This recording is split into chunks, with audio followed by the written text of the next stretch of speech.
Okay.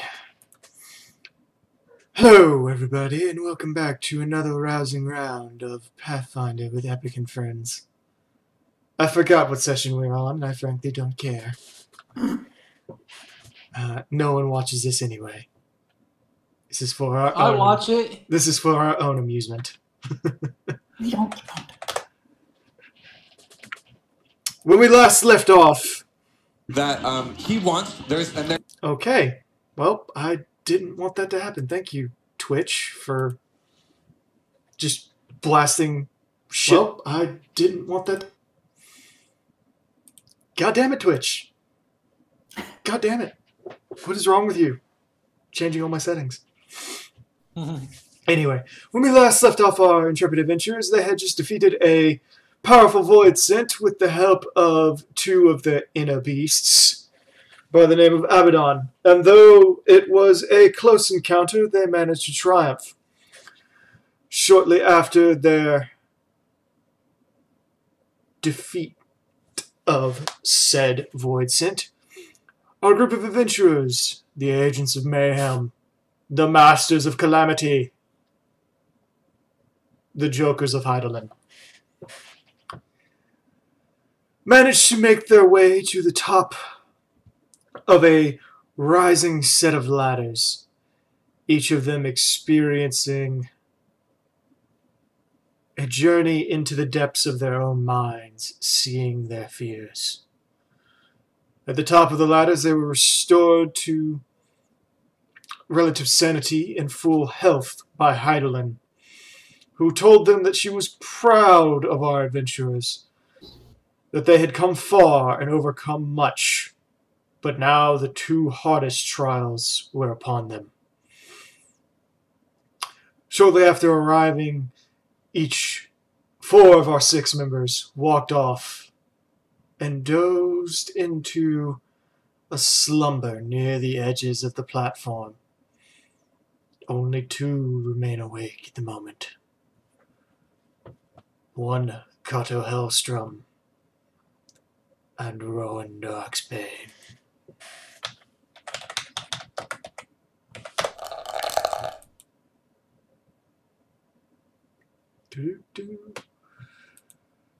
Master Hailstrom, if you would be so kind as to roll a will save. Well, let's try to get that first nat 1 out of the way, shall we?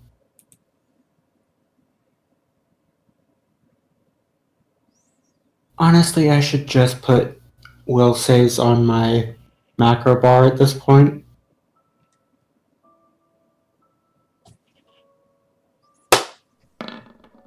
Oh my god! Yeah. Yeah. You called that shit! Now. Alright. So, Kato. Yeah. You look around you. The intensity of the starscape is more than you could have ever fathomed. You glance about, finding yourselves draped in the astral plane, closer to any star than any other astrologian has ever been in their lives. You glance about and you see the blues, the reds, the greens, and purples and yellows dancing majestically like suspended crystals in the air. You find your eyes lidding very slowly. I'm gonna touch it. They are far out of reach. That's not what I said. That's not what I asked. What are you going to touch? It was a joke. Okay, one I do not understand, but very well. It's gonna jump. Jump at the stars. Okay. Okay.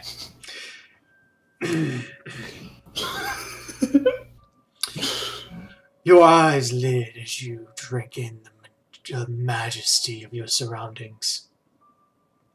Feel the closeness of the bowl and many, many others. The constellations float about you, forming your own. Rowan, what is the thing you put over the crib that turns around with like dangly thing? Mobile. Mobile? A mobile? Yes, thank you.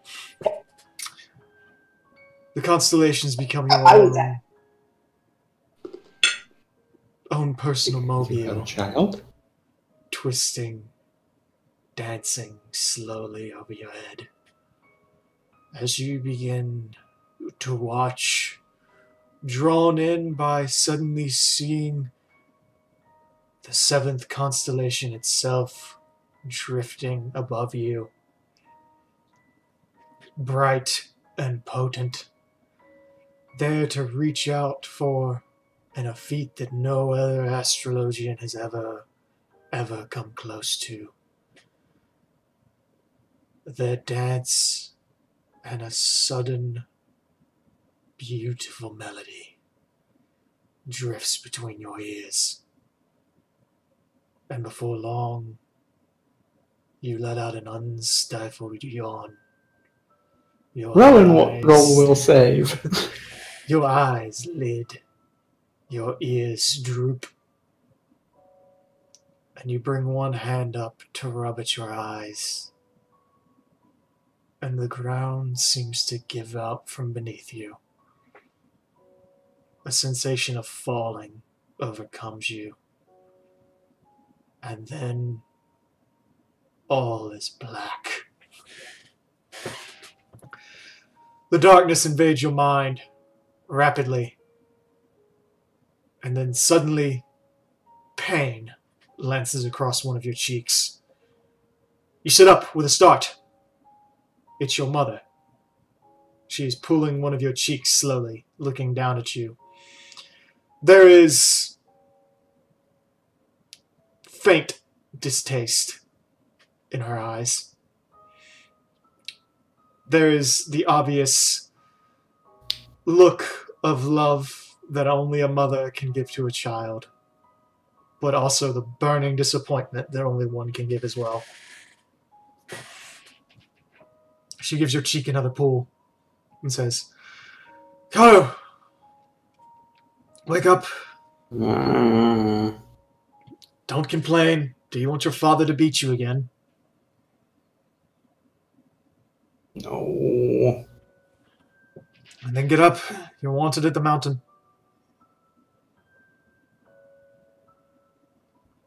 Slowly gets up. Kato, with your will save being what it is, you have no recollection of anything that has happened in the last few months. The names of Dacqua, Rowan, Yedrin, Fione, Timaeus, Skoll, Worksend, Sulau, or even Bunja mean anything to you. You are once again back in Alabatha's spine. You are once again walking through your hometown, which I do not have a name for, so if you'd be so kind. I didn't think of that one yet. We'll call it Tortoise Ridge. How's that? Sure. As you walk about your hometown of Tortoise Ridge, named so for the multicolored pattern of the soil upon which it was founded on, you walk through the town and recognize yourself as the pariah that you are. You are no warrior. You are a scholar. Not even a scholar, more someone interested in books and the stars over... Okay, Echo. Over the warrior traditions of your family, your friends, and everyone else. As you slowly march your way across the sands, across the rocky, barren region upon which you are currently nestled. You find yourself looking up to the peak of the spine well above. You know of the cave far up where the clan's various elders and leaders and your father and brother will likely be waiting. It is a long, hard hike.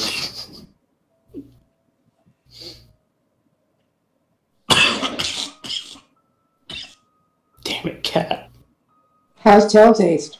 It's actually not touching my mouth, so It's getting close, though. not even close. Shark tail.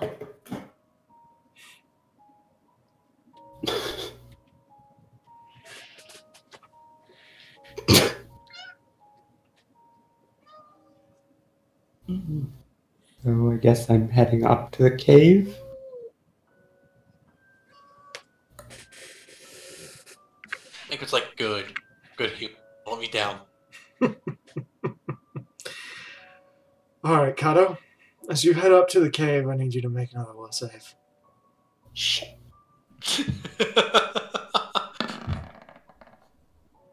Yay, much better. It's almost another one.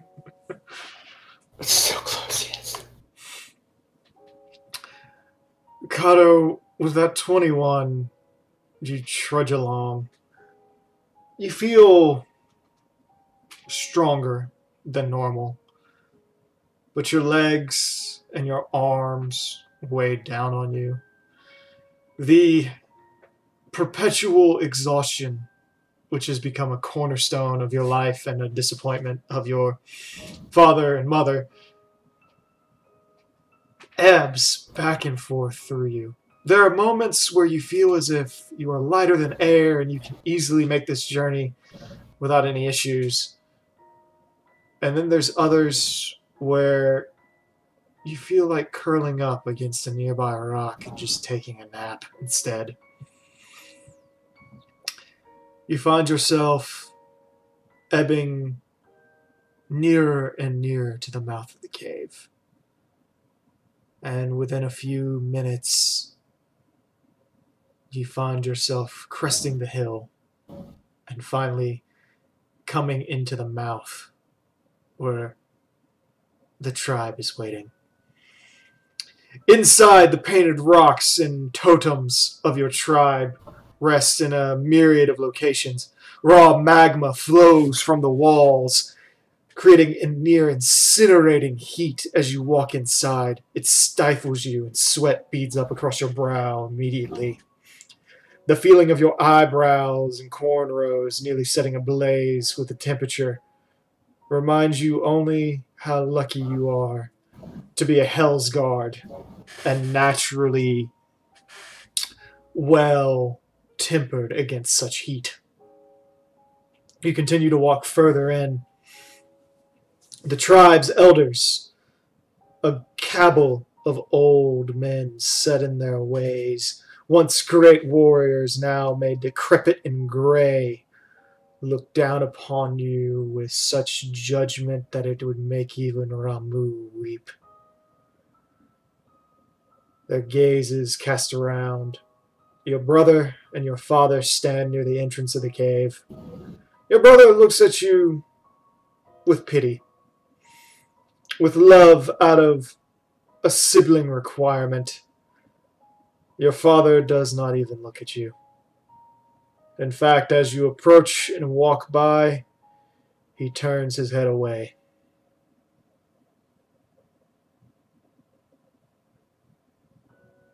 Just keeps walking. During every step, you can feel the heat gather and grow. You feel yourself dragged, almost, to the center platform where the sigil of your tribe lays waiting. The elders hold up a hand, prompting you to stand where they might judge you. The 5 older men now form a pentagram around you, each gazing down, stroking long, full beards, most of them growing down to their bellies at this point. Brave tortoise, tell us, what do you offer this clan?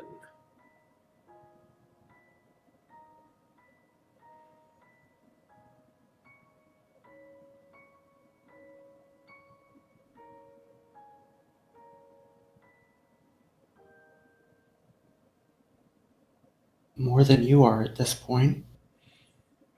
Damn! Roll a will save.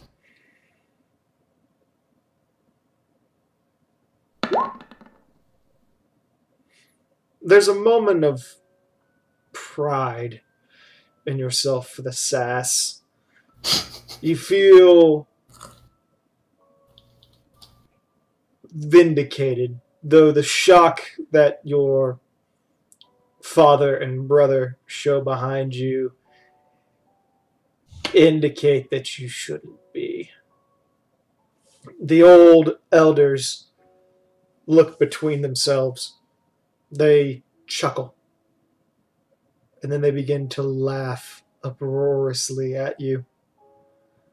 Your words to them are the meaningless banter of a child. And you feel like it. Most of them look down at you, and then, with smiles each, they lean over and begin to speak. Mayhap that you have more strength in your bones than we do in our age, but each of us did far more by the time we had grown into men. A state which you perpetually deny. And now that we have grown withered and unable to serve on our fields of battle, we lend our wisdom to the people. We share the years and ages of experience that you lack. We lead and grow and plant the seeds for future generations. We teach our children what we know so that they might replace us. Alright, but how many of our villagers has your wisdom sent off to their deaths in unneeded raids? I actually, as a DM, do not have enough information on that to counter. It's probably a couple hundred people in the village at most times. Okay. Roll a will save, because I don't think your people were ever exactly raiders, so... The older men kind of look at each other for a moment, and they go, our people are agrarian. We don't exactly know what you're talking about. If you mean rights of trial into manhood, where people venture out to hunt and happen to die of their own overconfidence for taking on things bigger than they are, we can't exactly claim responsibility for the follies of youth. However, we will give you that we could have taught them better. But here's a better question. How many of them could you save from death but didn't because of your own cowardness?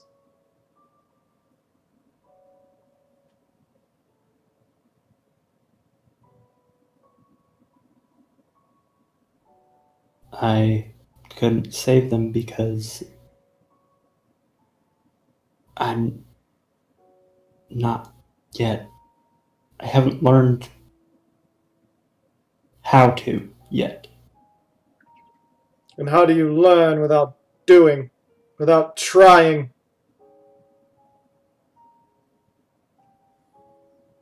there's more than one way to save someone than just killing others. We know. The only reason we bother leaving you in this tribe is because you have been studying healing magic, yet you refuse to apply it. Okay. Magic is tricky. If you do something wrong, I could blow someone up, so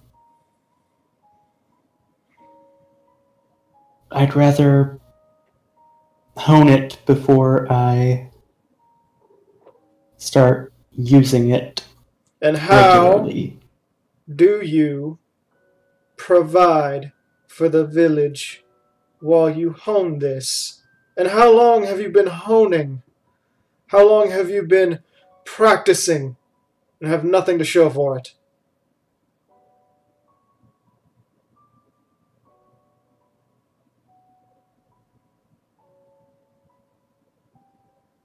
At this point, it's very evident he's just fed the fuck up.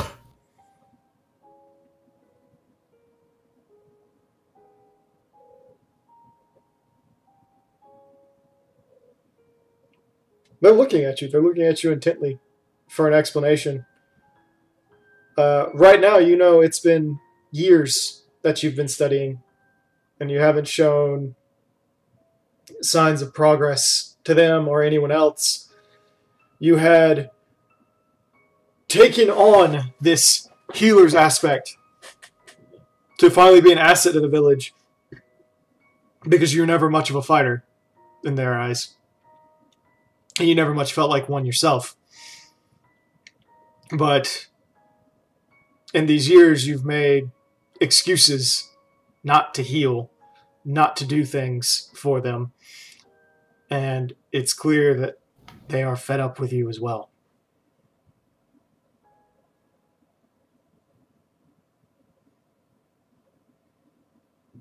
Just kind of scoffs and turns away. I do not need this anymore. And we do not need you. And there we are in agreement. Just flips them the double bird as he walks away. Your father doesn't say a word. In this particular moment, he's surprised by the amount of fire that you have and the fact that you're reacting the way you are. There's a twinkle of pride in his eyes, but at the same time, he's just not saying anything. His mouth is closed, his lips are pulled up tight, and what you can see of his face is, it looks to be has pulled one cheek away, so he's half frowning. As he approaches, he puts his arms down and just looks at him for a second, gives him a chance to say something. He doesn't speak. He looks at you. He sizes you up. He shrugs very slowly.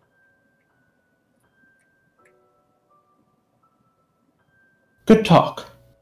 Just walks away. Back up to the Good dog. mountain where he trains. Okay. Well, we'll save.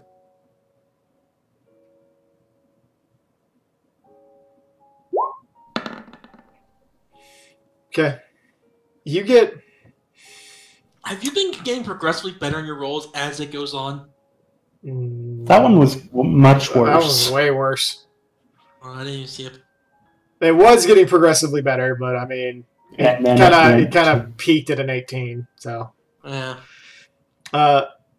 as you walk up, there's this pain in your head, like you're forgetting something. Likewise, there's a pain where you feel like you're not sure if that was you responding in that moment. You keep walking and you feel this shame start to wash in at what they had said. And additionally, you know, by the time you get back down today, you're probably not going to have a home. Not in the village any longer.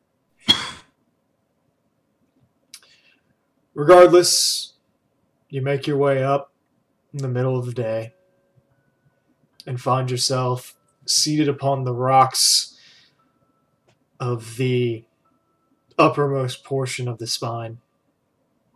Feel tired, mostly emotionally, from having what you had to say. And slowly you enter a meditative state. You begin to think long and hard about what's going on. Then you hear a rumbling in the distance. It's quiet at first, but then the low, monotone buzz continues to grow until you can't exactly hear what's happening anymore. Your eyes open, and you, with the highest vantage point, can see plain and clear the horde of Garleans descending upon your location in Alabath's spine.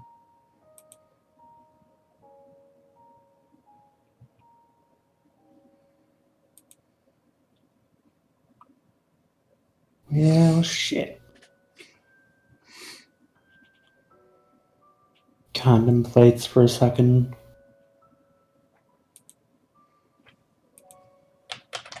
They deserve what's coming to them. Gets up, goes down the other side of the mountain. Roll a will save.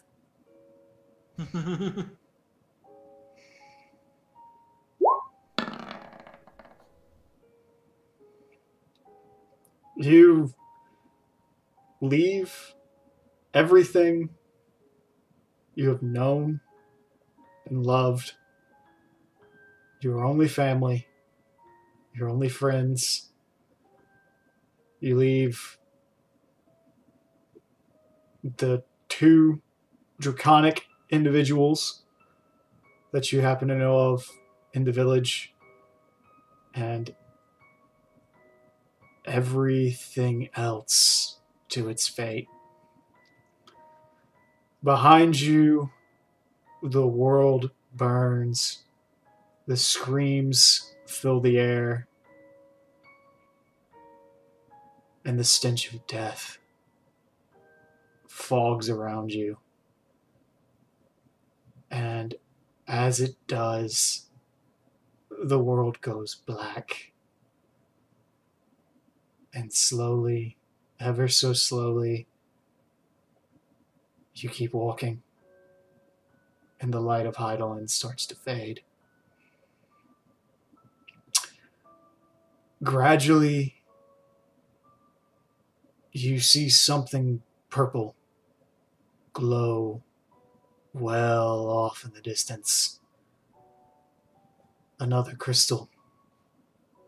Dark, foreboding, and welcoming you.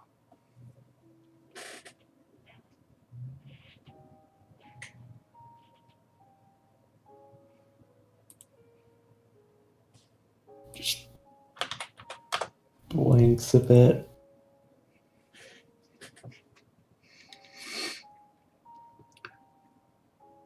There is a slow speech that filters into your head. just as Heidelin spoke. And this one, in its deep baritone, whispers to you.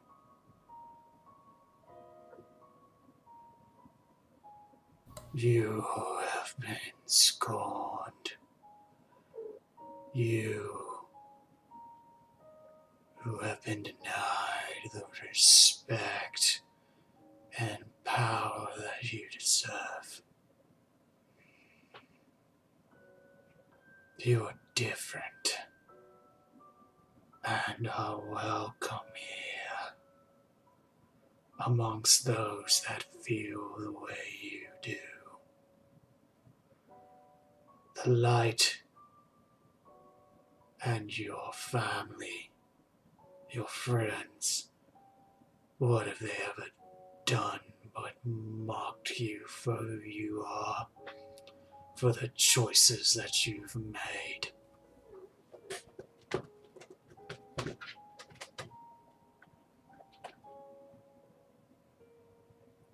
They don't understand. They'll never understand.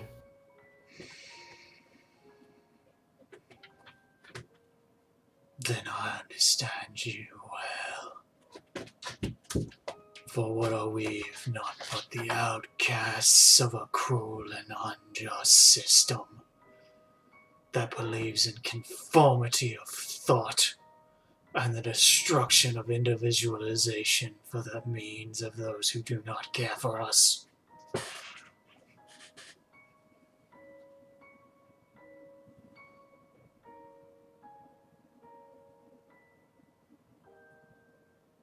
They don't understand. But I know there are people out there who do. And I intend to find them. Then allow me to help you.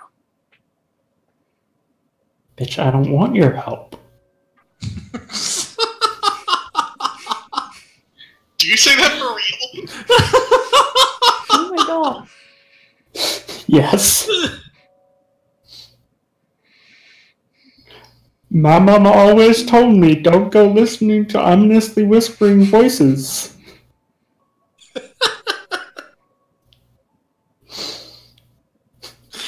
I think you broke Ark. No, I'm just trying to think of a suitable punishment for that. I mean, it's Zodiark. Just send him back to Heidelin. That's punishment enough. You have no power here, Dark One!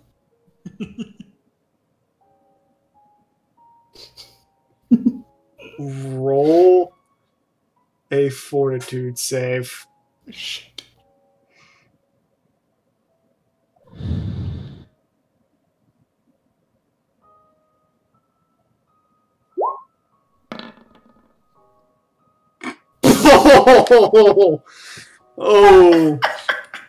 Kato. Wow. Kato. With a natural one. Not There the time. is silence. And gradually, Zodiark, or rather the dark crystal before you, begins to pull away. And you're left alone in the darkness.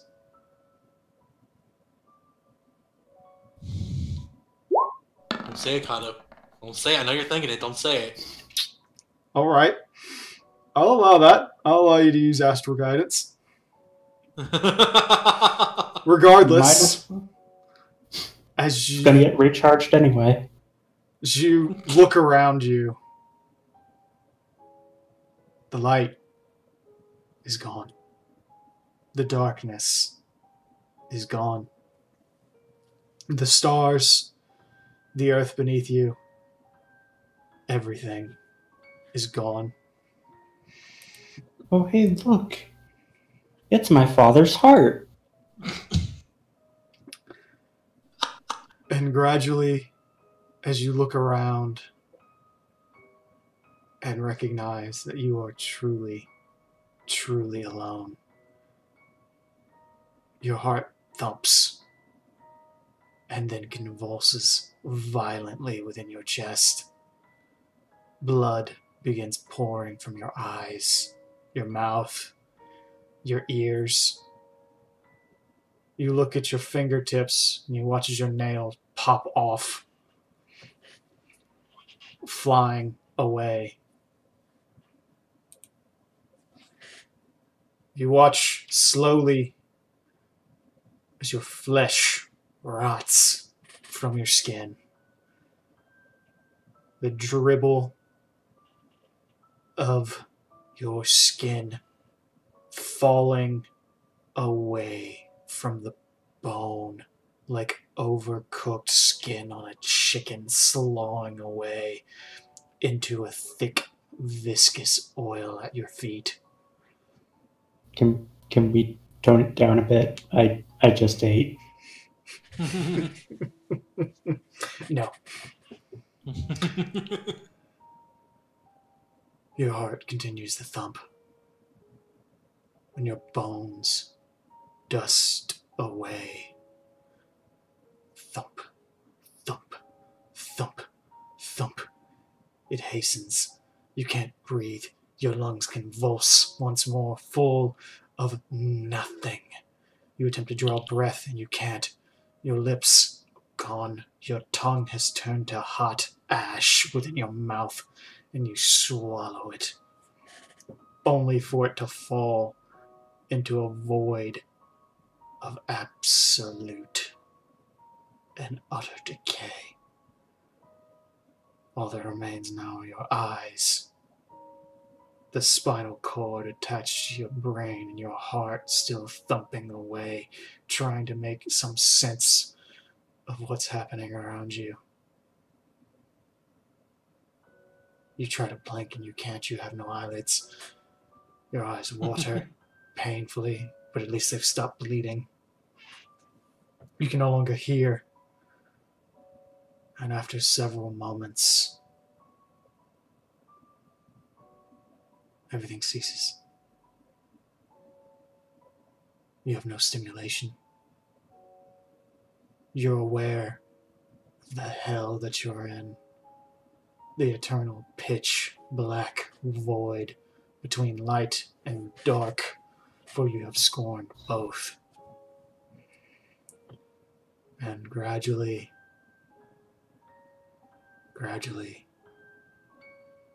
you stop thinking.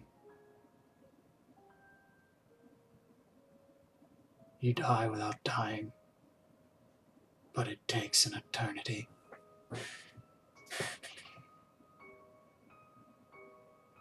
Your eyes open once more. You're back on Heidelin, but there is a sense of extreme disassociation with everything around you.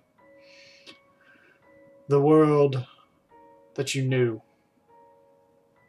the world that you saw, twined together violently.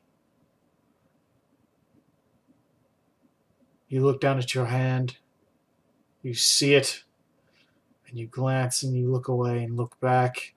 The hand's gone. You look up again, you look down, it's there again. You fade in and out of reality, your eyes blinking, turning gray to their normal color over and over and over again.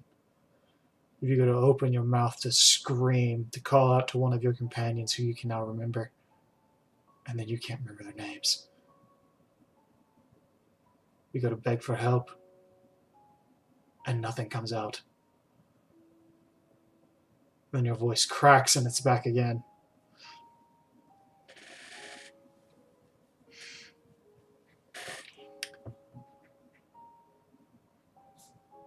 You finally solidify back into reality. And then you look down and look back around. And you try to feel out into yourself, to the inner power that you had, and it is weakened.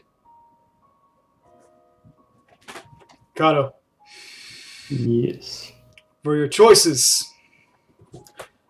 and for your refusal both to act in the nature of a warrior of light and a refusal to acknowledge the darkness, you have been stripped of your blessing of light. Shit. You done. You can hear a ping of Heidelin's voice, but it's so distant and quiet that you feel the separation of it hard and heavy. You look around and the radiance of this location nearly burns your eyes. It hurts to be here right now. But it seems she's still testing you for the time being.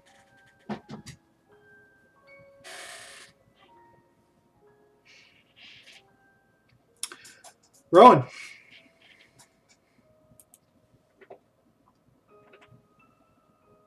Yes. It's a little scary then. I don't know what happened. I got kicked out of roll 20 for my part. Well, it's fine. That crappy will save. Alright, kind of beat me to the punch. I figured that was coming. Yeah. Rowan, as you begin to make your way slowly out with everyone else and separate into one of a distance that no one else has taken, you see your companions drifting, falling asleep, heading in a variety of directions. You had expected many of them to do so. After all, what you've already done has been exhausting, and Heidelin's healing hasn't exactly given you any sense of return on the effort that you've been drawing out. Gradually and very slowly, you look around you, and the dancing fire of the stars twists and turns in every direction.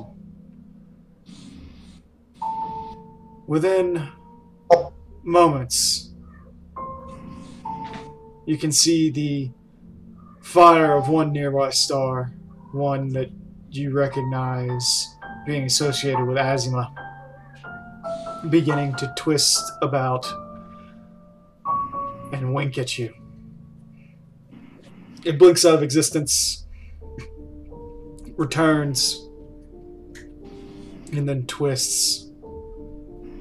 And within a matter of moments, you hear the lullaby your mother used to sing to you as a child. You feel the embrace of your father, the strong arms that used to pick you up and protect you from everything. And very slowly, you are drawn deep and deeper still into sleep. Just when you think you'll be restful, you awaken, your mind foggy, unsure, unclear of the world around you. You start to sit up, and a discordant noise echoes through your brain, almost frying it for a few seconds. You blink, and you're having trouble remembering your companions. It's as if you've awoken from a dream, a beautiful, restful dream. It's then that your eyes open fully, and you can examine everything around you.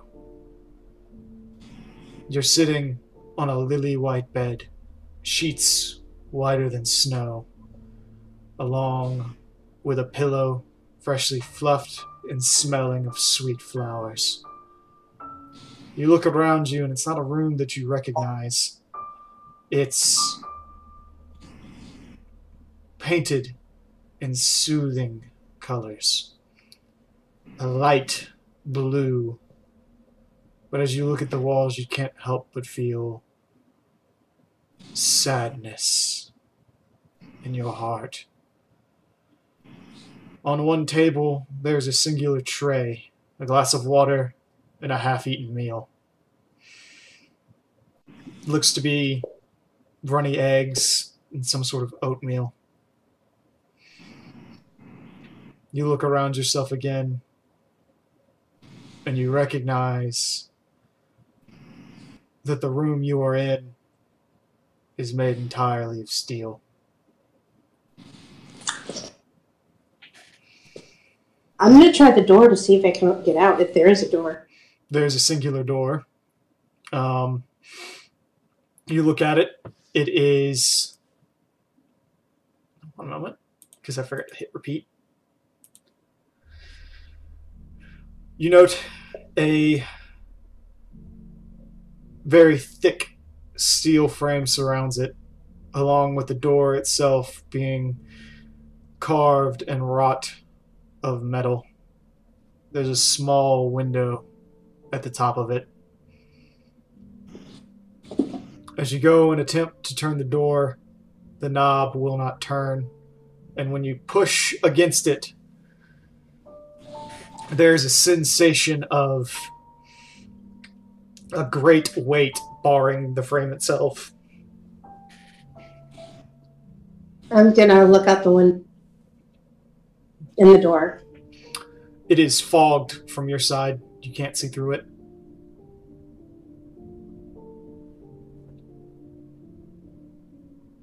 Are there any other windows in the room, or just completely encased in steel?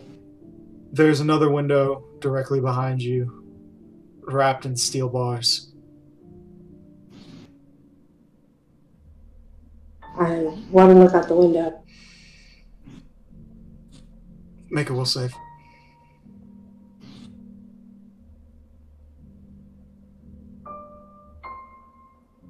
Oh, come on.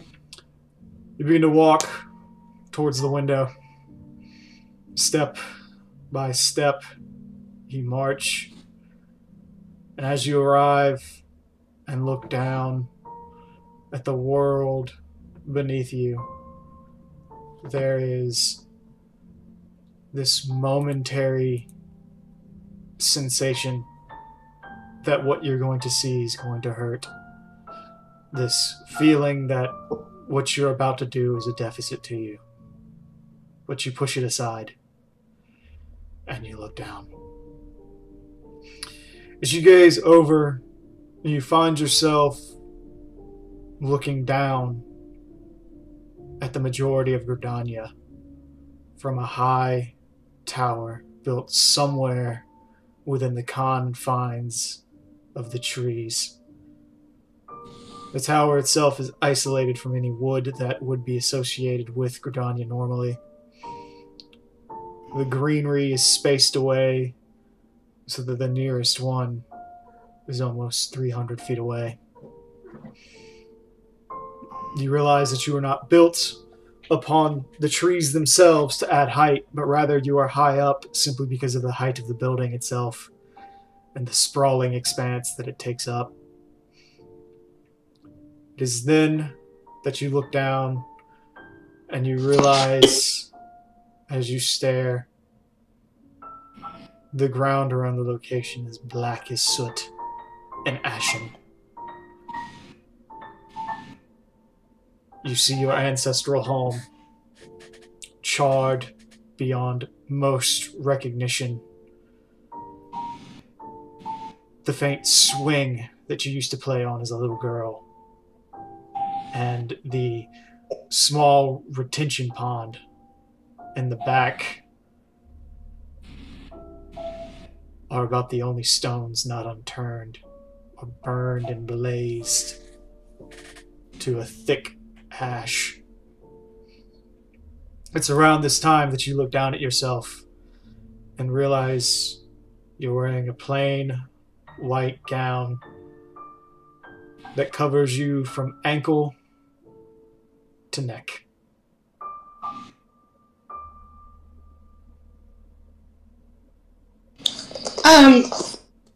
Well, shit. Rowan is gonna wrap her arms around her. It's gonna start shaking her head, saying, "No, no, this couldn't have been me. I learned to control it. What happened?" Roll another will save.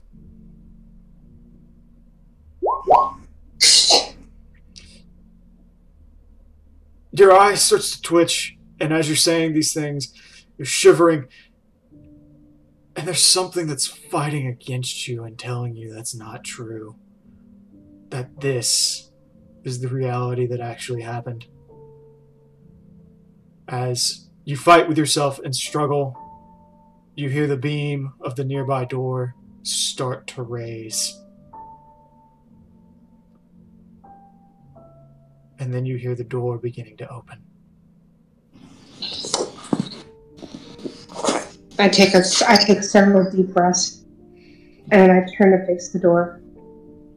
As the door opens, a older man begins to walk in. He's a head full of gray hair, a limp, and a slight goatee. His eyebrows are thick, but his face is wrinkled. He looks decrepit, ancient even.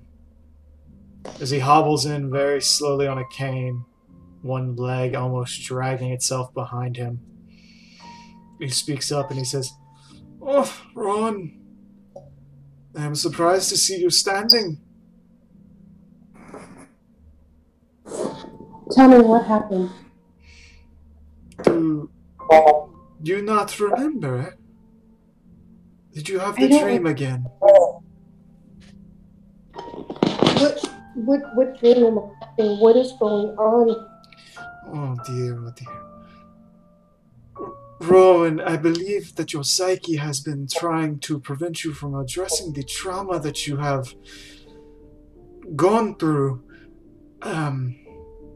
It has been like this for almost, what is it now? 5 years?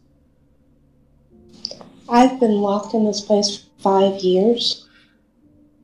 Well, with your inability to control your latent fire powers and the destruction of a good chunk of Gordania along with your family, we decided that until such time that such psychological issues could be retained and controlled, and your power under perfect observation could be shown to no longer harm anyone, we put you here. Why wasn't I sent to jail? They're the ones that can help me to control this. I actually couldn't understand the first half of that. I'm sorry. I said, why wasn't I? Why wasn't I? Thaumaturgist Guild. Thaumaturgist Guild. Well, we attempted to send you to the Thaumaturgist Guild, but they sent you back to us after several months, stating that your latent powers had not to do with black magic, but rather something else inside of you. We had assumed at first that it meant some sort of conduit or other latent power inside that was not known. However, when the destructive burst took out much of the third level and the subsequent number of lives lost,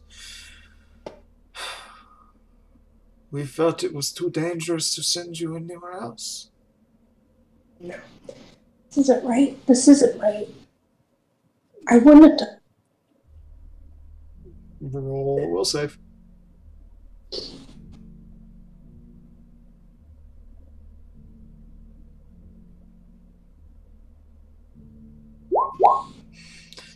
You fight it, and you fight it hard. And your memory starts to flood back, and you remember several names of your companions. You remember the things you've done for the moments, and the reality around you starts to flicker a little. It ebbs and it flows.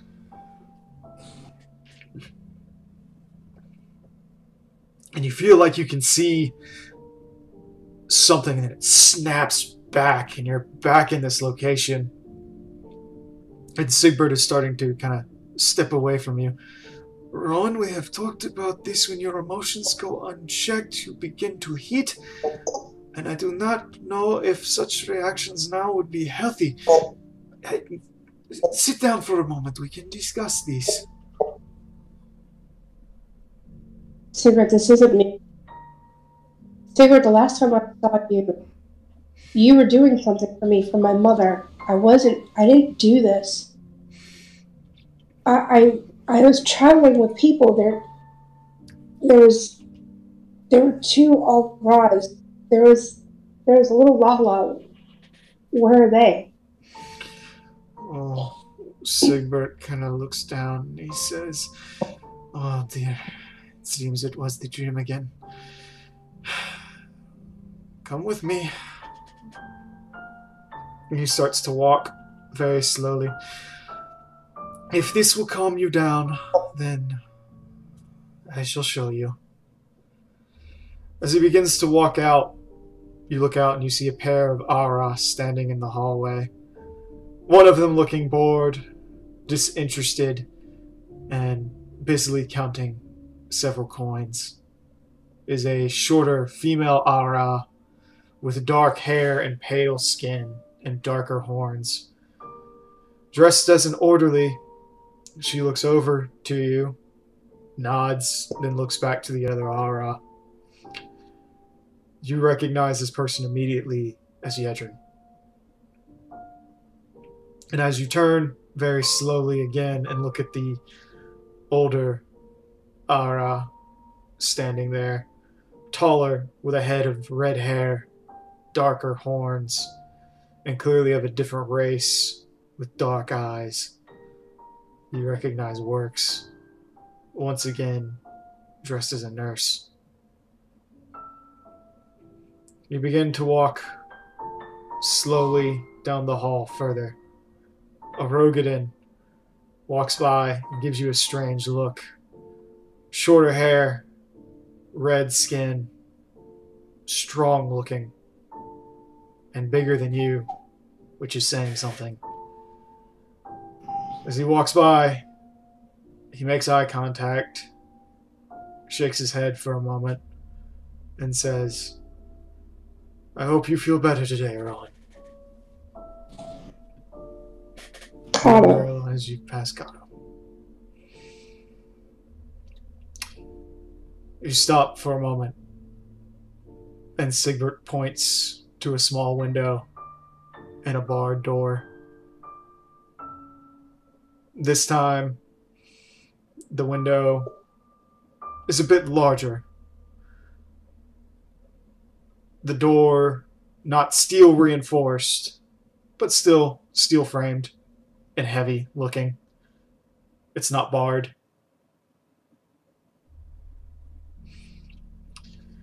This would be where your Lala companion is, if you want to look in. I look in. As you look inside, you see the small form of Dak, hair grown all the way down to her ankles. You can see her curled into a ball in the back of the room. As you look in, you can see her body heaving back and forth, tears streaming into a small puddle down to her feet. She continues. Go ahead. Let me in the room, Sigurd. Let me in. I need to go to her. Roll a will save. Fuck. Sigbert sighs. He says, "Very well." And he opens the door for you. Inside, the smell of salt and loneliness hits you. If you could smell despair, this is what it would smell like. There is a faint stench of being unwashed. The depression of the room seeps in hard. But it doesn't bother you. You see Dequois. You see your friend hurting and in a great deal of pain. I'm gonna go over to Tart and I'm gonna pick her up. As you touch her, she shrinks away. There's an animal scream that comes out of her. And as you pick her up, she wails and flails in your arm like a wild beast. I'm just gonna tell her, Tart, this isn't you. This is not you. This is not us. This isn't real. As you keep doing that, Sigbert starts to come in and he says, "Miss Dogsbane, she cannot hear you." I don't care. I'm not gonna leave her in here like this. If you want me not to get emotional, I would back up. I continue to try to comfort her. This isn't real. This isn't what it's supposed to be. She We're not. continues to wail against you. She gnashes her teeth.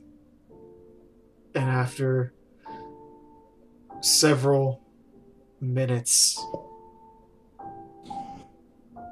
she runs out of energy. And she falls asleep. I'm just gonna settle down on the floor and I'm just gonna hold Tart. And I'm gonna start to pray to Halone. Okay. Please, Mother, please send guidance. This isn't right. I wouldn't have done this. I had it under control.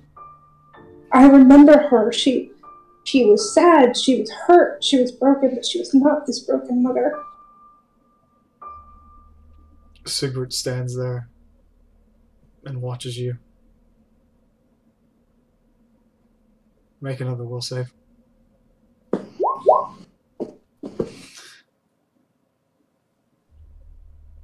The veneer around this world starts to crack very slowly. The image of the young Lalafell in your arms starts to dissipate. You can faintly see a spear starting to rise behind Sigbert.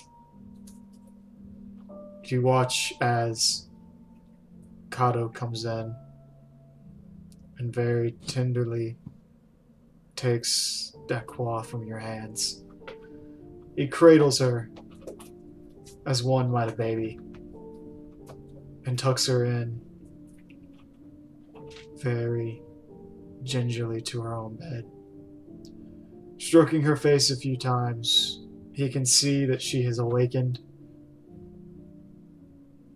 She gurgles out a half tone, and he obliges her with a glass of water.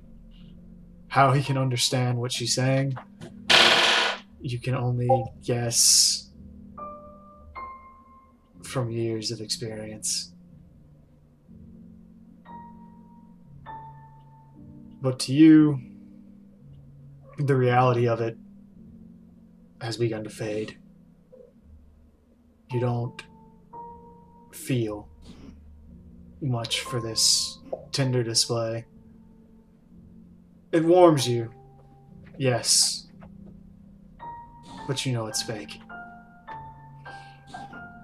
Sigbert now looks even younger than he did moments ago. His leg straightening further. His movements are starting to become unnatural, as if it's a shadow trying to mimic a puppeteer behind the scenes. He begins to walk away and says, "There is one more." Say that again? There is one more. So I'm gonna go follow the weird look cigarette now. As he walks, it's painful to look at. While the walk itself is perfectly normal, everything surrounding it now seems out of whack, out of order, too perfect, too clean. You look around yourself and the area is too sterile, too bright for what it's supposed to be.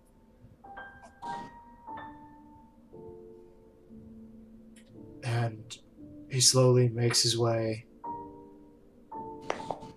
to another door. You can't even see the ends of the hall anymore. It's too bright at both ends.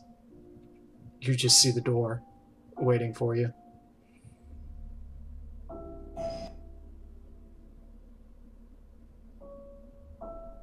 Is there a window in the door as well? Yes. I'm gonna look through the window. Okay. Roll another will save.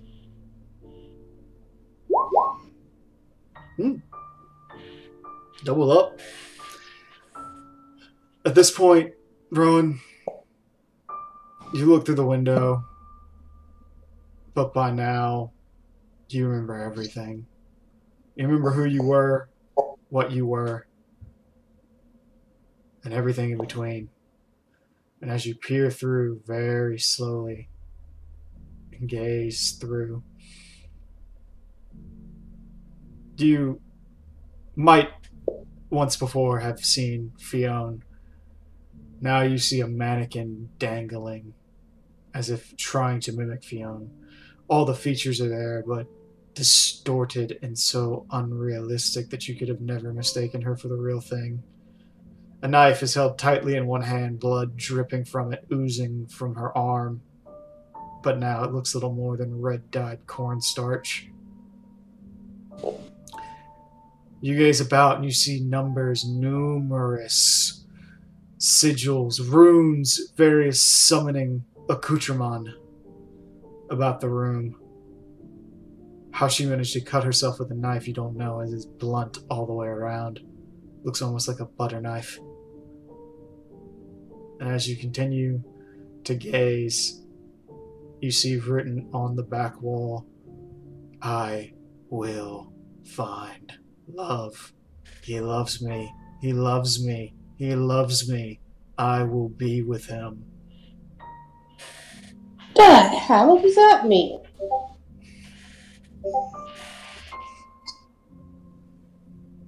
I'm gonna turn to Siebert now and say, "Explain yourself. Where am I really? What is this place? There's This is not a dream, and you're not real." There's a crack now running down his face. Light is streaming out of it very slowly, his words coming out jumbled, thick, almost unable to be recognized. And as the static grows, the crack begins to grow further. "I don't know what you're talking about." Harlan, stop this. And as you say those words, the last cracks spread out.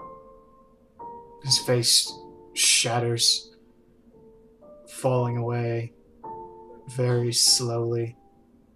And you're left standing in nothing but light.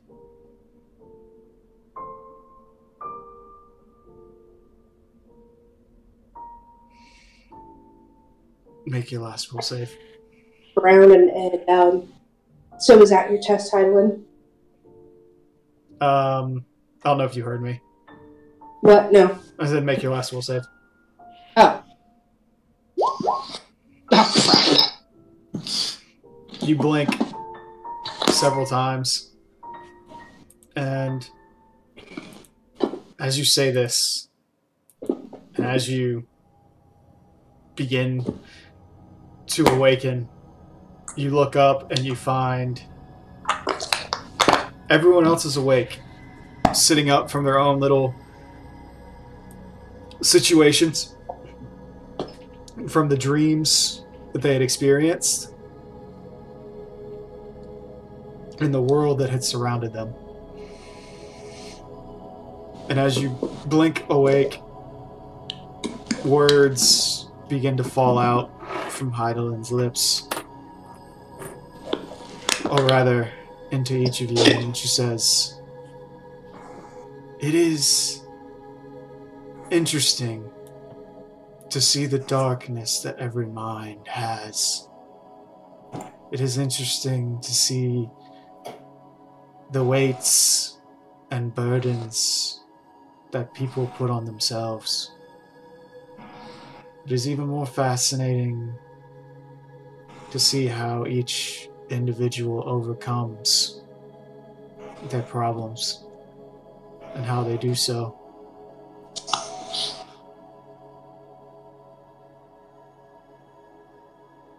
I am pleased to see each of you have succeeded in facing your own demons. And I'm pleased at what you have done. I would ask for forgiveness for placing you into those situations. But again, I did little more than but provide the aether for your own minds to forge whatever ideas they may.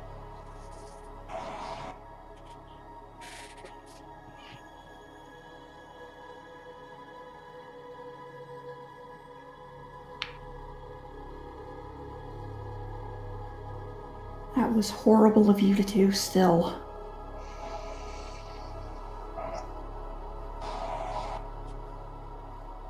There is not a response. Jack just rubs her face.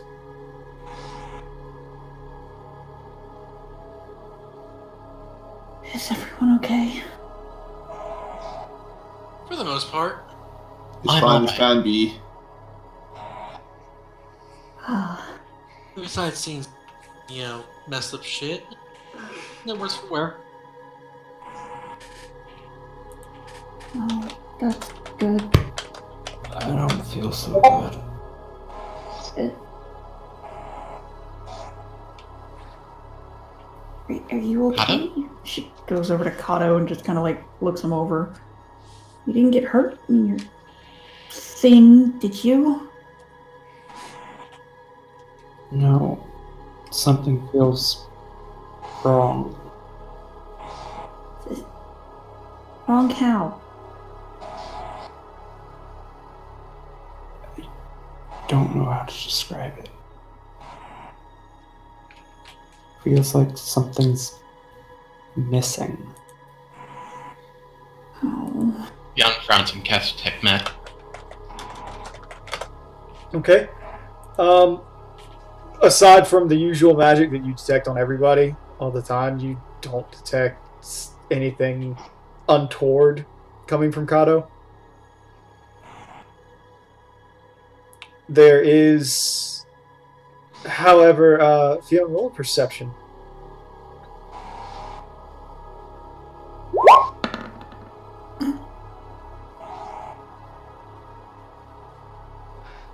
As you look at Kato, there is this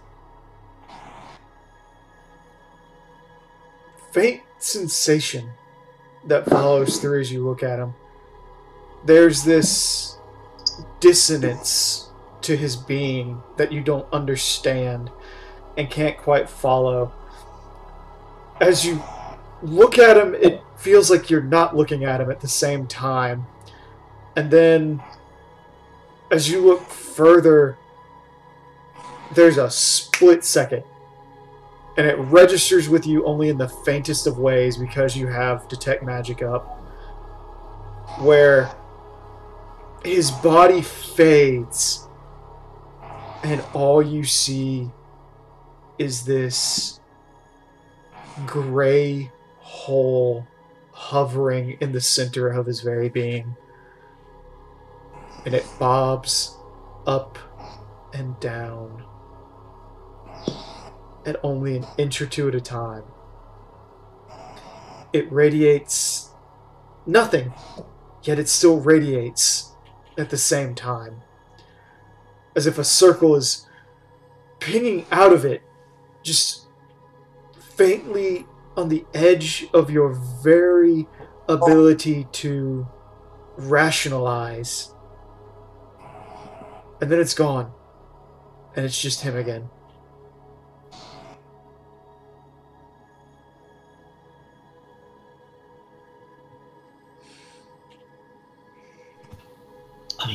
I don't understand. Something seems to be interfering with your presence in the ethereal sea.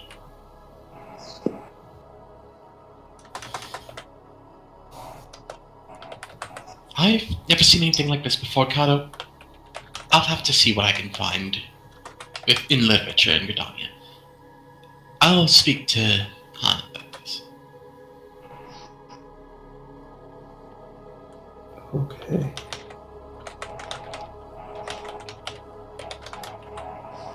Dak, meanwhile, is taking the physical approach. Checking him over, making sure everything's there. You touch him for a second, and there's a sensation of you're touching nothing, and then you're touching something again. You're thinking about it, and you're like, I'm overthinking this, I'm tired. And you start to check him over, and he's not injured in any way.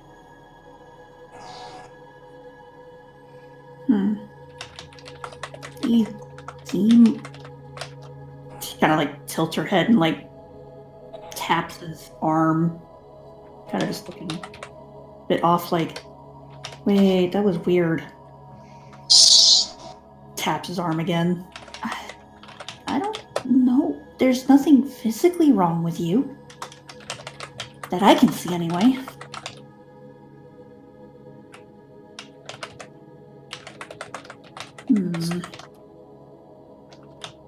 We'll worry about it later.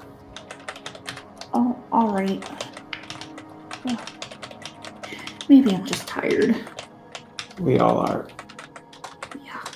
I second motion. Alright, was that a test, or do we still have two more?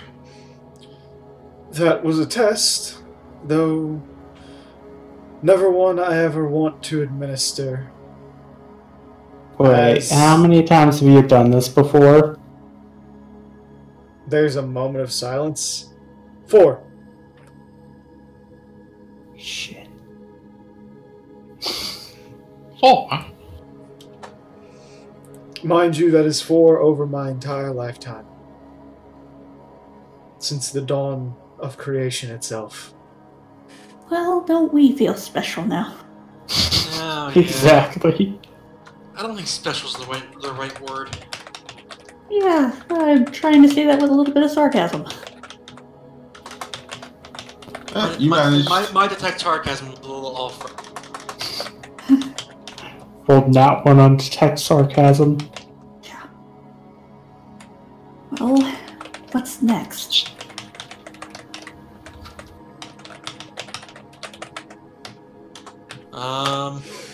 Honestly, I don't know. I guess we Big glowy star, wait. Katie! What's next?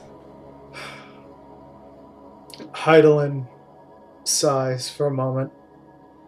She says, I do not know whether the test that you just performed or this one is the most cruel. Fuck. covers her face with her hands, just rubs her face like, ah. Cat. Hello, Cat. I love you. He's Cat. At which point she says, I bid you close your eyes, rest, sleep, and rejuvenate naturally. For your next challenge is a challenge that only one other has passed. Can we get some beds or something?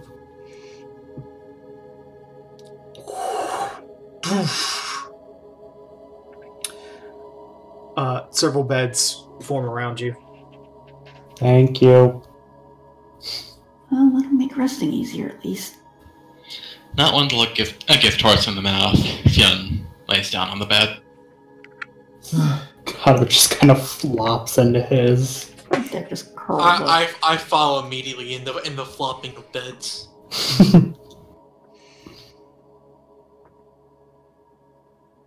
If you get rest, you get rest. Moves to get into a bed. Just whatever.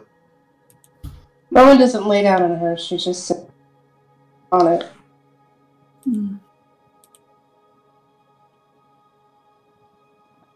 Can you all see? Nope. Good. I can see half. I see nothing. I see a square around me.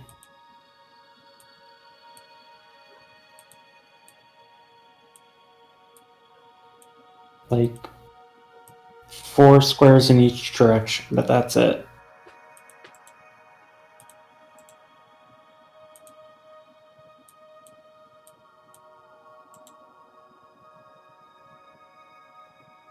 Okay, there's 2 of me. Mm-hmm. Oh Christ! Yep, I knew this was coming. Fuck. Called it. I still see nothing. That's good, probably. Still see nothing.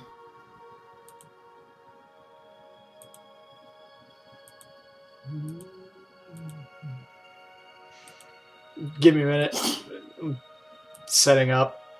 Mm-hmm. I mean, you guys are welcome to talk with one another in the meantime. Did anyone else see this coming, or is it just me? Oh no, I saw it coming. I can't see what's happening, so I can't say what's coming. But I'm guessing by your reaction, shadow fight. Doppelgangers. Shadow. They're Team shadow doppelganger. fight or single shadow fight? No, it looks like we're fighting a team of ourselves. Oh. Initiative decides then, because whoever gets to go first is probably going to kill us all. Look, I just don't want to get anywhere near your shadow. Okay. We kill Tart first. Sorry, Tart, but I think it's going to be whoever team gets to get the most turns first is probably going to kill the other one. Probably. Okay. Here's what we do: we kill Tart, then we kill Yidrin. Because we all know I'm not doing jack shit. If my shadow's better than a little upset. What'll You be? know it will be. It'll be. Yeah. It'll be your shadow with my dice. Yeah, I know. Say, remember how that his... scares me. remember all the 20s he got last time he controlled you? I know, and that's what scares me. I'm frankly scared of Yedrin, and I'm scared of Rowan. Oh Christ, no. You need to be especially scared of Yendrin, because guess what? Shadow probably has scales too. Okay. I'm mostly scared of Rowan, because holy shit, she can do a lot of damage. Oh, we're just chit-chatting while Arch sets up. Yeah. I mean, I was saying you guys can talk in character, do anything. Hello, my lovely little kid. Well, we I didn't. love you. I love you, Echo. Oh, yes you are. Yes you are.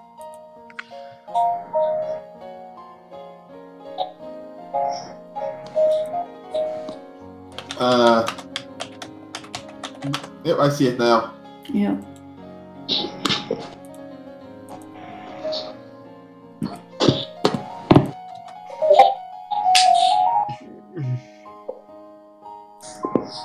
I'm not sure if you can see the map yet, but we're gonna be getting into Shadow Fight. Oh boy. Oh, and look, they're actually in a decent formation. I was gonna say, do you get Why to set off can't we formation? do that? Why Because can't we we can do only- that? Because we could only go so far out before they had us start last time. Yeah, I was gonna say, do we get to I'm set talking off about formation? I'm talking about ever. We try. We are also usually limited in our space for our formation. They seem to have gotten the whole room for however long they wanted. Yep.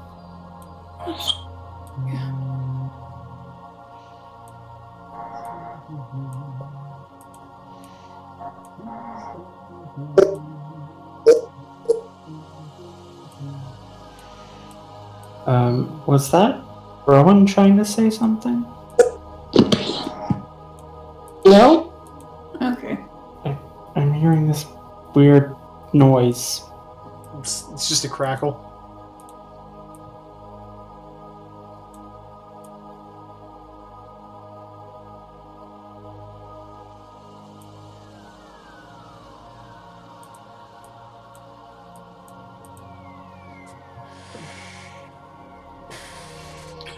Okay, so what are the each of you doing? I'm looking through my spell book. All right.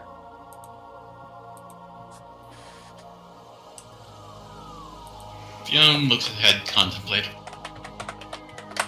Obviously, there's like a barrier of white in front of you guys. You can't see what's on the other side. Oh.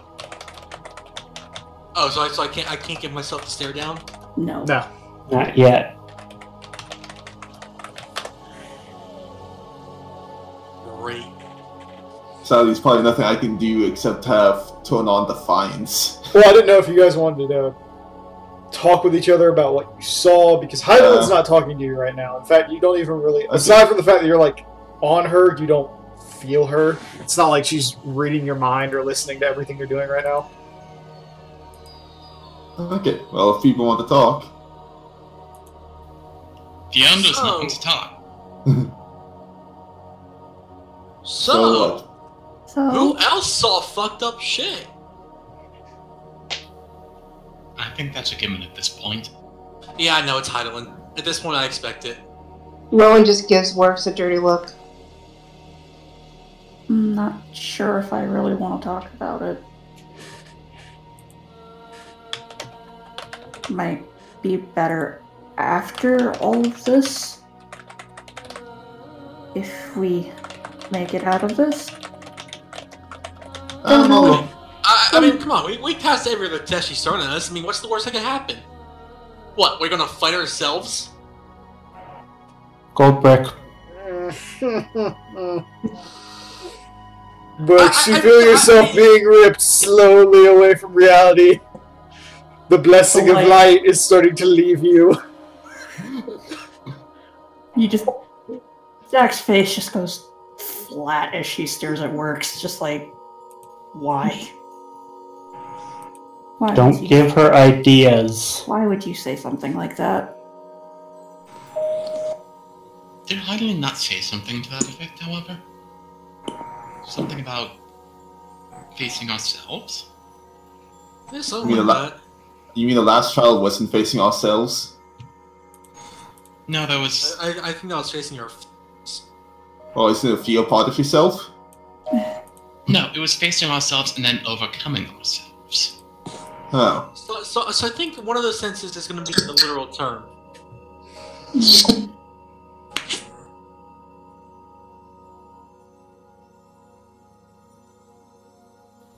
It's either that or... Heidelin tries to convince us to fight each other. Well, I would not want to be fighting Rowan, that's for sure. I at least think I could outdistance Yedrin and Works. Well, I mean, we already know you can. We saw what happened at Opdeus. I do have a bow now.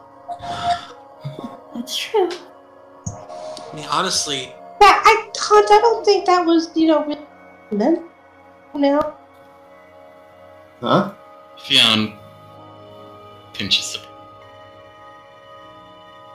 I think she was saying now's not the time. Sorry? I mean, if you guys feel like talking about what you guys saw, that's fine. I'll share if you guys do, I suppose. Look, Scotch and Millie I'm are sure just we kind all, of I'm sure we floating all around. saw is mentally scarring. We'll talk about it later. Right now, I'm sure we have enough to worry about. I'm sure none of us want to talk about what we saw. From the looks of it, Rowan wants to forget it completely. I'll share what I saw. I'm sure it probably will. Why? Because Is mine this- was, you were there, and you were there, and you were there. You were there. Is Yeah, this I'm one good. messing up for anybody else? Kinda, yeah. Yeah, a little bit. I'm Yeah, getting me a too. little. Yeah, it's not just Rowan, it's everybody for me right now. My connection's Yeah. perfect right now. Yeah, it seems to have fixed Really? itself. Really? Adrian's the one that has the perfect connection. Kenny, stop stealing our interwebs! Hey! If that was the case, my connection would be perfect too. That's Yeah. true. Should we disconnect and reconnect real quick? I got full again, so maybe it was just Maybe like... change the region. We'll see how it goes for now and see if we get any more. Okay. Alright. I got just the irony of the situation. Okay. So, Works, you can continue. I'm sorry to interrupt you. So I'm like, I'm sure mine was probably mild compared with some of you. But for right now, I know it's gonna be a really bad choice of words. But clear your minds, focus on what's asking. Because if this is the final challenge, I'm sure she's not. Let me guess, Works. Dragon bullshit? Isn't it always dragon bullshit with? Yes, it is. Fair. That's fair. Hey, at least I'm consistent with my bullshit. I suppose. Yeah. Well, if it is something as absurd as us fighting each other, the obvious answer to that is not to. So. What was that? It's not the what? She, that's just it. She said the obvious answer is not to. Ah. I don't know, I think I could be friends with myself. Oh, God. Even my evil self. No, each other. No. Oh, never mind. It's not like it's gonna be our evil twins. That's gonna be weird. Because honestly, I mean, in some cases, which one of us would be... You just hear Millie like chime in, goes, I thought you all met your evil twins at that bar in Limsa. That's a point. No, I'm pretty certain I did not see an alchemist there. Yeah, but there was that weird person playing with the skull that had beetles coming out of it. That was kind of freaky. Point. Any road, let's get on with this if we're all ready. Yes, get on with it! Question, Art. Yo. So, are we going to have enough time to do, like, say, hour-long spells, or no? I don't Just know, trying- will you? I don't know, will I? Would you like to make the attempt? Nah, fuck it. Okay. So, Heidelin, after you all sleep for 10 hours, or what feels like 10 hours, you don't really know. Time here is very weird. You all open your eyes, have your conversation, and then Heidelin calls out to you and says, Are you all ready? As ready as we'll ever be. No, but whatever. Well, hold on. Before we say that, should we apply buffs? DM nods, casts mage armor on herself and Tamias. Before I forget, I did find something on the character sheet earlier. If you go to configuration, underneath the roles category, there's a rest button. Really? Yes. The rest button, I believe, is for shorter rests, and I kind of give you guys a leeway. Like, if you're sleeping a full 8 hours, I'm going to give you the full heal. I mean, gruesome realism should be that I should make you guys, like, sleep for weeks and not do anything to get the full heal, but... Final Fantasy. Final Fantasy. Yeah. I'm already throwing shit at you that you honestly shouldn't be taking at your level, but... You're goddamn epic heroes. Who gives a shit? Epic heroes.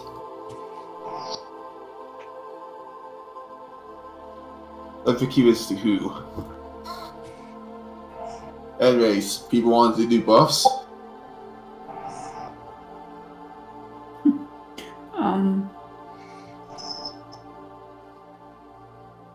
My mage armor.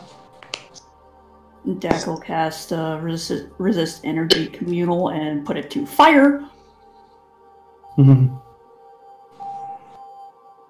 So it does nothing for.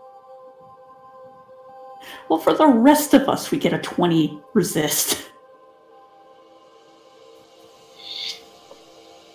Doesn't do anything for Scott either. Okay, so you cast haste. Only once everyone's ready. Want it to be fresh. Alright. I'll put the scales up. Okay. Yeah. Works high or low? Let's do low this time.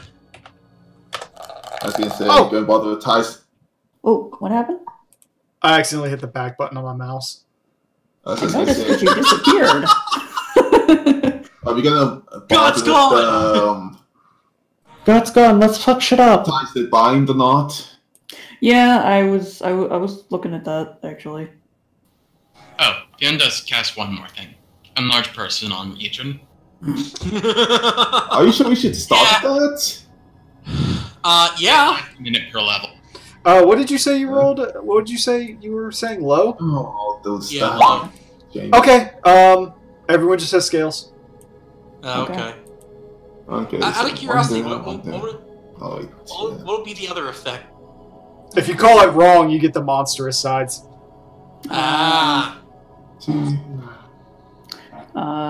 Dex going to do ties and bind. Give me some good rolls. Hey, 4 minutes. 7 And HP. 7 temporary.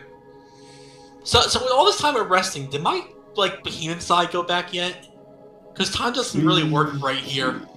I want to say because time's not working right now. But could I also say because time's not working right? Yes. So, plus... You can't see my face right now because the screen is black, but there's just disappointment. Here's a fun question. Are Todd and Carl gonna buff me to high hell again? I'm gonna wait on that this time. Kano, do you want to draw a card? Oh, yeah. That deflection would really help though, just saying. Because I do lose a bit of AC from the enlarge. Okay, +2 to attack rolls. Okay, is everybody done applying buffs? Almost. I have a bit more. Pauses, casts invisibility on herself, then ready. Okay, so you cast invisibility on yourself? Yeah, and impose onto mine. Okay. I'm still trying to go through stuff, and then I probably will activate Defiance, so this goes to here, these go to here. Oh god dang, all this work, and then I have to change my attack dice. Right before they open up, Deck's gonna... Why do you have the damn damage on there, Heather? Why? I'm gonna cast the spiritual weapon so it pops up. Give me my hammer. Give me some. Oh, would it be a scythe? I can't remember. It's up to you. It'd be a scythe, but whatever. I liked the hammer power. Firepower. Do you want a scythe or a sickle? Sickle. Because I think isn't the Nafaka seen with a sickle? Something like that. I think it was a scythe. Close enough. Yeah, pretty much. Scythe. Scythe. Confirmed scythe. Okay. Okay. I'm pretty sure scythe does more damage anyway, so... The Scythe of Strife? I don't know. It doesn't work as well. Is that it? Yeah. Everybody, As far as Oh yeah, I did a please. 2 to this from size. Alright, please walk through the light and put yourself no further than that line. Can you make me... sorry, can you make me token bigger so I know what I'm working with as a knowledge person? Sure. Just this huge god. Yeah. Can I Okay, get, I'm gonna say Yeeter and you go up front. can I get control of my scythe, please?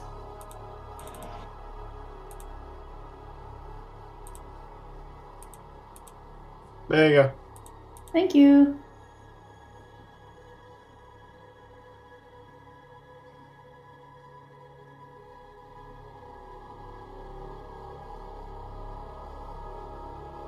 Let's see, I think you said 10 rounds. How far does that thing go?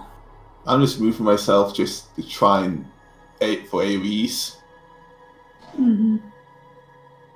Oh, stop getting too close. I'm trying to spread out.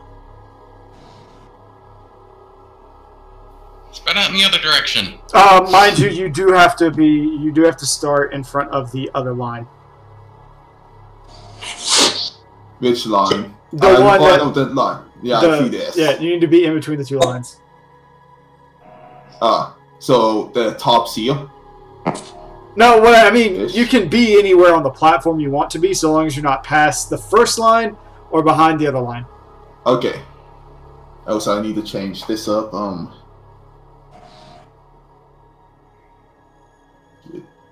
Here for now. This is here. Or do you want to fill in that spot? Okay, I thought the mine was. Yeah, I switched them around to the Okay. battlefield.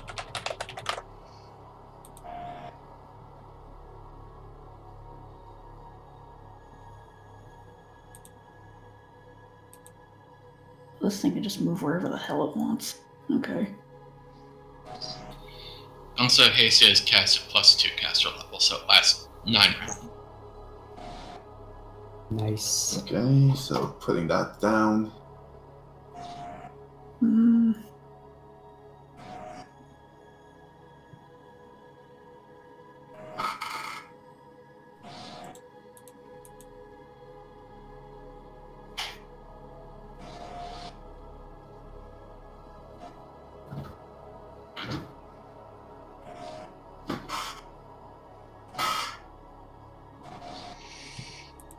Okay, so is everybody where they want to be? I think so. Anyone got any positions they want someone changing, or? Looks good to me. Hmm. When we plateau, do we see it or no? Do what? Do we see ourselves or no? Not yet.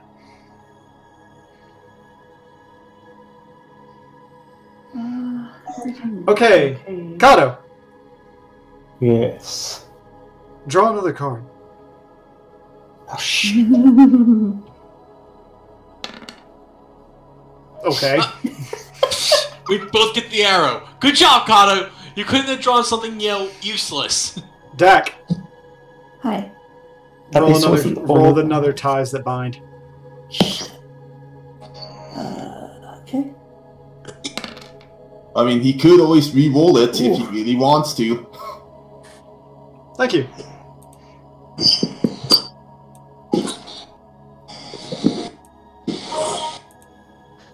Oh. God, they have our things. Shit. All right. Well, I mean, So- they are representative of us. As you all walk out into the field, you look around for a moment. You feel this confidence surge in you. And there's several seconds where you're looking... Wrong button. Sorry. Wow! Yeah, get that shit out now. Jesus Christ. Yeah, no, I was going down to a taskbar to hit the squad. Alright, so as you all walk out, and you begin to look around, feeling confident, feeling like there's nothing that can really challenge you at this moment, that you've conquered your interfere, you've conquered the Void Scent, you've conquered the Radiant, and you cheese the jumping puzzle. You all start to look around and feel at ease. And then there's a burst of light in front of you. And as the light comes out, the first thing you see is a perfect replica of Works step out, carrying all of his equipment, donned in the same scales, just looking around for a second. And he looks at Works, he locks eyes, and then he brings his hand up to his face and pulls it down, and this crystalline blue mask covers him. I'm just looking around like, how come I don't get cool shit like that? Then, as this happens, you all look to your left, and you see this puff, and you see Timaeus, another Timaeus, step out. He looks over at his duplicate, and then runs his hand down, and the crystalline mask appears. And one by one, each and every single one of you, except Fionn, shows up and does the same thing.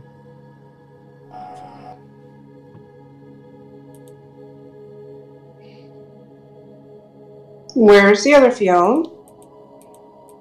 Well, if you notice, you can't see the real Fionn either. Oh. I see what went on. Invisible. They're literally copying us.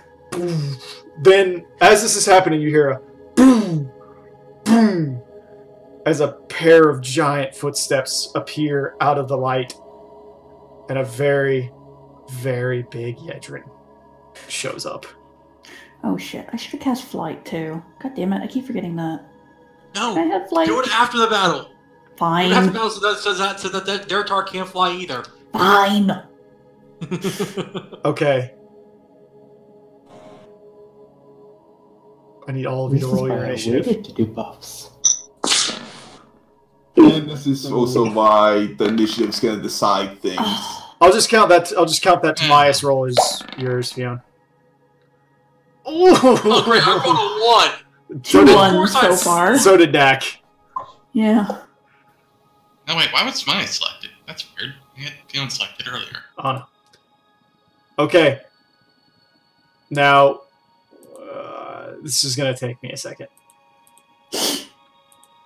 Because I got to open all of your sheets, and hopefully it will show the tent on the turn order. Shift double click Shift double click. on the icon. That'll bring it up real quick. Oh. Thank you for telling me that. I did not know. It's a neat trick I learned.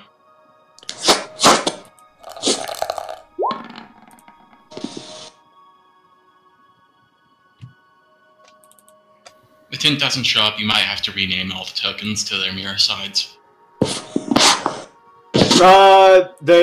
They aren't showing the tent, is the problem. Yeah, that's why you should rename the tokens so we can tell they're not us. Okay, hang on.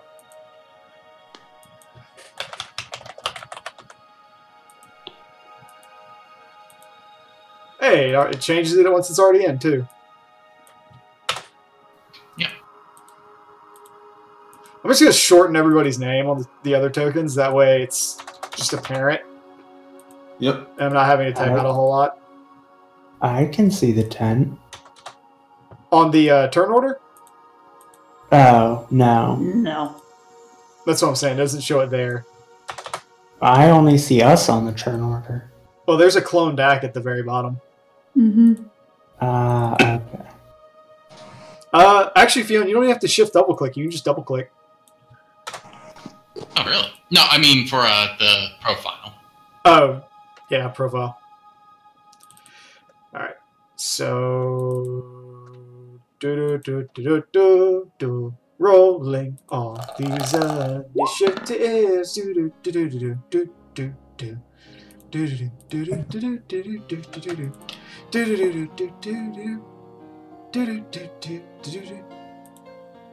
Come on. Oh, I'm sorry. I'm stupid. I'm a stupid fool that's on the wrong thinger winger. Thinger wing. Well, this bodes well. So far? At least I'm not going dead last. Kato, real quick. Your card, was that a +1 or a +2? +2. Okay. Have I gotten everybody? You You have get me. you didn't do walks, and you have to manually add Fiona because she's still not on the list. She is for me. And I'm not seeing the. It's because of an error. Also, you should roll Kato. Yeah, and Carlo. I thought I rolled Conrad. Of course, you rolled a 20 for me. Oh, okay. You are.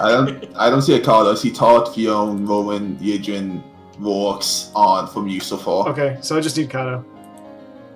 Sorry for the delay, folks. It's okay. It's okay.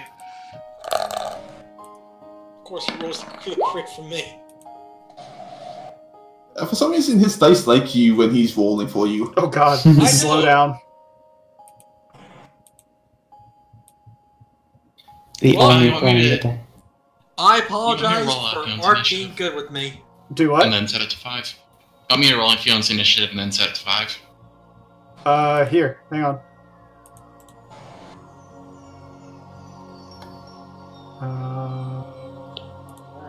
Where is it? Oh, Yidrin, Carlo. Oh. There you are. Oh, it's...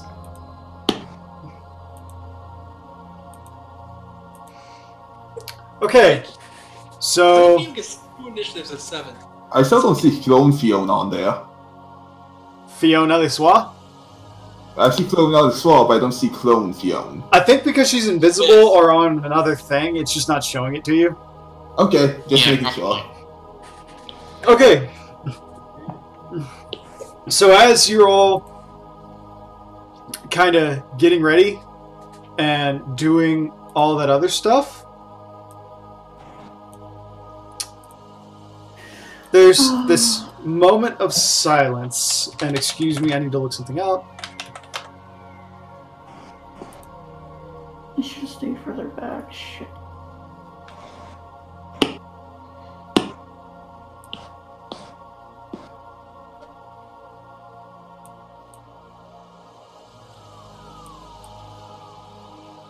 Yeah, Okay, we're all within Mega Flare range right here. there's silence for a moment. And then suddenly the crystal beneath you flashes red. And once it does so, it's as if a signal goes off in everybody's head that says, go.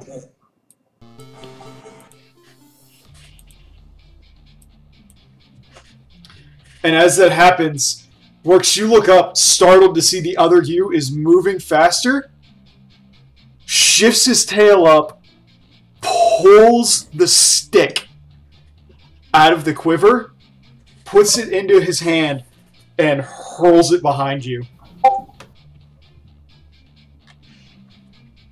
And Is that what something I could do, or is that just like he has better stats than me? did it? I told you had a prehensile tail, didn't you? Yeah, but I thought that would have taken a whole. It's a swift action to grab an item with your tail. You never told me that. It was in the rule book, so my bad. So, yes, as a swift action, you can grab items on your person. However, it is still a move action to put it into your hand. That's fine. So, he grabs it and hurls it behind you. And all you hear is the words, "May the forest consume all." I thought you were gonna go with "May the forest be with you." That'd be me. Exactly. Exactly, yeah. God damn it.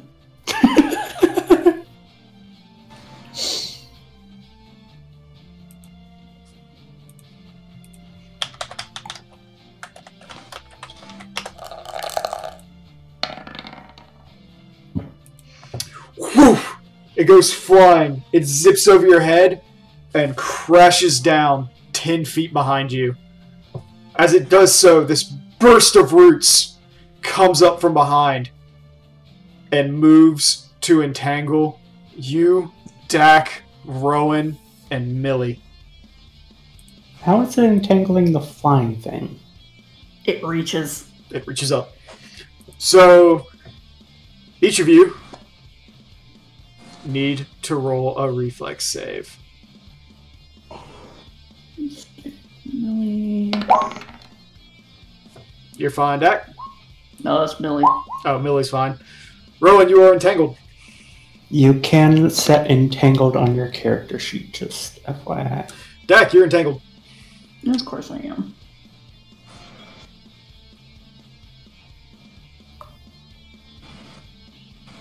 Did it not roll? It hasn't rolled for you yet, so I don't see anything. Fuck you, dice. Works, and you are entangled. One direction in, like, you know, one of those ways would have been much better. I don't want to beat it by much, but Jesus. Alright.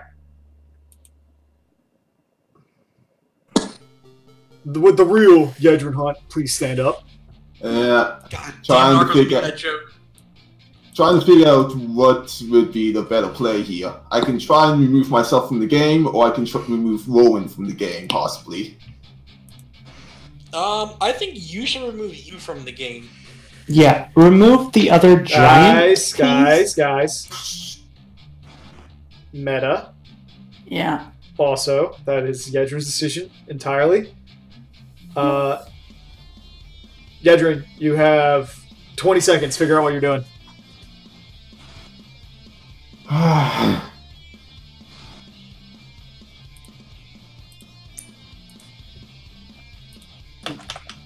I'm sorry, but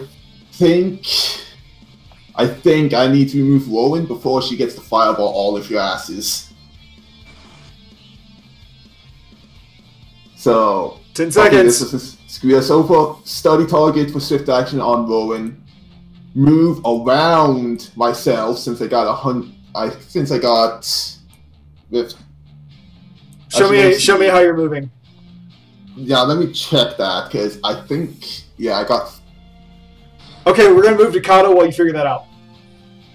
If I just move like this, even almost, I'll be able to get around myself. Okay. Is I got 10 feet of reach right now, so I can move around myself pretty easy at that and give me a range of Rowan. And then the fake Rowan.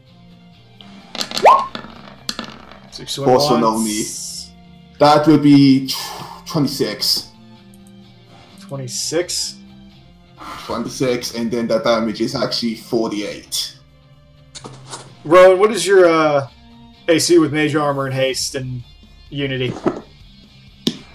7. 27? Yep. Also, since they haven't gotten to have it on, Fiona, if you can back me up on this, I think they count as flat-footed. No, they do not, because you were all well aware of each other before battle started. I thought it was a ruling that the force on a fight before if you have not taken torn, you're flat-footed no matter what. I'm gonna go ahead and homebrew that. No. The signal indicated that everyone was ready to go, so I think doesn't happen in this Okay, game. homebrewing it then. Yeah, Okay. everyone was well aware what was happening before you went in. So Also, let me just make sure my dice are reading that right. Yeah, 7, 16. Okay. Yedrin, you go to swing at Rowan, and there's this ping as it hits her magic armor, and it rebounds very slightly back. And you realize, like, this is the first time in a while that your attack has actually been rebuffed. Yeah. I'm surprised you got 27 rolling. Dear God. With all the buffs, yeah. Yeah, well, Mage Armor and Haste, I thought that was only like +4. +5. Haste is a +1. Mage armor is a +4. Oh, and then And then you then, need the plus 2. And then the scales. So, Scales +2. Yeah. so yeah, so Cool. if you had 20, that brings you up to 7. Yeah. Okay. Yeah. Alright, that Wait, means on how my much- so you should probably increase by 2. How much haste. armor do you have? For haste. Take it to party chat. Kato's turn. So,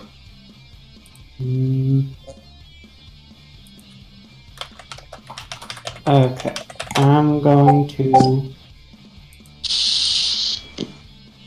take a few steps forward, trying to stay away from Demise, because Jesus fuck. And then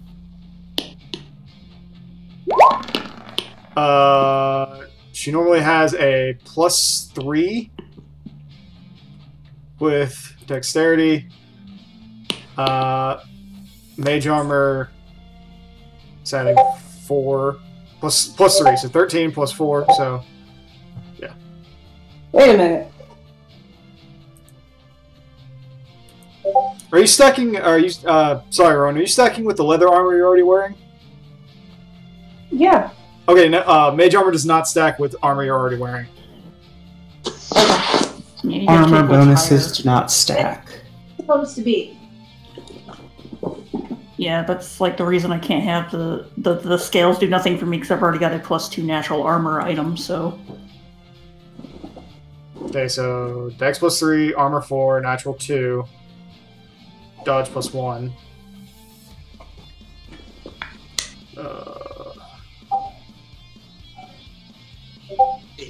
I thought he's giving you a +2. No. he gives you a 1. 1.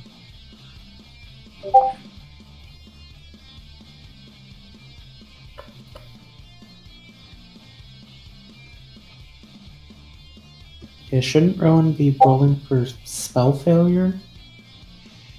I know I usually don't bother. I actually didn't know she was wearing leather.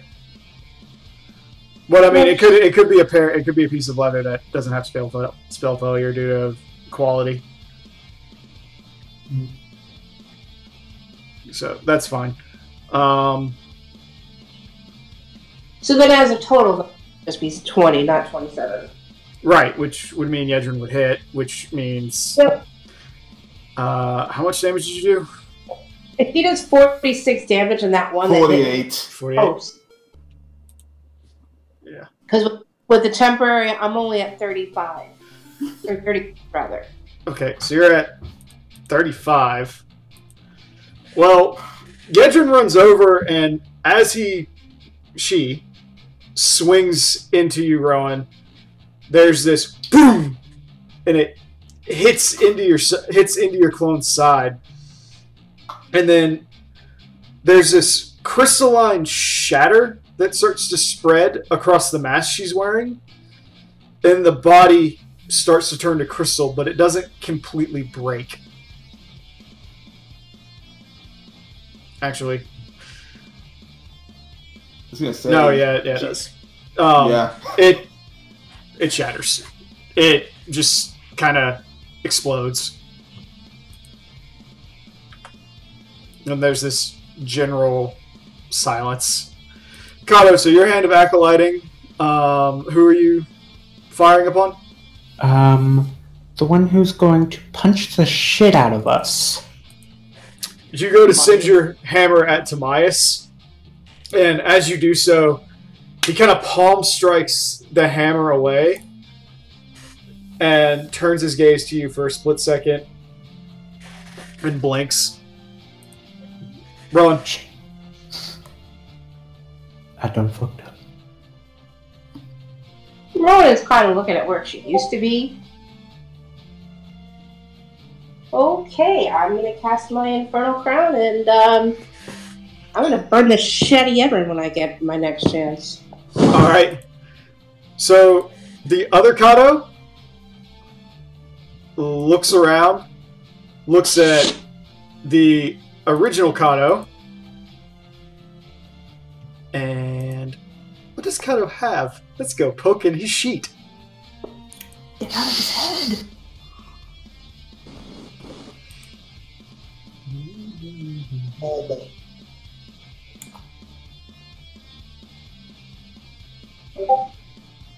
Let's see. No, I don't. I didn't want to roll right now. I wanted to read what it did. But whatever. He's doing it. Wow. Jesus. Shit. Okay. Okay.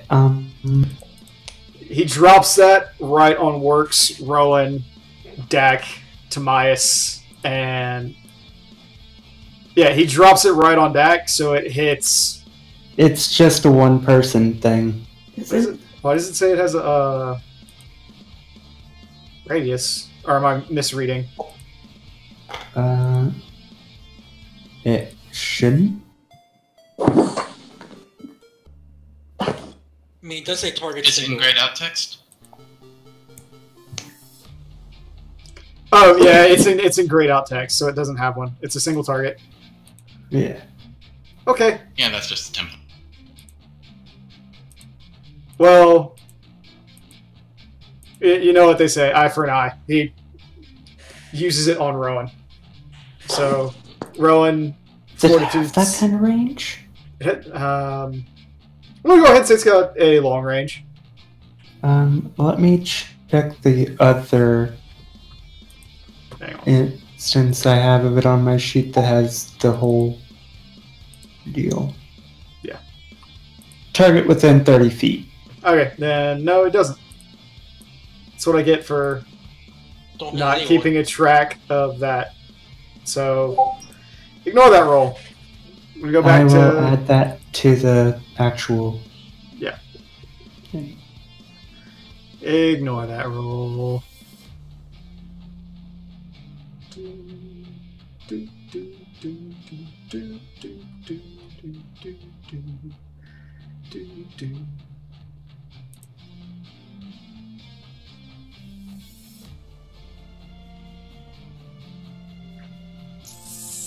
No. Alright, well, Kato,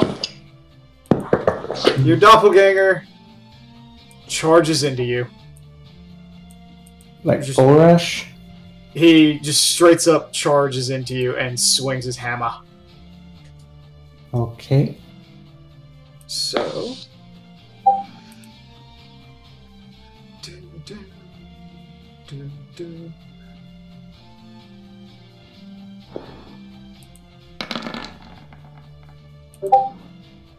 Well, did he use the sacred weapon first, or did he use the?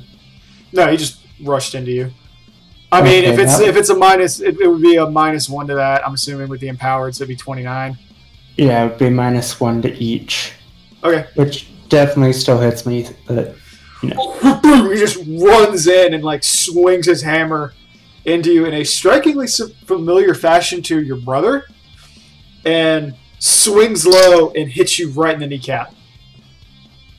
son of a bitch.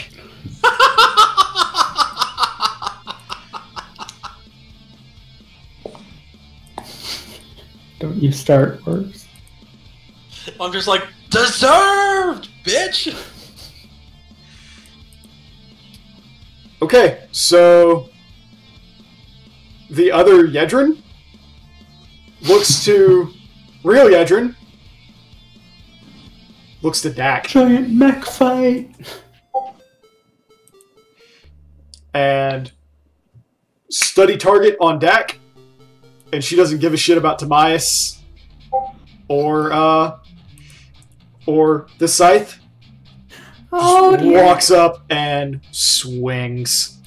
Or me, apparently. No shit's given at all. So we Well, all get he that just- opportunity. No, she However, when just entered your range. She didn't move Oh. through it. So, Yeah, she just comes in. Scythe and Timaeus would get one, though. And she's also in the Timaeus angle. is using a disarm for his attack of opportunity. Okay. Also, I think we set the. Right. Nope. Darn. Because remember, I Yedrin think- has an absurd CMD. I think Yeah, we said but- that the hammer doesn't, or the spiritual weapon doesn't do a attack of opportunity. So, let's see what I can do with Yedrin's rolls. Oh God. We're fucked. Oh well.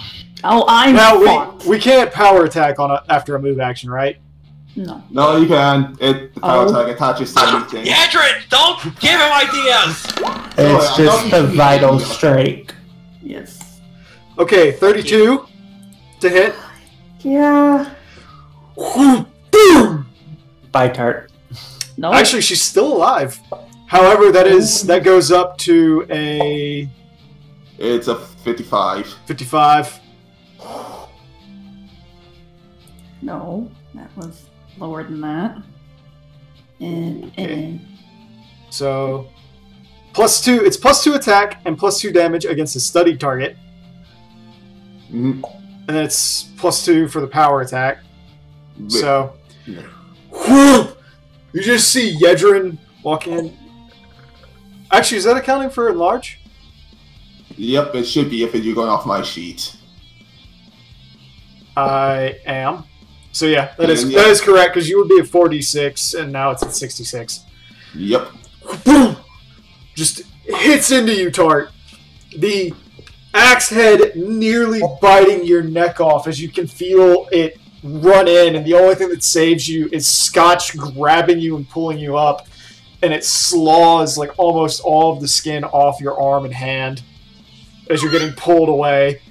And it comes down and it just cracks the crystal beneath it, like splitting apart like making a small chasm beneath it. She looks up and you're like in your face.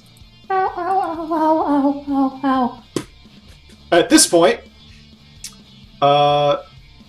Works, Rowan, Dak, you can't see it because Yedrin's kind of in your face, and the other Fionn. The other Dak slaps her hand into the ground, and a pillar of stone shoots up 15 feet in front of her. And then this wall appears on the other side. Not for like it's 15 feet up. So there is a 15-foot tall square pillar rising there. And a 5-foot wall that stretches out 10 feet shoots out the other way, blocking Yedrin. Which spell is that? Sculpt stone. Yeah, yeah. So there's a 15-foot wall right here, like high. Basically, the pillar goes up 15 feet high, the square. Okay. The little wall that are two behind it is 5 feet high, but extends 10 feet back. Couldn't Okay. Hunt just reach over that, though? Hunt's not that big. I'm actually 10 foot right now over because enlarge. Meanwhile, there is silence, and then do do do do do.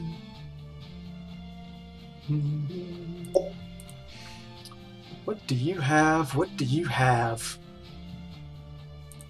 Do, do, do, do, do, do, do.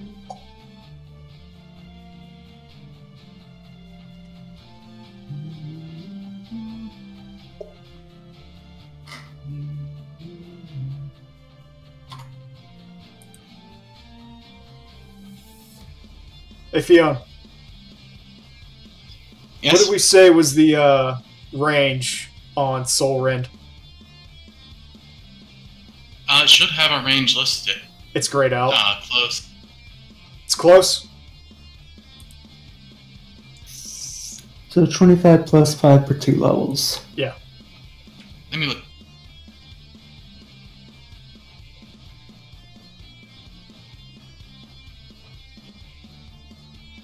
Yeah, it's close. It's close range. Okay. Well then, there's momentary silence.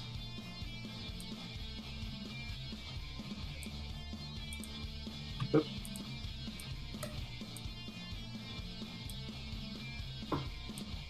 And then, poof, Knot Cramp arises behind you. And casting a spell negates invisibility, correct? Only if it targets something in a hostile fashion. Alrighty. Although, So, yes, you did not break invisibility. well, if it has a somatic component, I guess we would get a chance to see, maybe? I mean, here. Yeah. I'll give you that. Take a perception.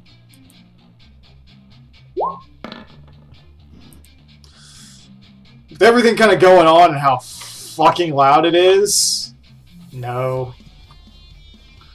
Like, there's explosions going off. There's the sound of, like, crystal shattering. I'm dying. I don't see shit or hear shit. Sorry. It's fine. What is... Why am I... What? What? What's wrong Oh. with chat? GM. Damn it. I gotta remember to switch sides. Whew. Works. Timaeus just comes in at you. He's not running, he's not charging. He just moves in towards you and gets ready to strike. Oh, of course, Demise goes for me.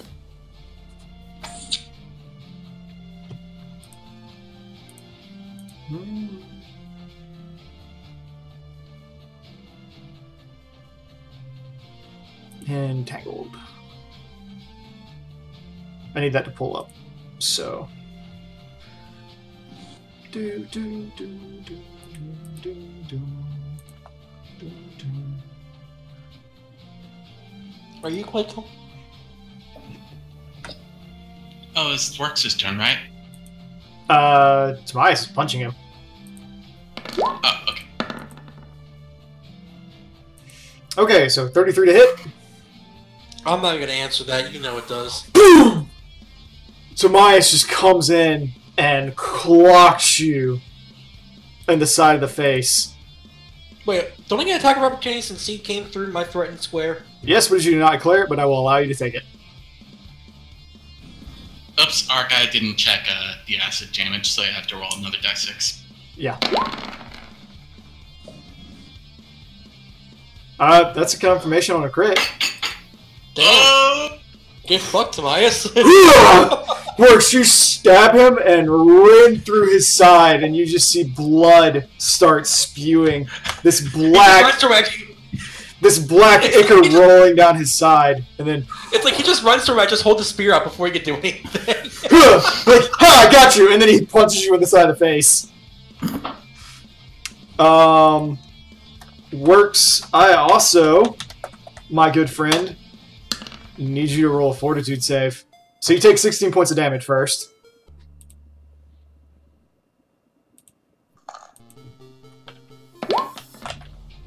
Oh, fuck you, dice! No! Nat Of course. 1. Of course. Okay, so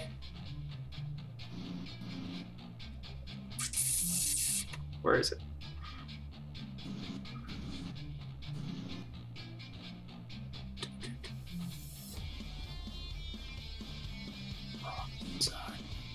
Of course, I roll a crit and confirm it, and then... Also, I need you to roll a reflex save.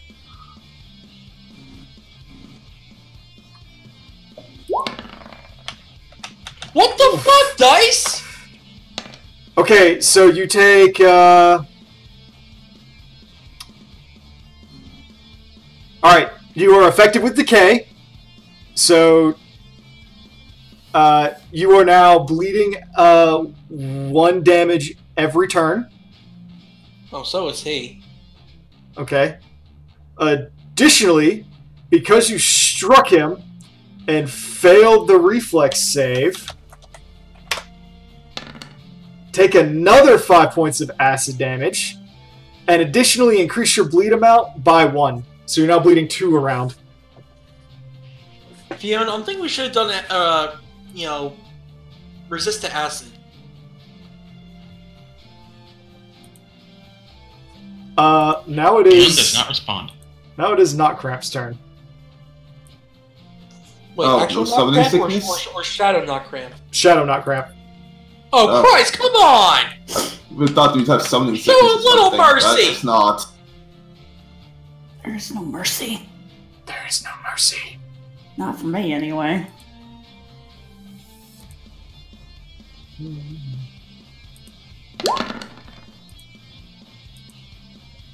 Could have almost been a 1. Okay, so 20. Attacking me? Yep. That hits. Not Cramp just comes over and stomps on you, deals 9 points of damage. Whoop. Oh yeah, 20 hits you thought? I thought you had like more. I thought you started at 20 AC. I'm entangled. Oh. Yeah. -4 to that dex. How much did it hit me for? 9 points of damage. Dak falls to the ground. Worksend. Well, fuck! With a little squeak.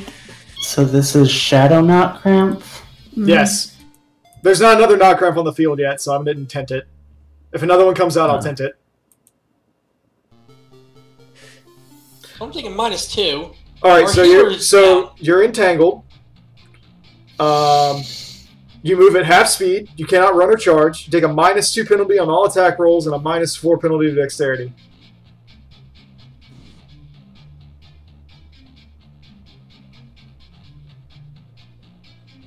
Alright, I'm gonna do what Shadow Meat did. I'm gonna fucking put that stick down.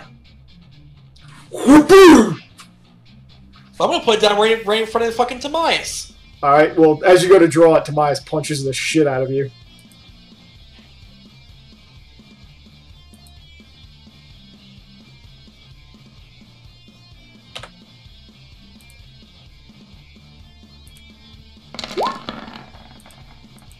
Yep, all that's gonna hit. Just uppercuts you as you go to put the spear out. And as you do this, you feel your face kind of turn to the side, like your tail has pulled your other spear out. Take 12 points of damage. You're now bleeding at 3 around, and add another point of acid damage, so take 13 points. Already counted. Alright. So, I guess I slammed the spear into the ground. Okay, so you slam it right on Tamias? Yeah. Alrighty. Monk. Let me guess, he's gonna reflex out of it. Well, it might still hit my giant version, maybe? I think it's got the range if you're hitting right in front of yourself. I mean, if I hit it like, where is it? Right here? Yeah. What's the range on it? Like 10 feet? It's 10-foot radius. Yeah, that hits Edrin. Adrian, go ahead and roll a reflex save for your doppelganger. Roll low. I can't balance anything, especially since they got all the buffs I do right now. Hey, rolled low. Okay, they're actually not entangled by 1. Wait, what? It's a 14 to save against it. Adrian, how is your reflex so crazy? Yeah, wait, hold on. Being bigger, shouldn't he take minuses to reflex? I think his reflex is normally a 4, and it only goes down by 1. It only goes down by 1. And I got bonus Where from the hell is haste. that plus? Bonuses from... Well, bonuses +3 from haste, plus the ties to bind. Then there's also the fact that reflex is a primary skill of my class. What? +3? Plus Yep. 1. Ties to bind. We said it goes to all rolls, including saves. Right. Right, so it's his dex plus 1. So basically, I also have a cloak of resistance. Mm. So Okay, makes sense now. yeah, 5 + 3 + 1 + 3. Tobias rolled a 30. Of course he did. He is a monk. Yep. Because why? Yep. Because why should anything I try to do work? Fiona. Alright. Timaeus performs a flurry of disarm. It's like, no, Yedrin, no!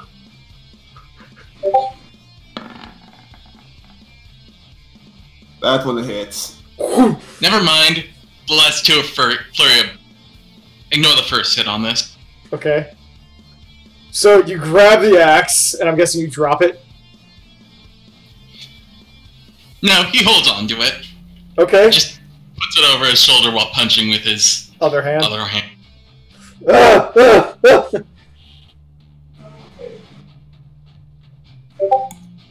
Okay.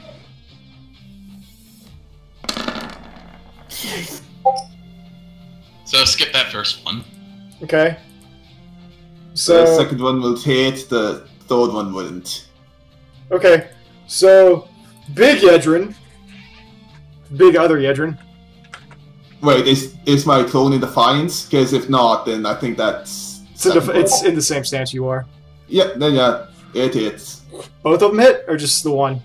Just the one. Okay. So boom! Timaeus punches big Yedrin immediately. Yedrin, would you roll a fortitude save for her? Okay.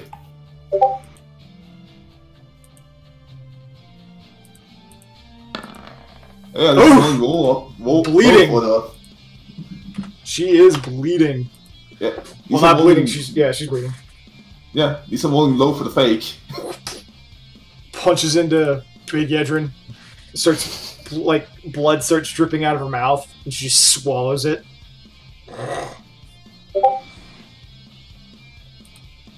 Dak. That's still Fiona's one. Oh yeah, it's still yeah, Fiona. Yes. Yeah, it's still you. My bad. My bad. It's still My Simia bad. and Fiona herself. Yep.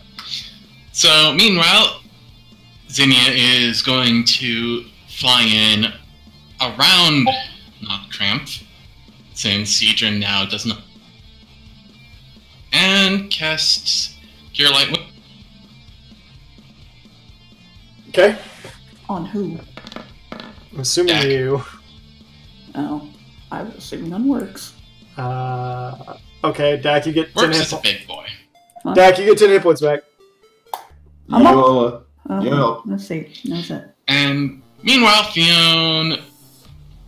Well, who knows what she's doing? She's not around. Mm-hmm. Sorry, let me.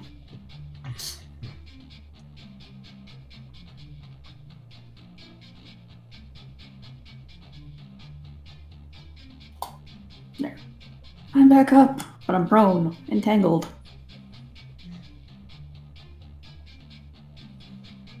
Okay. Anything else? Alright. Okay. Dak.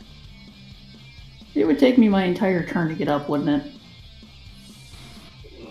Yes. I think it's in the... I thought it was only a move action. It's a move action to get up, but she's also entangled. Yeah. That changes it, I guess. Well, not that Eugen can do much right now, so you can Yeah. probably stay on the ground. Oh yeah, Yedrin's there. Wouldn't it be an attack of opportunity or something too if I tried getting up? She's not threatening without her axe. Oh, that's true. No, she's still threatening no matter what. Well.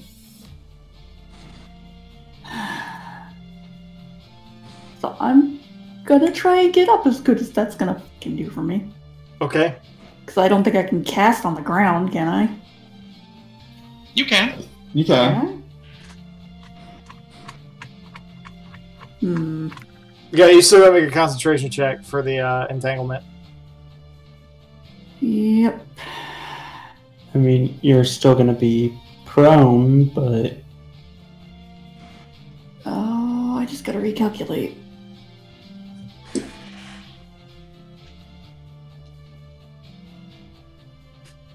Sorry, recalculation real quick. Okay.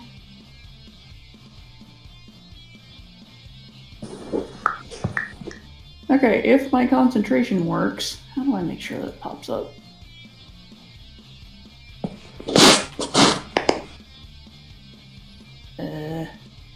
Do I do a concentration now, or do I try casting the spell first? You need to cast the spell first, because you gotta do it's the DC will be 15 plus the spell's level. Oh, that's gonna be great.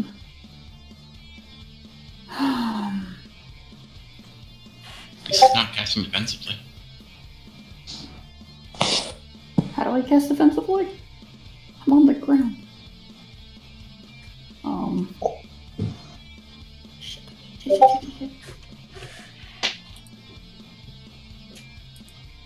Sorry, I'm just trying to see what I can do.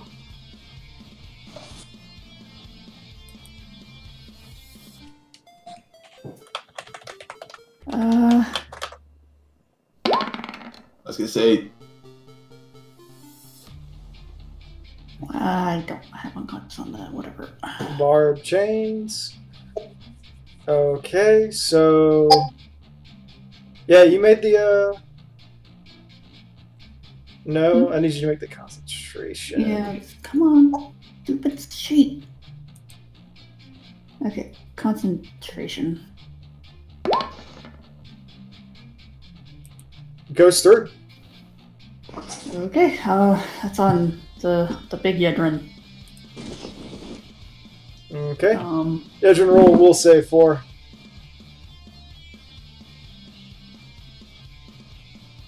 Oh, did I fuck up the roll on that again? Slaters have some good saves. yeah, I'm boosting with Ties That Bind, Iron Will, and a Cloak. Alright. So Yedrin doesn't go through with the emotions.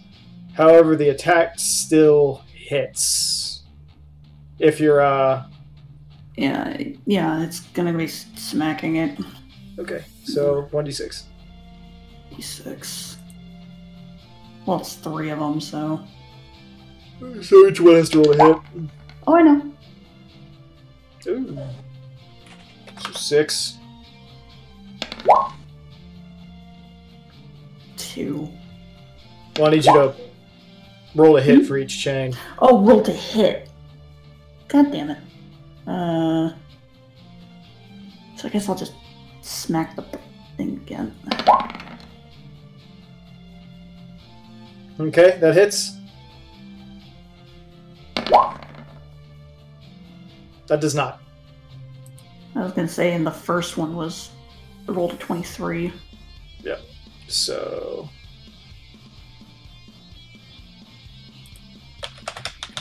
Oh, I hit got it. something. I apologize. Yedrin does not make the save on the second one. So -2 and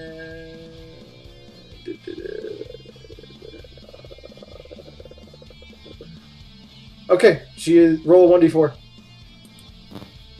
Oh, okay.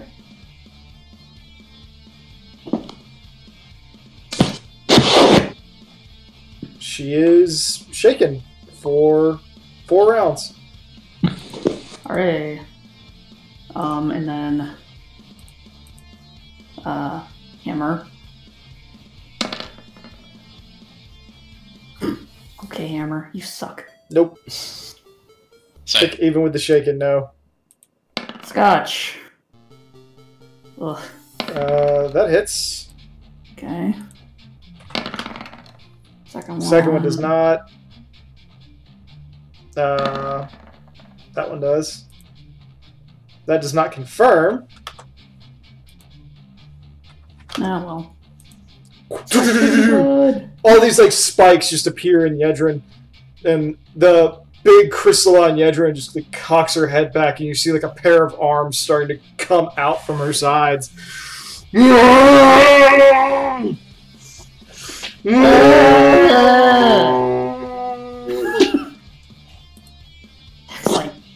Dex like, I know I'm gonna get knocked out next round. I'm just gonna right back at her. Meanwhile, Millie Millie tries clawing at Nutcracker because she can't do much otherwise. How much health does Nutcracker have? Let me pull that up.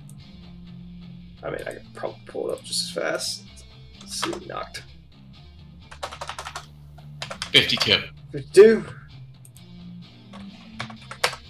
52 minus the 8. Back to the top. Clone works.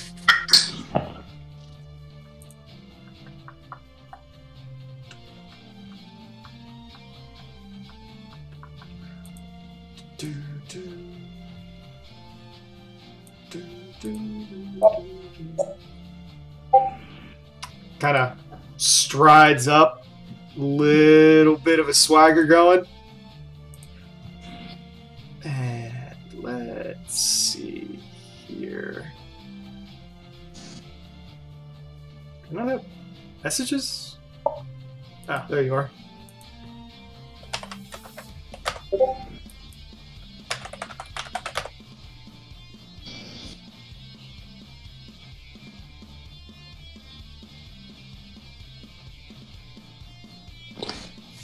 Alright, so Mr. Wormlord aims at the same point where he did his, where he threw his spear, and uses Flare Point. Works. What is the damage on that, if you would, please? It's 1d3. I don't believe you. Well, you shouldn't. I'm trying to save my own ass here. Yeah. Let's see.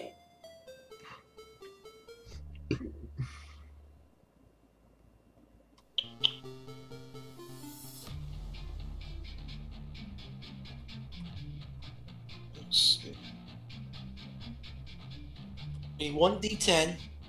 Mm-hmm. 7.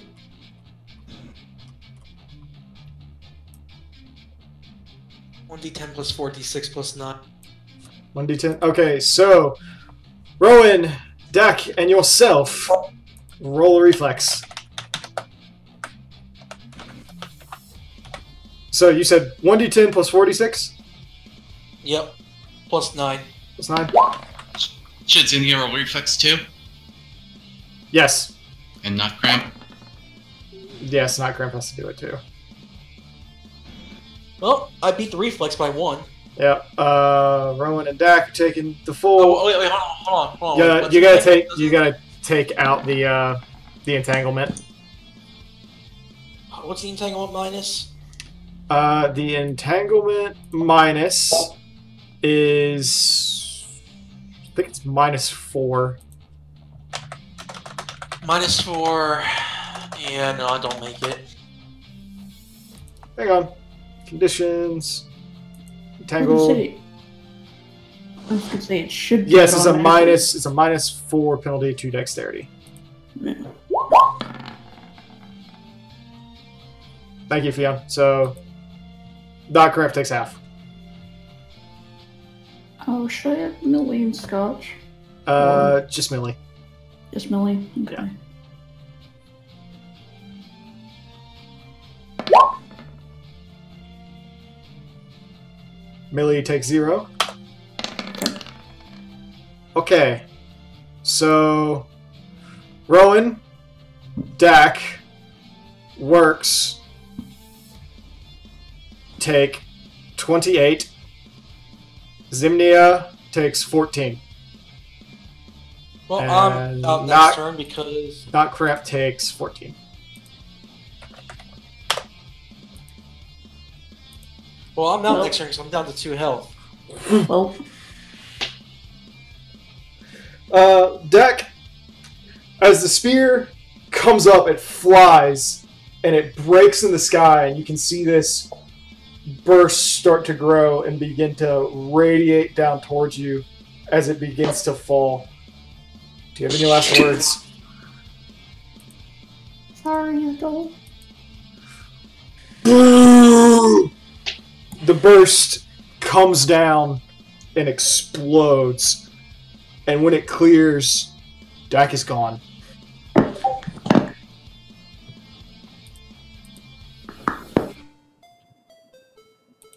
Well, shit. I'm gonna assume all my stuff poofs. Yes.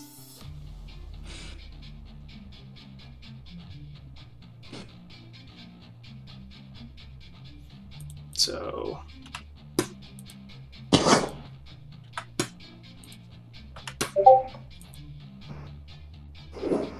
alright.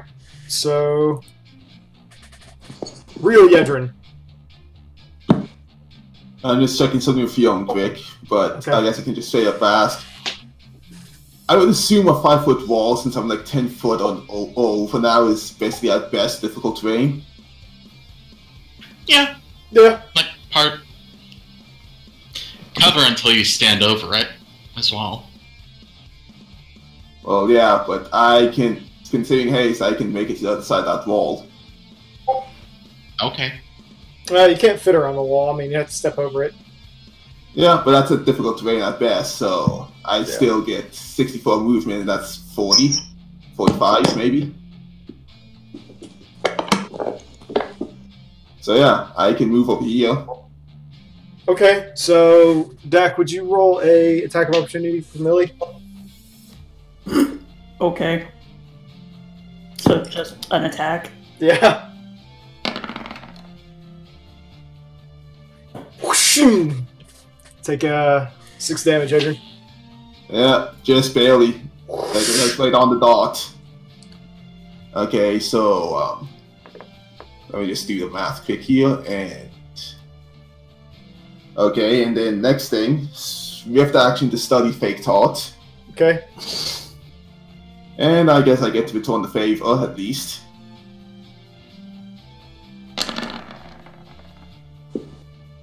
That would be She just shatters. There's not even like... Boom. Boom! You swing through in the first one, and it's just... Whoosh, just slices Dak in half. The fake one. And the crystal Just just, a small shatters. nuclear explosion. Kato. Do Klondike's familiars disappear too? Yes.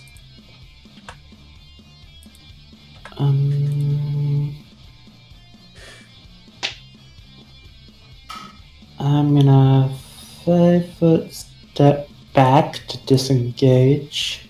Okay. Then. Okay, so you're gonna double move. Just getting him more in range, so. Or out of range, so Rowan can blow him the fuck up. Okay. Fire! Rowan! No, seriously, lots and lots of fire, please. Oh, hold on.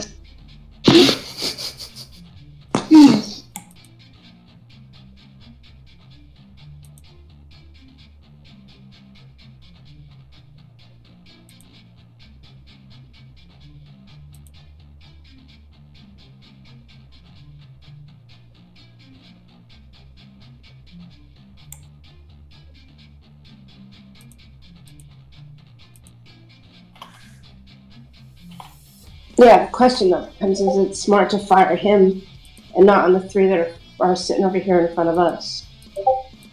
Well, can you hit all 3 of them without blowing up the real works?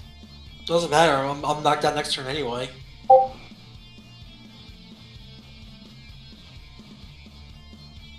Let's see. Scott, Fireball is a 20. Has a 20 radius. 20. 15, he would definitely get hit. Like I said, it doesn't matter. I'm out next turn. I'm out when my turn starts. Oh, you do have Ties the Bind, and that's... Never mind, that's just temporary hit points. My bad. Yeah, those are already burned through. Are you out or just unconscious? I'm at 2, but we don't have any healers. Yeah, you do. Bitch. You don't heal me! They say you literally have a healer right behind you.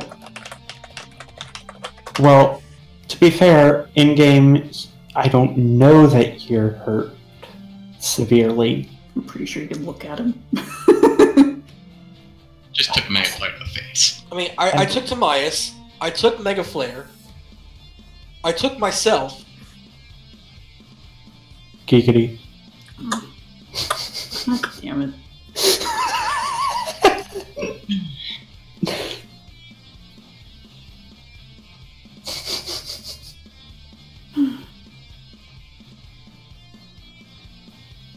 So, stuff gonna blow up?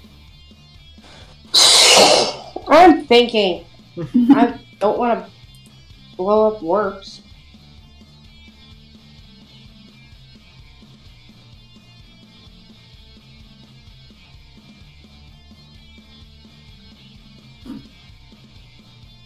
What's the radius?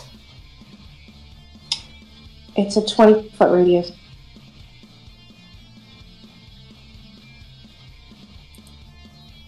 And it's a Wait, Fireball, it should 1d6 be- per caster level, so that's 76 damage. Just realized Fireball should be measuring from the corners.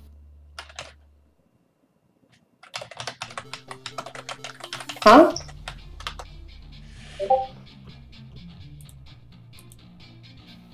Like this.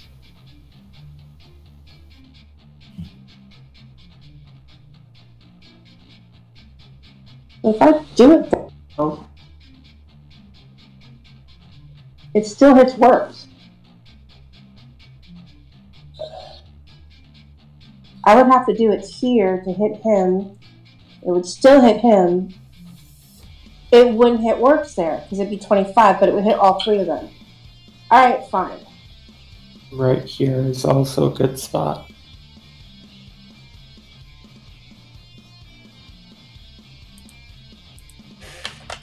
I can't. Not there. Not there. Works, would you go ahead and roll a reflex for your clone? Yeah, Jordan, also would you roll a reflex for your own clone? I'm also rolling that 20. What the fuck, Dice? So, Tamias got a 24. Works got a 23. Yedrin got a 20. So, Fireball is a 3rd level spell. So it's 10 plus 3. And Rowan, your intelligence, Caster modifier. your caster modifier is 3 or 4. I mean, regardless, they all succeed. But, yeah. My caster modifier is a 4. Alright, so 17. So they all take half damage. Actually, except for Tamias. Tamias takes no damage. Alright, so Low damage. I'm doing that now.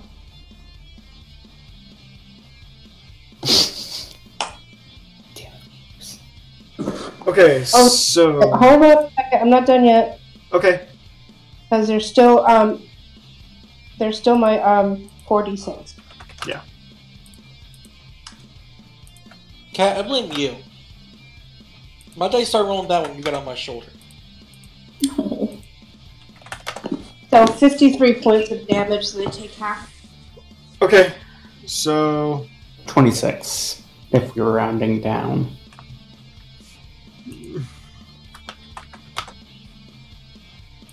yeah. So you blast that out. What the fuck?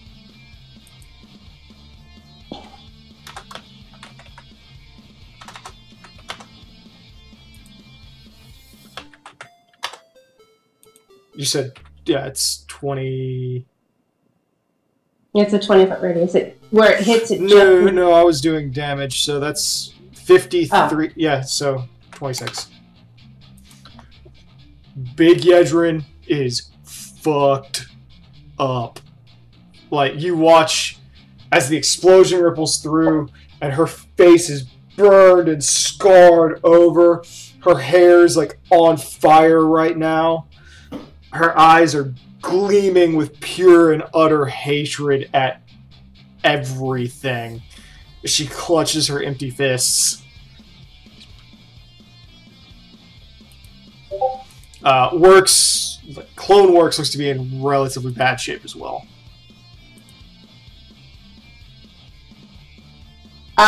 It also hit whatchamacallit, Timaeus. Timaeus has improved invasion, which means he takes no damage. Never mind, no damage. Regular evasion. My bad. Yeah. So. I forgot he made the roll save. Yeah. It's all good.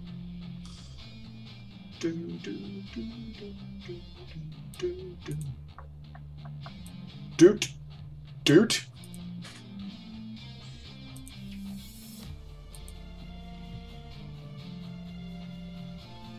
The clone Kato runs up behind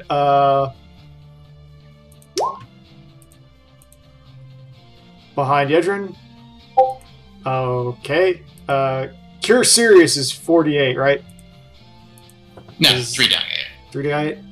Yeah. Critical. It didn't even roll. 3 die 8 plus 7. Alright.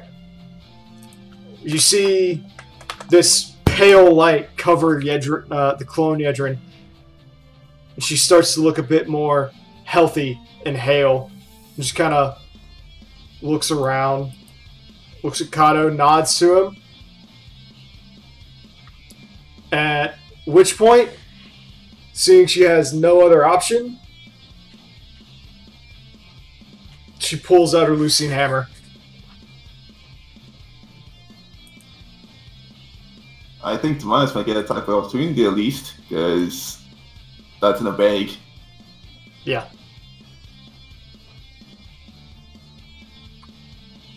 Alrighty. Does that mean I get one too?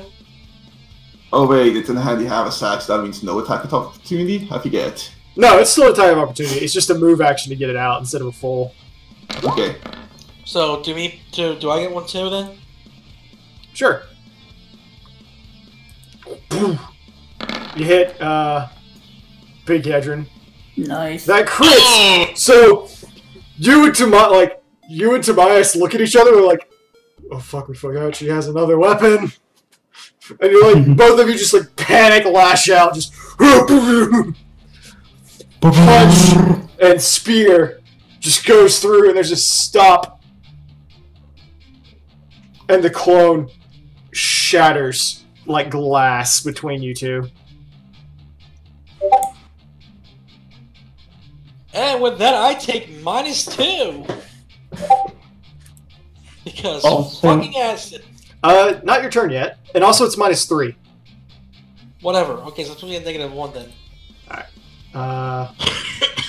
Ignore this, I'm just testing. Okay. Yeah. Okay, I added dice to it now. Wait. It's just not showing up. Those are dice 6s. Is it supposed to be 38? It is. Okay, and the other thing isn't. Cast level isn't being factored in for some reason. Yeah, probably because of all the spaces I have.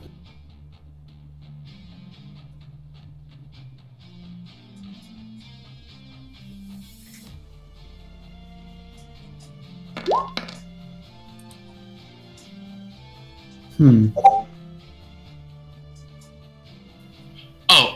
you have to put the left curly brace one to the right. Oh.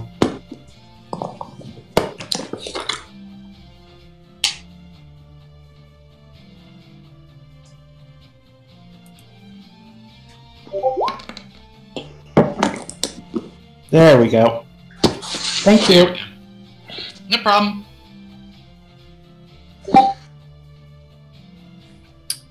Yedrin. Yeah. Just as you are starting to look around, the other Fionn appears above you on top of the 15-foot tall platform. As she does so, she casts Burning Disarm on you. Counter Ooh. spell. Wait, again, wouldn't that pop the attack of opportunity? She's 15 feet above him. Oh, look, that's why I didn't hit you in the head. Since I don't have Burning Disarm prepared, I'll have to cast Dispel Magic. Okay. So, is there anything I can do to counter the counter spell? Nope. What is Yu-Gi-Oh? Counter spell. Counter. I'm just imagining it, Fionn, like, it's over, Yetrin. I have the high ground. No. And that does not make. Okay, so it's by expending 1 point of her Arcane Reservoir, the Arcanist can attempt to counter a spell as it is being cast. She must identify the spell being I'm cast. using the original counter spell rules, So, not the Arcanist. Boy. the Abjuration associated school? No, like, in the magic section of the SRD, counter spell. Yeah, it's sending me to like a bunch of different things. Here, I'll link it. Thank you, because it's getting annoying because it's linking me to like spell-like abilities and the Arcanist thing.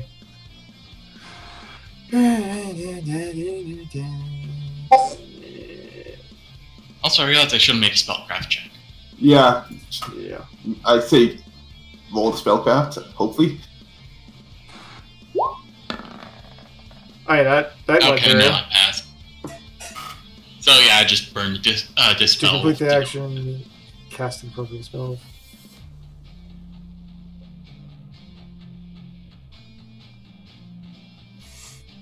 To complete the action, you must cast an appropriate spell. As a general rule, a spell can only counter itself. Spell magic has a colossal. Okay. Dispel magic you can use. Dispel magic. Dispel magic doesn't always work as a counter spell. See the spell description. I'm gonna trust you on that because I never read those rules, so I do not know it inside and out. Anyway, Yedrin, you may roll a reflex. So, doesn't counter spell just cancel it out entirely? Nope. No. She failed the check. Mm-hmm. Oh. Okay, you drop your axe. Huh? On a success, you just drop your axe and take no damage.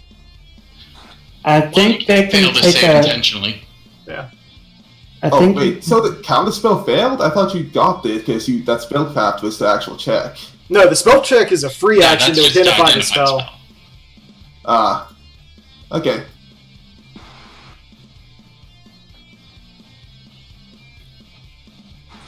So, I have a question. Doesn't it disarm them regardless? Yeah, I was No. gonna say, that's weird. The reflex save is to drop it. Yeah. So if you fail to save intentionally or not, you don't drop it. Oh, that's So- how you intentionally fail it? Because I can take some damage. Okay. you will take up to 5d4. Let me see that. Yeah, let me click it. I'll take the 5d4, whatever. Okay. Well, you take 13. And I'm actually immune to fire right now because I still got to resist fire. Alright. Oh! You're welcome. Well, it was 13, but whatever. It's 20, so. Oh, wait, if they're immune to fire, then Works and Big Edron would still be up, because they had the same spells on. Well, not immune, No, but not I immune. think it's minus 20. Well, Yeah. Big Edron would still be down, but Yeah, he kind of Big Edron kind of got double teamed. yeah. So, Other Works is still quite high. Okay. Oh,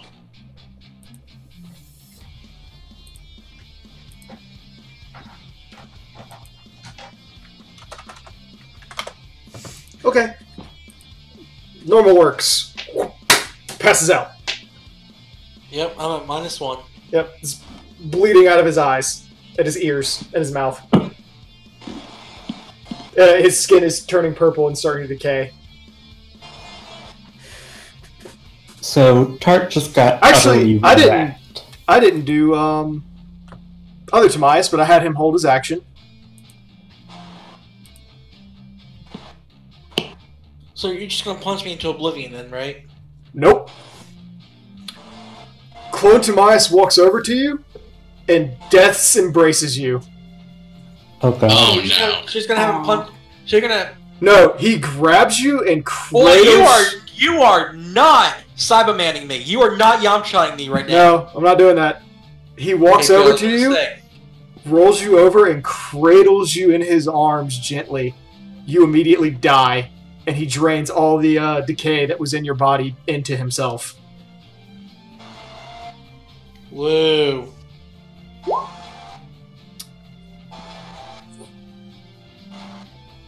Then he just stops.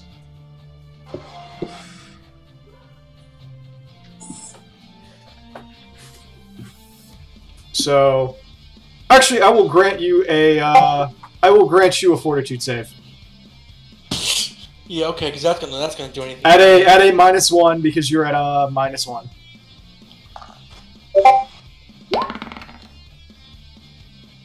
Yeah, it's a 21 then. Okay, you're fine. You're still unconscious.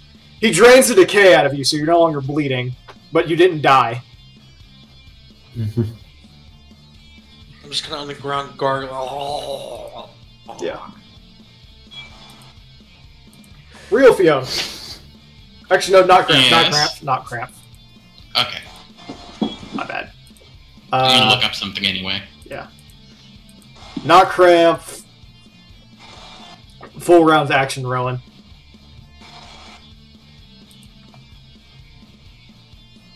So...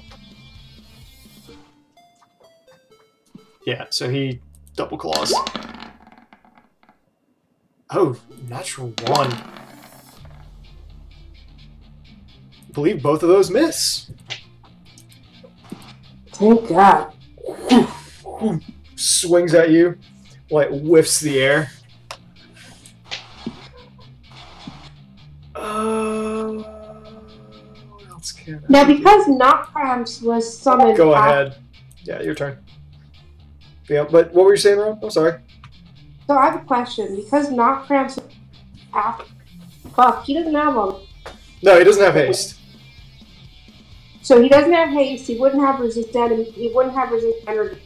He No, wouldn't have any of those buffs. no, he doesn't have any of the buffs. He's doing his normal thing. Okay.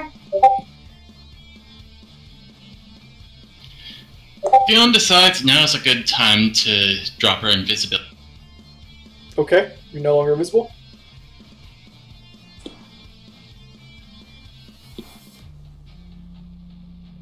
And she casts Glitter Dust at +2 DC.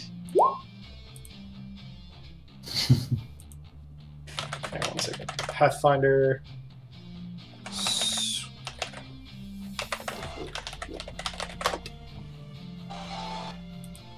On who? Hold on.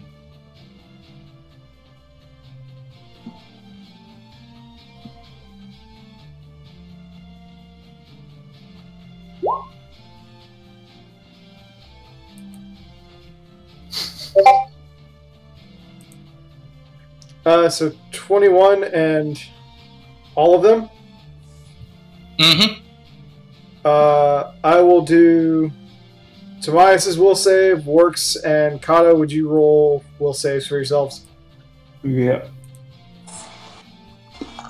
Do I need to roll will save for me, or just me? Your clone. Okay, so clone works fails, Kato fails. Tobias being the OP monk he is. Tobias don't play around. Carlo is even more fabulous now. Tobias fails. On a 2. Wow. So all 3 of them are blind. How long are they blind for? 1 round per level, so 7 rounds. 7 rounds. Yeah, they all like, blinded. Kyle's probably just like. Hey, I'm not done yet. I know, I'm just moving ahead. And Works' body is just covered in glitter. It's like, Real no, Tobias. I have glitter in my wounds. Charges in to finish off his. His, clone? Yep. Okay. Since other Tobias cannot see, he does not get the attack of opportunity.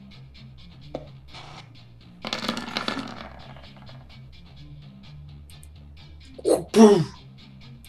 Hits him. He's still standing, and Tobias's fortitude. Does decay really work on Tobias? No. I mean, he made this save anyway, but no, it does Okay. not. He's immune to his own Alright, poison. and Zinnia went over to Fionn. Okay. Carry on. So, let's look up the blinded rules. Blinded Pathfinder. And nobody's healing. Hey, I'm working up to that. I'm sorry. I believe Works is the only one who's severely injured. Or even really injured. I only have 8 points of health, but yeah, he's down. Alright, so Cloneworks is gonna swing at Tobias. Oh, this is gonna Yeah. be good. This is gonna be hilarious. Okay. So that's with a -2. Works. What's your normal hit? Plus 15? Hold on, I can tell you 1 sec. Also 50% concealment. Plus 17. So. And Tobias has 31 AC.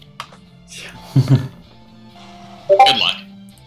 Well, I rolled 23, but still. Just goes around him. What the hooey?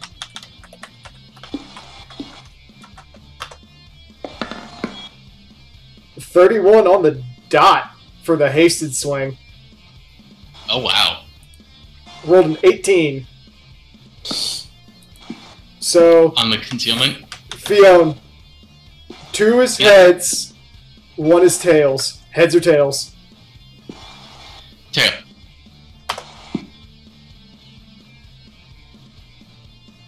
You got it correct. He missed? He missed.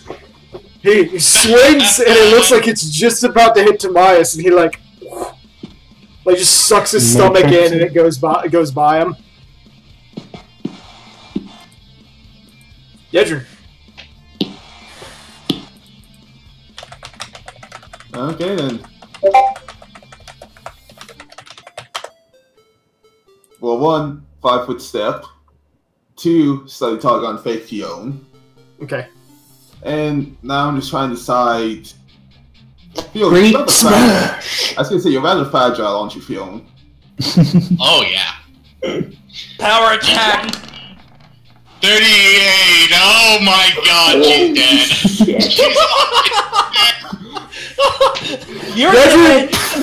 You're dead, the spire's dead, the ground below you is dead! Yedrin just like takes her axe, like pulls back, and lumberjacks the pillar. Breaks it, Then sets the axe down as Fiona's now at her height, grabs her, bear hugs her, and squeezes until you all hear the clone's back pop, and then her body turn into a C. And then Yedrin just drops her. And then shatters. Just shatters. Dust. That was amazing. Poof, poof, poof, poof. Hey, 2 more on that dice, and it would have been even more amazing. Hold on, no, Idris should definitely keep like people's elbow to her. Just poof. Okay, so Yeah, 2 it's fake Kato. Oh, sorry. Or real Kato, I'm sorry. Real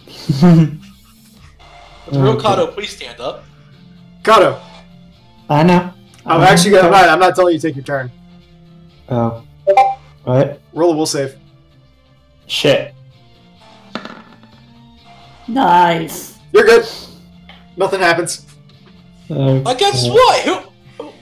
Who had to control his mind? Probably something that I was given earlier. That's the good Samias. Unless you're coming to heal I think me. he's coming to heal you. Okay, so 17 points of health to works. Yay. Not much, but it's something. He's alive. For now. Alright, rolling. Yeah.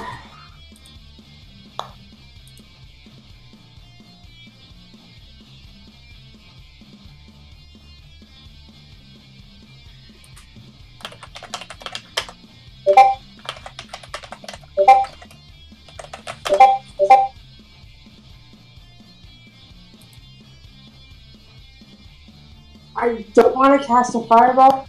Didn't anybody, especially someone who just got up? Well, What? I was just saying, I'm pretty sure the other Kato is still at full health.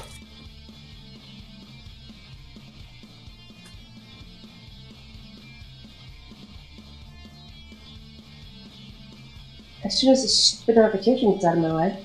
Oh, good God. But in a good turn of events, we didn't get to go shopping before we got in here.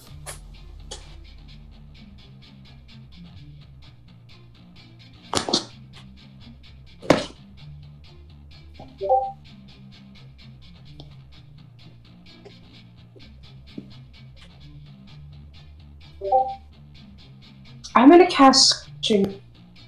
Scorching And Ray? I'm gonna cast it at Kata. Not Okay. real Kata. Like that you had to specify. I mean, I wouldn't put it past her, honestly. My dex is down though. My dex is down to Remember, you gotta make the concentration check to see if it succeeds. So 15 plus 2? Actually, Nope, the question. spell fizzles. Wait, your concentration check should be higher. No, that was the spell. The trace attack. No, my Well, I mean, that doesn't hit Kato anyway. yeah. wait, hold on. Question: can Rowan burn the magic stick? Wait, a plus? Rowan. Oh, actually. No, I guess I was rolling the range touch attack for the spell. Yeah, And I know, but You can use Shouldn't your the modifier your, on that be higher? You can use your the cast. modifier is 1 because I'm in. I was gonna say you can use your caster modifier. Yeah. So it'd no, be that's For fine. spell- okay. I thought for spells you usually use your caster modifier for touch attacks. Nope. Touch attacks use melee or Range. ranged, and Yeah, qualified it's for weapon There class. is a dexterity modifier for the scorching ray touch attack. Okay. So- Well, regardless, I'll just go ahead and say 'cause that missed. You go to fire yeah. the ray, and it just goes whoof, and fizzles out before it even gets there. Next time I'll just stick with my magic. Can't you do a move action to try and get yourself untangled? You can. But to get myself strength check. I think that's a strength check, yeah. Yeah, it's a Yeah. strength check or I escape mean- artist. You could always try. Rowan is out! Vehicle. Just drags her like out, like, no! Or she's just like, Rowan flips okay, it I'm word it pops off her. Oh, the magic stick being wood. Couldn't she have burned that? No, the effect was around our legs and whatnot. But I'm saying. Now you can set it on fire, but she purposely avoided hitting anybody that was stuck, so you wouldn't be burning. That's true. Alright. burn, baby, burn. Okay. I mean, with our fire, our fire buff, it probably wouldn't have done much.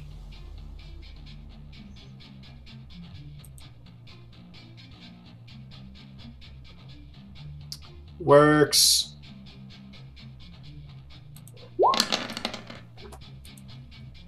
Oof. Roll a fortitude there, buddy. Jesus. I just got healed. Wait, wouldn't Works be up? Works is awake, Still can- but Kato's using Oh, Interstellar Void on him. Yeah. Taking the Sorry, full I there, misread buddy. Yep, I'm dead. He pulls his hand out and points it like he still can't see. He's blinking. He's like, there. Yeah, wait a second. How could he use... Wouldn't there be any kind of debuff against that if he's blinded? Might be concealment still. Guess it's a ranged thing. Yeah. So I was about to say heads or tails. Let's go heads. These tails. Sorry, Works. Carl's like trying to focus, and like he brings his hand, he's pointing it between the two workses, and he drifts back over the real one, blanks and like tries to focus. Like you see his eyes like behind the mask, like straining.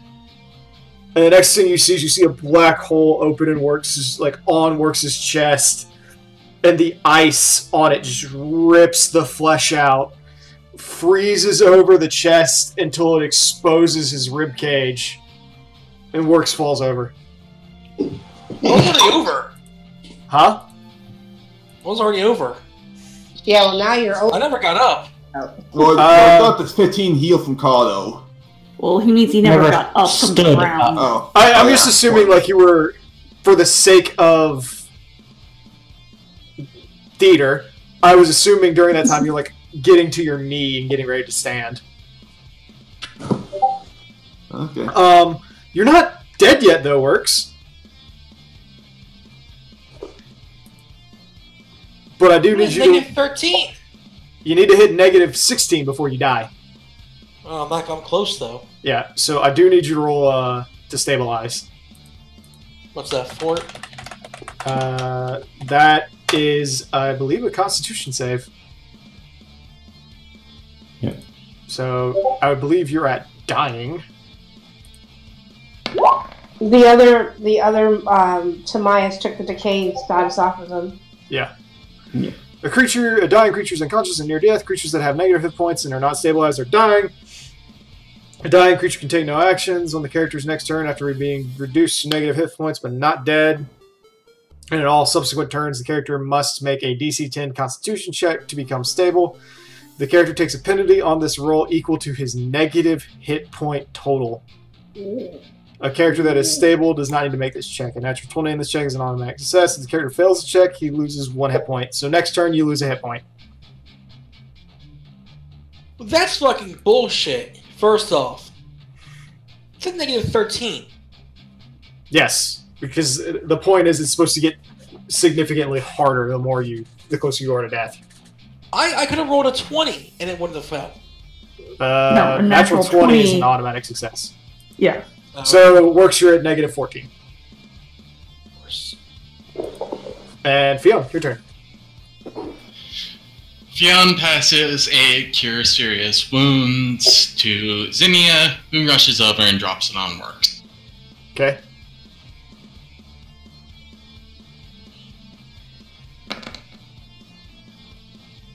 You heal 27 hit points! Congratulations!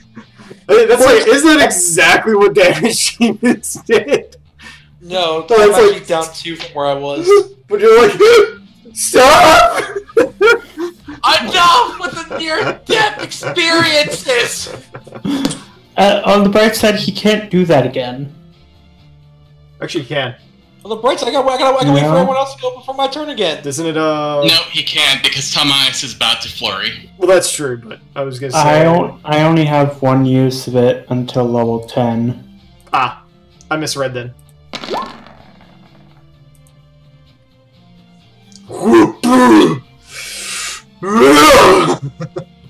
Yeah, I think Kato's... Wait, is he attacking Kato? Yeah, Kato, would you roll 2 fortitude saves? Okay. Even that wouldn't take me all the way down, I don't think. Okay. Yeah, I don't think the last one hit. Let's see. Yeah, it's really hit him. It You can... met. Oh, yeah. So Oh, wait, what? the last attack met. Wait, My thing says it has. Uh, My thing says he has a 24 -2 for the blinded, so it's blindness, still, but... and the dexterity. So actually, that would hit him. Oh my god. Well, another fortitude save then. He doesn't need to. Oh, he's dead? I think he's exactly dead. Nice. Let me see. Come on, character sheet. No, he is 1 point from death. So, roll one more fortitude save, but he failed. I believe he failed both of those. Alright, Let's see here. when you say the thing that's saying that, are you looking at the blue circle? Yep. Yeah, I forgot to update that after last battle. It's currently at 20 if you look at my character sheet. Okay. Well, with 2 stacks of decay on him, the clone kind of like shivers for a second, and then just rots. Oh, hey, that's what my soul feels like. oh, hey, Fake Looks gets 1 turn to try and do something. And it's probably gonna be attacking me. If he can find where you are. There's silence. The false works puts his hands together in front of him Oh, shit. and slowly begins to open. And Works and Rowan are the only 2 people that can start understanding the words that are coming out of his mouth as he starts speaking Draconic. Fiona can too. Okay. I could probably pick up a couple words of it, but Okay, so Fiona, you can start understanding, and you hear, "O glorious might of Bahamut, open unto my soul, render unto me power untold. By your mighty hand the world comes undone. Now grant me this last boon." He's blind. He's just spreading out for a moment, and he rests the spear between his 2 hands, and he does nothing this round. I heard power and Bahamut. I look into myself. I go, "Hey, Bahamut, how come you didn't tell me about this shit?" The response you get is, "I don't even know about this shit." Okay, so I'm just like, "Fuck you, Heidelin!" I heard power and Bahamut, so kill him now! I guess I can her kill now. So I guess I come up from behind the pillar, start moving towards Warlocks. The fake Warlocks, I actually have enough moves for this, I checked, but just to show. Oh. You're still hasted, so... Yep, and Yeah. I also study target while moving as a swift action. Okay. Ejin, I would... Never mind. You were blinded, so you wouldn't get an attack of opportunity. Okay. Yeah, and you are right now at minus Oh, dex and flanking minus. bonus. Yep. Plus, you're not actually holding on to your weapon right now. That would be that's gonna hit now what? Those all hit. Oh, so I get, since he does have his bonus to dex, I also get this. Not like it matters. You swing, Wait, and Bahamut's hand rips out of Cloneworks' back and grabs the axe out of the air. And then it fades out and you swing through him. Basically, there's like a split second where... 3 seconds. Where Yedrin swings, and you see a half-formed Bahamut like rip itself out of Works' back, grab the axe, and start leaning in, getting ready to Terra Flare Yedrin. And then it just dissipates because there's not enough Aether.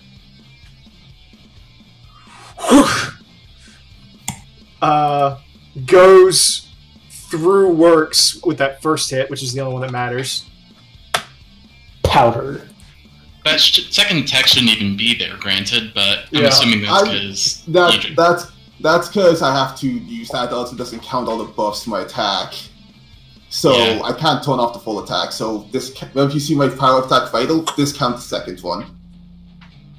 He has 1 hit point from dying, but he's still just like Okay. crumples to the ground and Oh, you okay there? yeah, I was acting out like how he lolled to the ground and my headphones fell off. I was just gonna double check. That is 57 plus 10. Oh, never mind. He's straight up dead. Yeah. Because he doesn't have any bonus to deck, so sneak attack plus flanking. So sneak attack anyways. Well, I only did 55 at first, so you add the extra 2. Yeah. Where he just like hits the ground and just starts crumbling, like turning into rocks, and just rolls over to work, like rolls in front of Works' feet. Or rather, at this point, like rolls into Works' hands. Yeah, da da da da da da da da. Just like, goodbye, my brother. We could have been awesome. There's Smacks Works upside the head. there's Shut up. silence again. There's a ping, and the crystal beneath you turns blue. I'm just gonna start to remove all these buffs. As everything Believe it. kind of fades away, and you're left looking at yourselves, you realize Dak is still gone. Where's our friend, damn it? Galen starts looking around in increasing panic.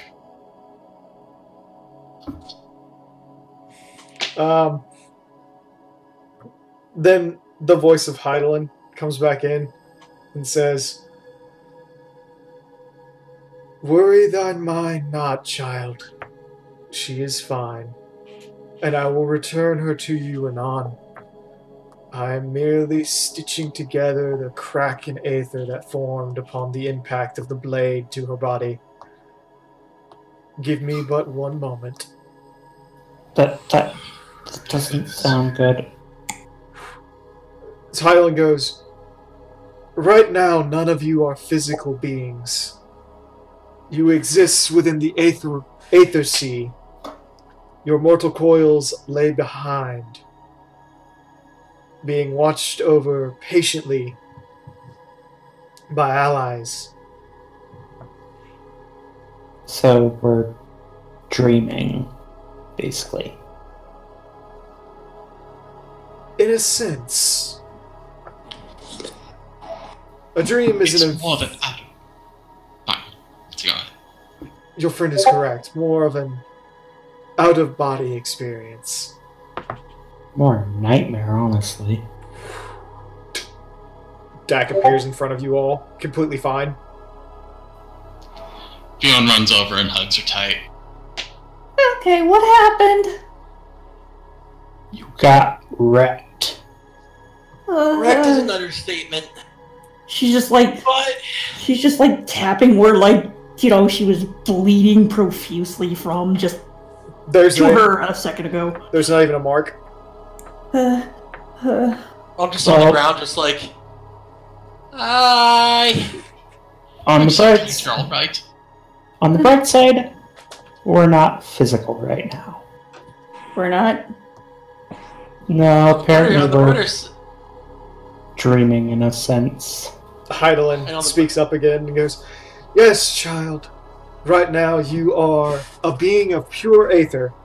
And while it is impossible to destroy beings of pure aether, it is an exceedingly difficult task. None of you were ever in any real danger of dying here, though the experiences that you had are very real." The damaging. You broke up. What did you say? I said, yeah, very psychologically damaging. There's not a response to that one. So, we've passed your test. We've won. We cheesed. Smacks works again. I'm on the ground. Kicks That your goes knee. over. That goes over to 10 poor works. Kicks the knee. Zinnia sits on Works' head. Gotta stop. Probably just sits down just to wait out what happens next, because who knows what's gonna happen next. You're all, like, there's a flash of light and you're all restored to full with rested. Me. Please tell me there's not more. No. We are quite done. You are all worthy of the blessing of light, and I offer you my further protection. Go forth, children of light. Hey, before we go, one question. Works? Don't even. I have a question.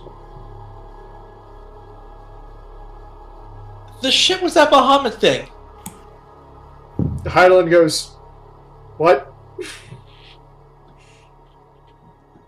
You know, that incantation that, Clone Me made, that, Bahamut's hand came out of his back? Yeah, I asked the real thing, and he doesn't know either. So, what do you know that we don't? Besides everything. Lux, and I will look into it after we get back. I do not, she responds, I do not fully control the entities that are brought in. They are yourselves in your current states. I believe it may have been trying to replicate a moment of desperation on your own part. And the Aether, reacting to its call, may have been producing a primal. Works, you were still running a primal? Oh, Well, it's a good thing we nipped that in the bud, isn't it? that's Not just just any primal. Bahamut primal. So many She words. kicks Works in the side. So many words we get out here for all of us. There's a So pause. many There's a words. pause, and then Wait. Kato just looks at Tart. Go for the knee next time. Shut up, God. At that point, Heidelin says, "Yes, Madam Darksbane, I believe you had a question for me." Since we've passed all your tests and we've gotten here, I want to know something. Yes. When we first came into your realm, I saw creatures and masses of darkness behind some of us, and, well, a demon of sorts behind two of our... What were those things that we saw? They are inner manifestations of both your best and your worst. They are you. And I'm a giant earthy... Nice. Not only are they you, in some cases, they are reflections of entities and patrons that are aiding you. They are things inside of you waiting to be unleashed. Curses from the past waiting to be mended. And unseen forces offering their succor. Then does that mean that one of my greatest fears is that I am part dragon? Am I a descendant of one of the firstborn dragons? There's a moment of silence as Heidelin thinks on this and reflects. Kato just pipes up before she can answer. Rowan, do you really want to know the answer to that? If my worst fear is that that dragon entity is the entirety of Gridania, yes. Because if I know what I came from, maybe I can learn to control it better. Heidelin very quietly responds, "Not is my place to deny you a journey of growth and discovery. I cannot answer fully to you.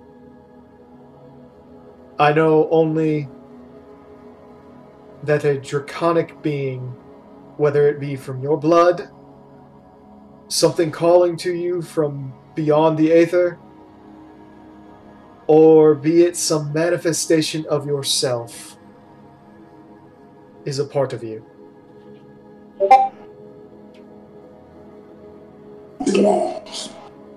Whatever. You can torture me, rip my head apart. You just send me back to my body. I'm done in here. I second this motion. Rowan, it's all well? No. Never mind. We'll talk about it after. She says, "Regardless, before you all go, you have earned your reward.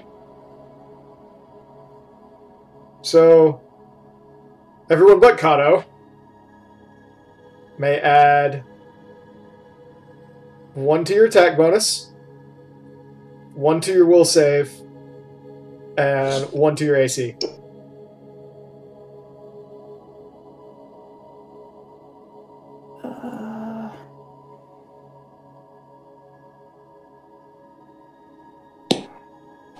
So is that to BAB? No, it's more miscellaneous. Okay.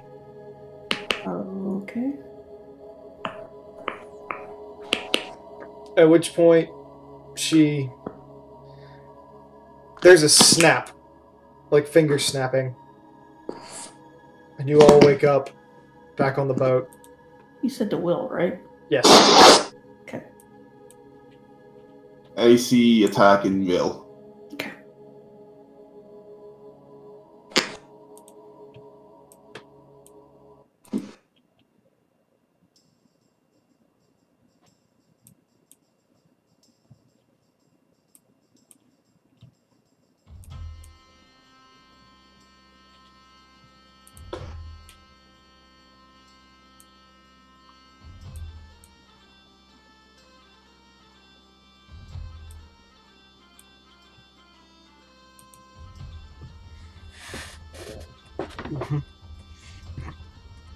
At this point, back on the boat, you all wake up in your respective rooms.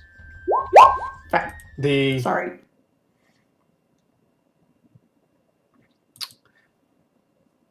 Sorry, I was kind of trying to collapse it. That's fine. The memories of what happened, still there, but fading rapidly. Feeling as if it was just a dream.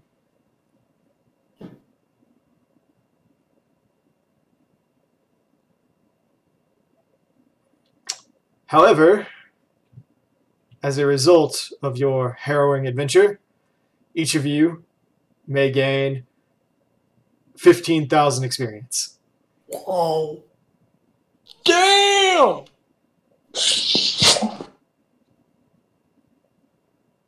Level 8. Level 8.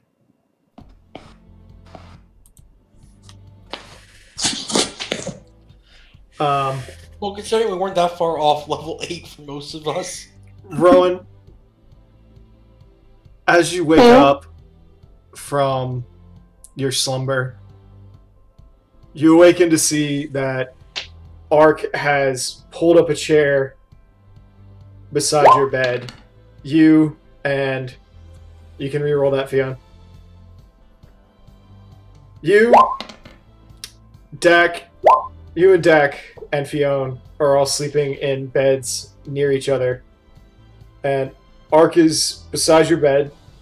He's stretched out in a chair, and he's like his head is leaned over to the side, and he's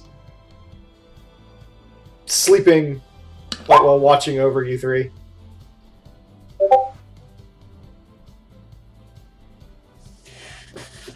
Wait, why is that a... I'm not sure where that 1-1 is coming from. I don't know either. So it's just 8, I guess. Whatever. Dak, do you have a, No? I don't know where that 1-1 is coming either. Yeah, no. Ark, you said Favorite just class? Do what? Nah. +1 to what?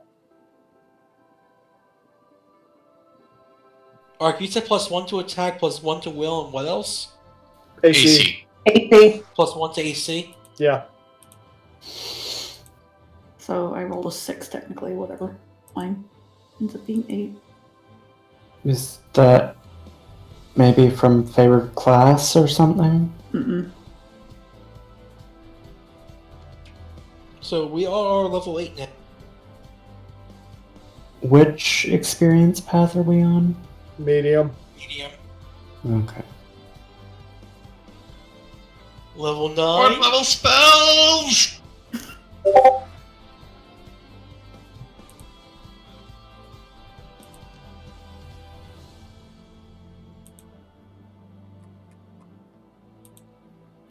But yeah. So Dak, Fionn, Rowan, you all wake up to see he's basically asleep in a chair, like just kind of has been watching over you by the looks of it. Like he hasn't moved.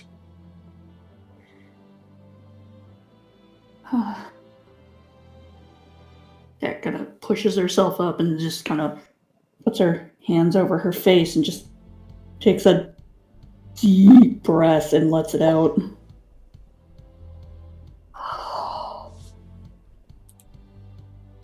You see his ear twitch.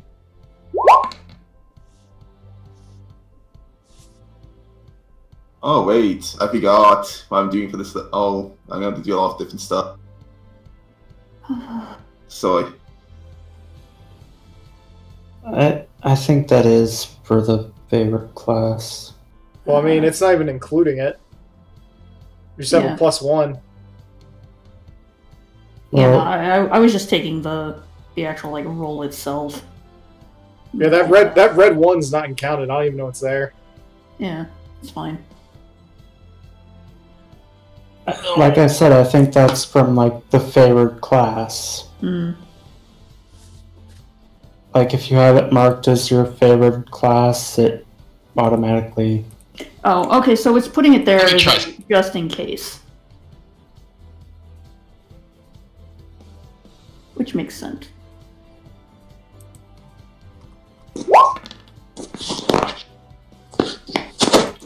No, that. No, wait. What's.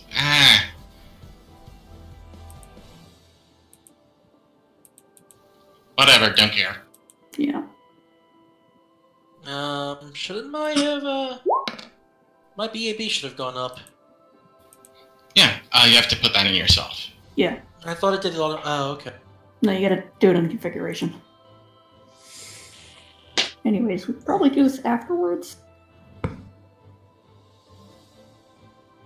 Ooh, I get a +1 Yeah. to like everything. Everyone back to RP. Just do Yeah. your character sheet silently if you're doing it. Yeah. Sorry. I know it's exciting to level, but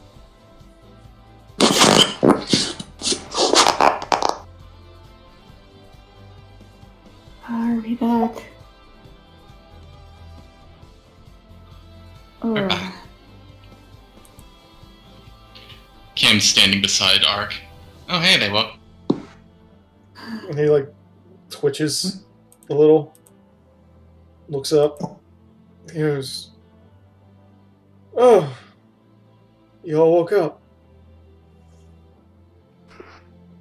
Welcome back."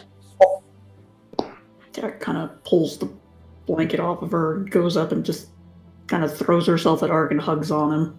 He's like, oh. Like, you can tell he's groggy. He goes, oh. Ignore. He goes, so, did you have a good sleep? No. We had something. Picks back up, just kind of holds her. God damn it. She, like, clings to him. He's like, hey. It's okay. Not hurt. Are you? Not physically. I mean, you guys gave us a little bit of a scare. You've been out for the last 3 days. 3 days. How long were we in the Imperial Sea?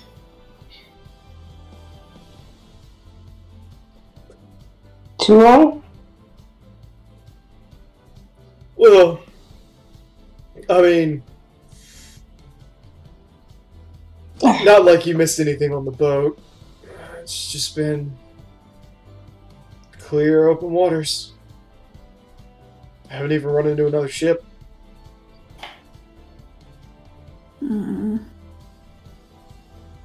Starts petting Dak.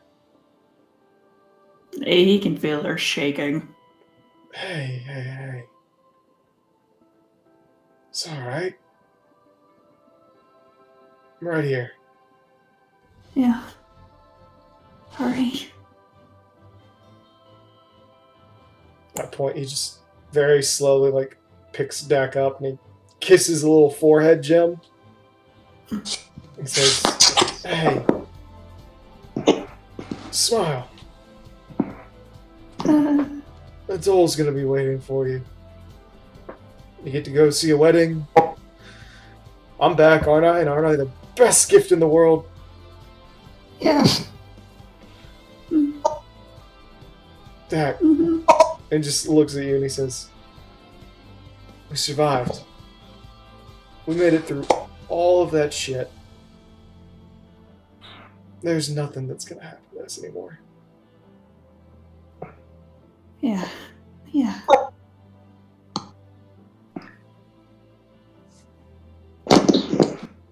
So, just brush off whatever bad dream you had. Don't dwell on it. You got nothing but good things ahead of you. Yeah. She's just still just kind of shaking a bit. I just needed this. Hey, I understand. Just don't do it in front of Adol.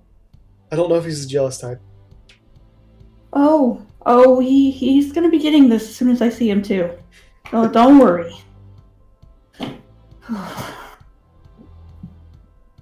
Art just smiles, sets you down, looks over it.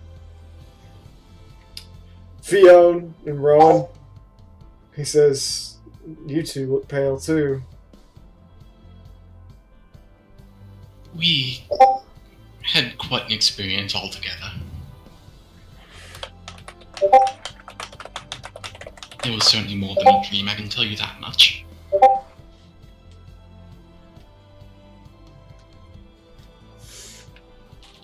He goes,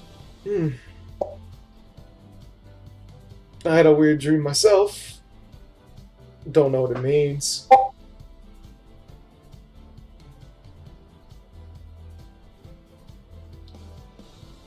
What was your dream about?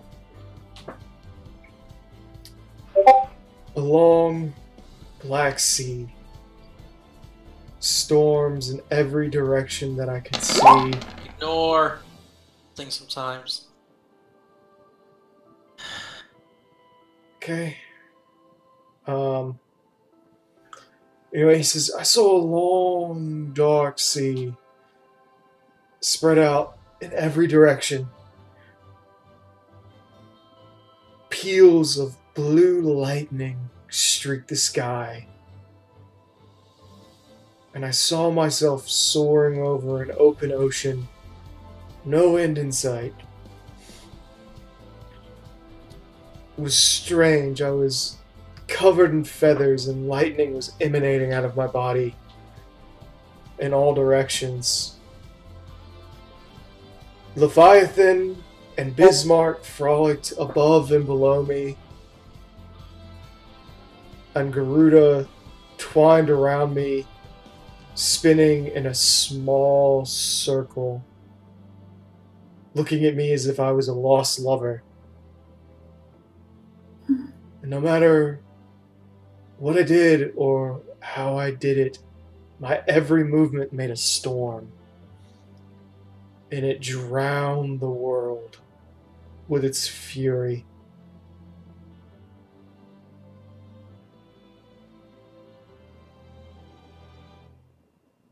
That is a weird dream. Lily just quietly gets up and just goes out of the room and goes to the top deck.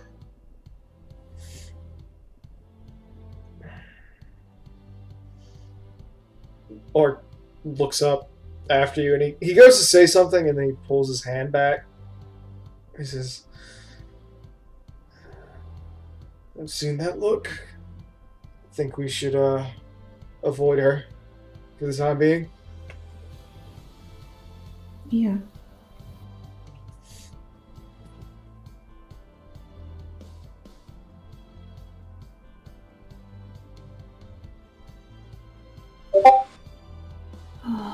So, should we go check on the other three? That might be good, yeah. Theon nods. So, Cam, would you show them to where we put Works in Kato and Yedrin? Sure thing. She beckons to the three and heads out the door. He, Art doesn't follow. He stretches himself out very slowly. Seems to be thinking. Slides off Art's lap and follows the others.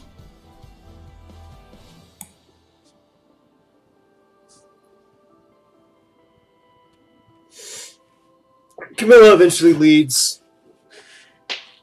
you all down the hallway, and after about 20 or so seconds, she opens another door, and you see just like a regular sleeper cabin. Kato has been dumped into a hammock and is just rocking back and forth very lightly. Yedrin has been pushed into a bed, and Works has also been put into a hammock, mostly to avoid the spikier bits of him.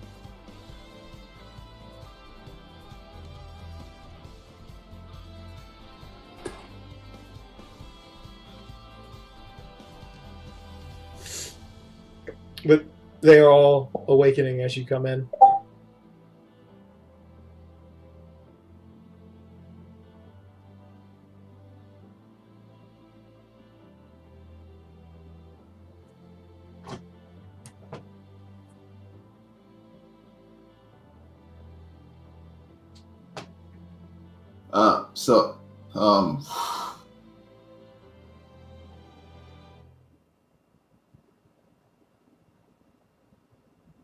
I guess I can go. Well, that was an awful sleep. As the agent slowly gets up.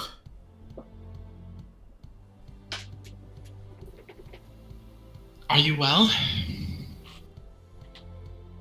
As well as can be, all things considered.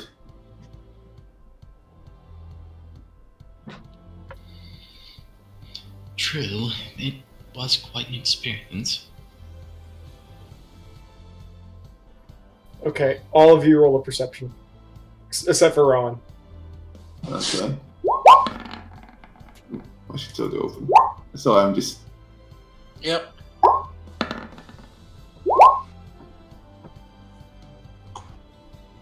Okay. Everyone but Works just suddenly hears just come from Yedrin's stomach. Well, it's been 3 days. You're probably quite hungry. Yeah. Karam thumbs at the galley. Go on, all of you. Gets up to follow, guys. Not gonna deny the stomach. Oh, hi, I've been muted this entire fucking time. Sorry. Is that where the demon resides?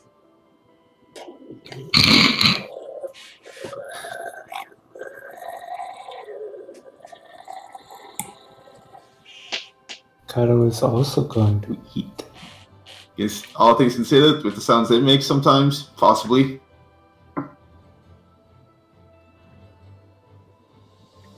The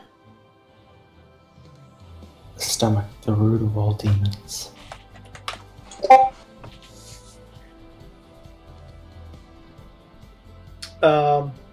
So you all make your way to the galley. They've got salt cod, bacon, ale or water, and a variety of citrus.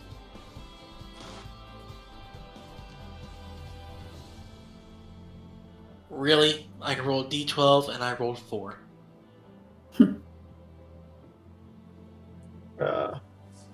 Happens.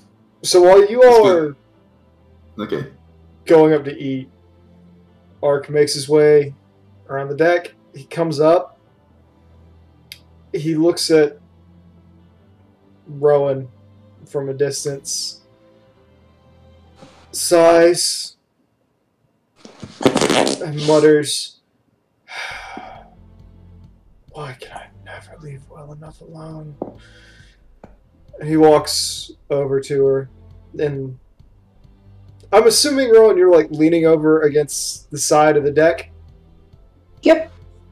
He walks over and he takes kind of the same posture and kind of he laces his fingers together in front of himself, closes them, and looks over to her and he says, "So, I haven't known you very long. You haven't known me very long.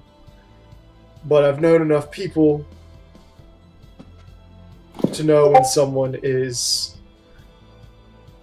very upset.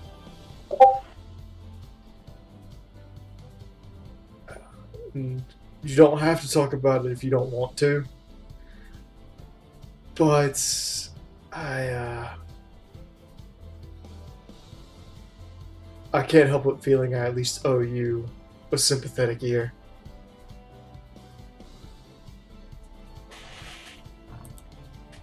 Just the same old nightmares. I'm sorry. Was it the same old? You said the same old nightmares? Yep.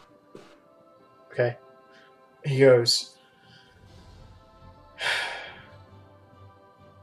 "Yeah.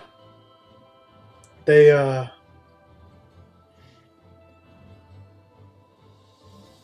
eat away at you, don't they?"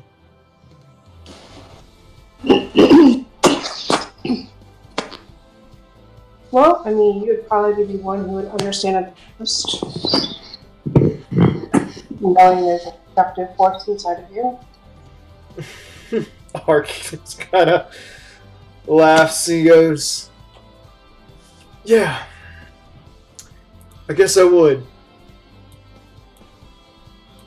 But I think right now it's more you that we need to worry about.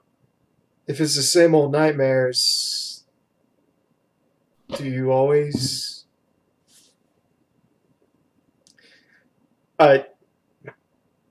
Excuse me for saying this, but do you always act violently after them, or is it this one was particularly bad? How did I act violently? I went to get some air and be by myself. Did I do something? Not, Did I? not Nobody? poor choice of words on my part. Does it always make you want to be alone and close off for a while? It's the only way I can. I suppose Emotion. it's... If I let emotions run too high, I run too hot, people get hurt. I've repeatedly, this whole thing was just a repeating of every fear. Seeing Gridania rub in ashes, seeing my family melt away over and over. That's what was it. That's all I saw that whole time. Being locked away in a steel room because people were afraid of me. Seeing Dragonwing cover the entirety of the sky and not even seeing the whole dragon and knowing it was me and that I caused it. So, yeah, when I have those dreams, I just need air and I need to be alone and I need to try to calm down. Lark nods. He says, I'll respect that. It's what I did for years. If you want to be alone, I can go get you some grub. I'm sure you're hungry after not eating after 3 days. Ravenous. I just don't want to be below deck right now. I'll go get it and bring it back to you. Thank you, Mark. And then I'll leave you alone. Thank you. You're welcome. And then he walks off to go pick you up a plate.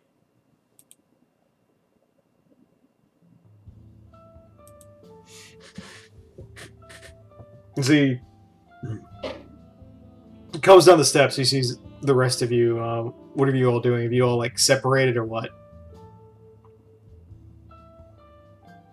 Dex sitting near Fiona, and she's like nursing on her flask of apple juice with a bunch of fruit in front of her. Mm-hmm. Fiona's staring at her food listlessly. Adrian is actually eating because hungry. Am is happily munching on fish. Ark walks by and he loads a plate up with as much bacon as he can get, along with 3 oranges. He gets a piece of salt cod on it and grabs a full mug of water. Walks up, gives it to Rowan, then comes back down and sits with you all. He goes, How is she? She just wants to be left alone. I thought Upset. so. Deeply upset. Mm-hmm. That falls in line with how she was acting inside the ethereal sea. Lark kind of looks at you and he goes, What? We were having an out-of-body experience, so to speak. Something happened to Rowan and she was rather disturbed by it seemed. She told me that she had what she called the same old nightmare. She said she saw herself being locked away in a steel groom in Gridania for being unable to control herself. That she burned her family away in a storm of fire. Took away a large chunk of the city and then looked back to see a wing of a dragon so large that it blotted out the sky.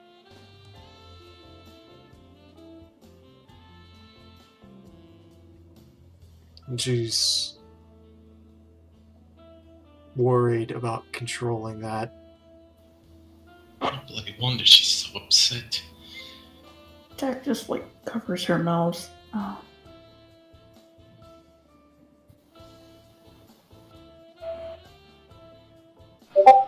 That's probably her greatest fear too. She's always talking about how she needs to control her fire and her emotions, and Art just nods. A common problem for many people, Yeah. but one that is particularly grisly and important for people like us. Hmm.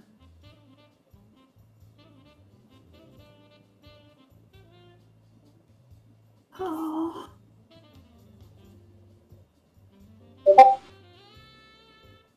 Ark looks at you while you're like sipping your apple juice.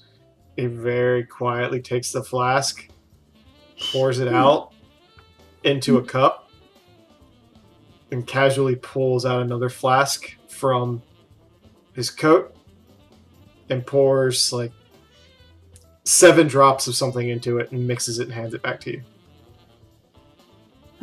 What's this? Cinnamon. Cinnamon. She ships at it. Take a few sips. It's cinnamon flavored.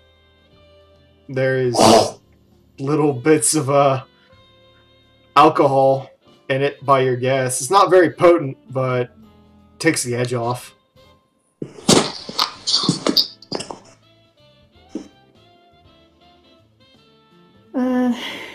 I don't know if I should thank you or chastise you for this. Sips. I'll thank you for it. He goes, well, you should chastise me for spiking a girl's drink. I think I watched you do it. But he says, but really I should have given you the stronger stuff. Because right now you look like you're gonna wind yourself so tight that you're gonna snap. Yeah. At that point, he's just kind of like...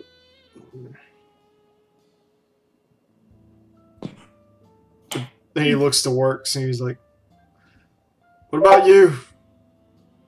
You look a little paler than everybody else, but still the same 1,000-yard stare. Our friendly bloodletter next to you seems to be the only one with an appetite.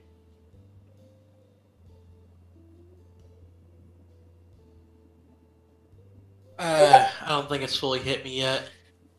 Plus, I'm a little worried about Rowan. She was not really worried what this is gonna do to her. I'm gonna go talk to her. She may not want me to, but at least try to be the good boy. Art nods a little bit. Kind of like waves him off. Works. Come here a minute. What's up? He like reaches out and pokes Works. Fire.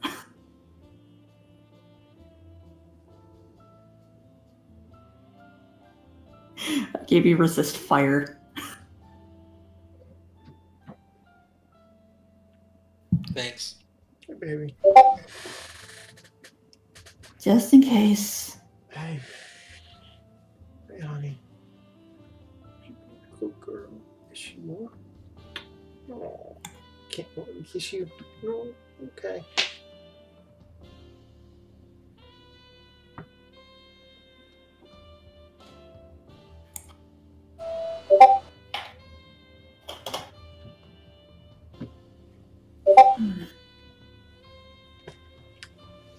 Sophia? Yes? She looks up. What of you? You're just as distracted as the rest of them? Your pallor is down? You're not eating? What did I miss? My apologies, She pauses. I've just been in thought.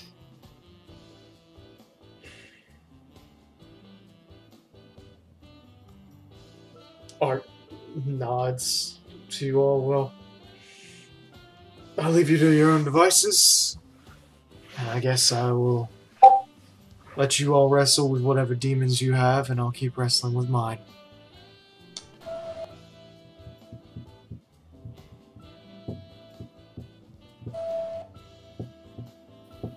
I do wish you well for that.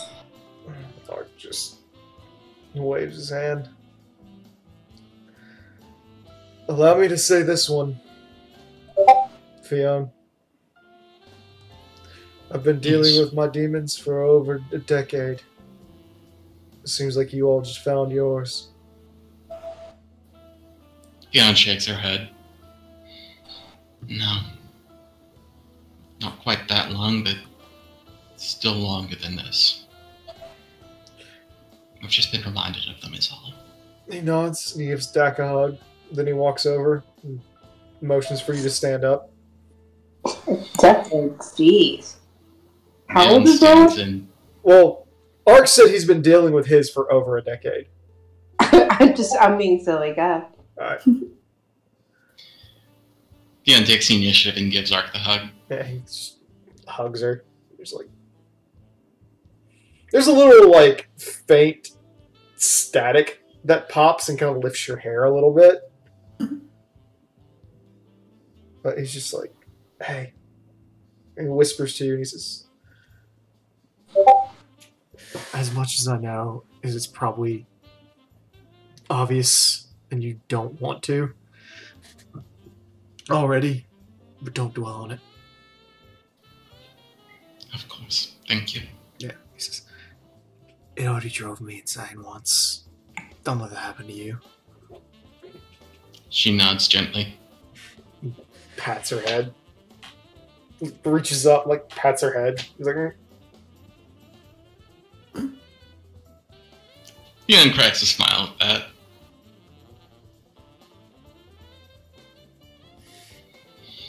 At that point, he, like, turns around, and as he does so, he very purposely spins, makes sure his tail hits Fionn, like, in the stomach, and makes it, like, drag in an S before he walks away.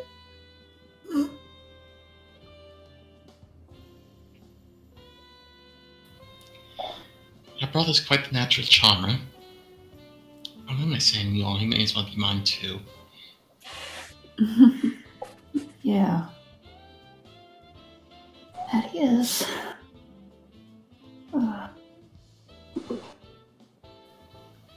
Cam idly pipes up while munching around her fish. Seems like quite the family. Yeah. You guys will meet more of them soon. Aren't you gonna meet all of them, or at least it's all the close ones? Yeah, you'll meet all of them. You probably won't remember all of them, because there's going to be alcohol. She wiggles her drink and sips. Good, that many times in one place I'd want to have a drink to forget it. She grins. Ark calls back. There will be plenty of ladies as well. I'll behave myself. I should introduce you to Almond. Oh? She kind of like looks up a little bit, taps her chin. No, maybe I shouldn't invite. No, I shouldn't introduce you to Almond. Well, that's just mean. Introduce her to And Gooseberry! Oh. I want to hear how that one turns out. And he, like, finally exits. Gooseberry, I love you. Okay, now you're just making me afraid. You should be.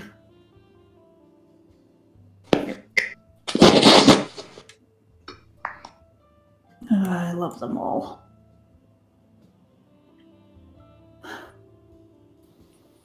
Seem like a nice bunch. You're both lucky to have them. More than you know.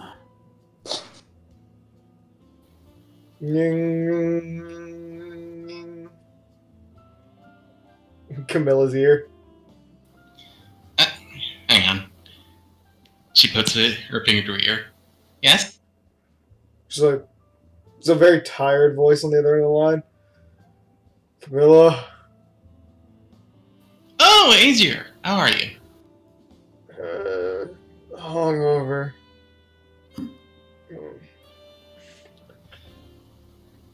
What'd you do? He just goes, no, nothing I did. Distracting Arbor. Drinks. Lots. Stories. How's everything on that end? Everyone's shaken by some event that had them asleep for 3 days, but we're all intact. Nothing else. There's like this silence on the other end. A 3-day nap sounds really good.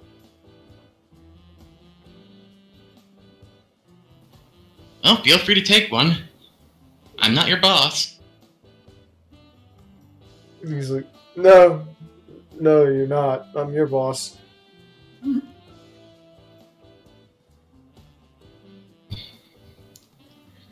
Ken grins fangedly. That said, though, knowing how hungover you are makes me feel a little better about that whole incident with John Man. You are not forgiven. Yeah, I didn't think I'd be. He goes, At least you know how it feels. He goes, what you did was an order of magnitude worse, and I'm kidding. You are forgiven. Thanks, I appreciate it. You're welcome. Now convince the rest of them to forgive you. That's gonna be the hard part. Click. Cam looks blankly over to Dak.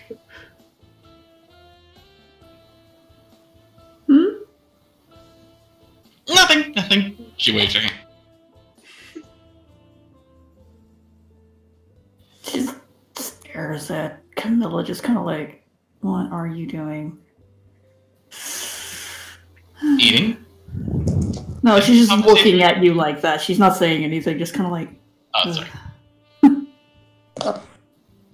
Anyway, I'm glad both of you are up and about. And the other 4. Yeah. Don't scare me like that again, okay? She nods in the direction. Believe me, if it was a voluntary thing, it was not going to be voluntary. Would not have happened.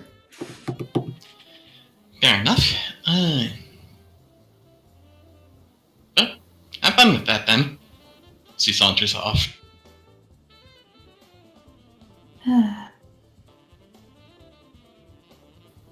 Ever the something. Mm-hmm. So how are you doing, Yedrin? Yeah. Sorry.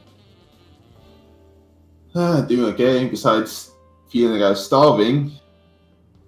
It was not a nice experience, but we don't exactly live nice lives. That much is certainly a given.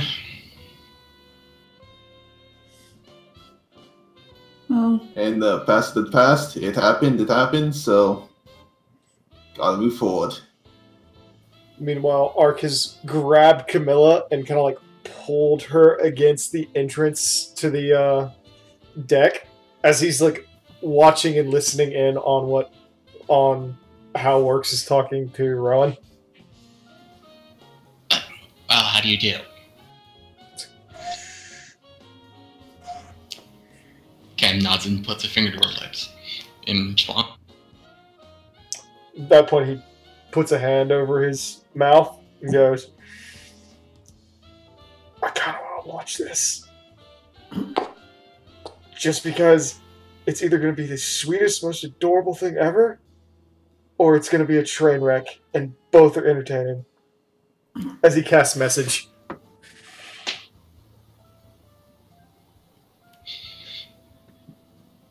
Cam nods, replies to the message. Okay, yeah, that's just gonna be worth it. He just like stealth. Cam likewise stealths.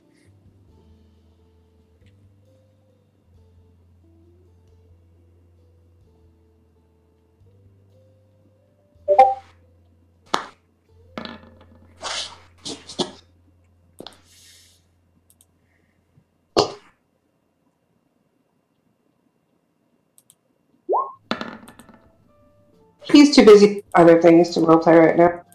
Ah. Okay. Alright. Anyway. So let's see. So I guess, so I guess Works and Rowan are up on the top deck. Yep. I walk up and, hey, guess we'll just come around and say it.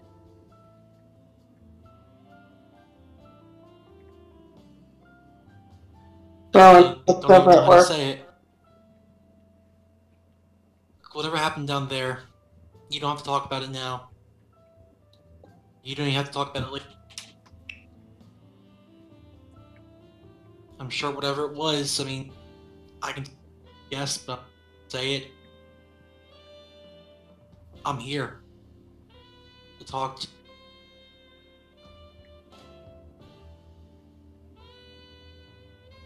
I'm not going to talk about it.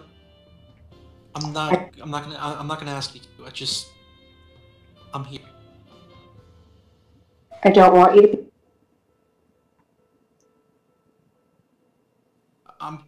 Okay. I caught like the first half. I don't want you to be here right now. Alright, well, you want to talk. Well, get around.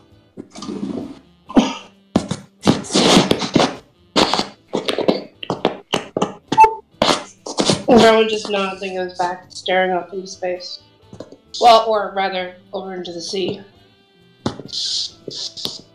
Art just kind of pulls back, and he's like, nods, goes back down.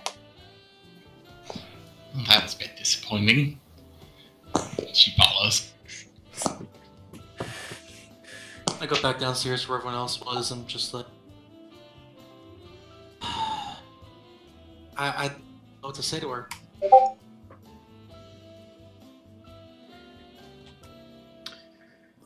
I don't want to try to push it and get mad at me. Art You came back down to the others, right? What? I was asking if you came down to like where we were. Yeah. Okay. Mark just kind of goes, sometimes people need space. Feel Yeah. not. You did the right thing. Let her know that you will be there when she wants you to be there. I just don't want to see her up inside. I want to try to help her.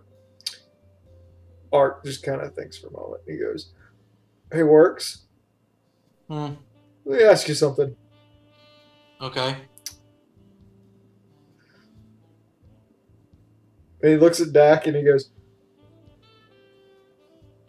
what was your initial reaction after Dak told you that she needed help chasing me down? That she needed help chasing you down?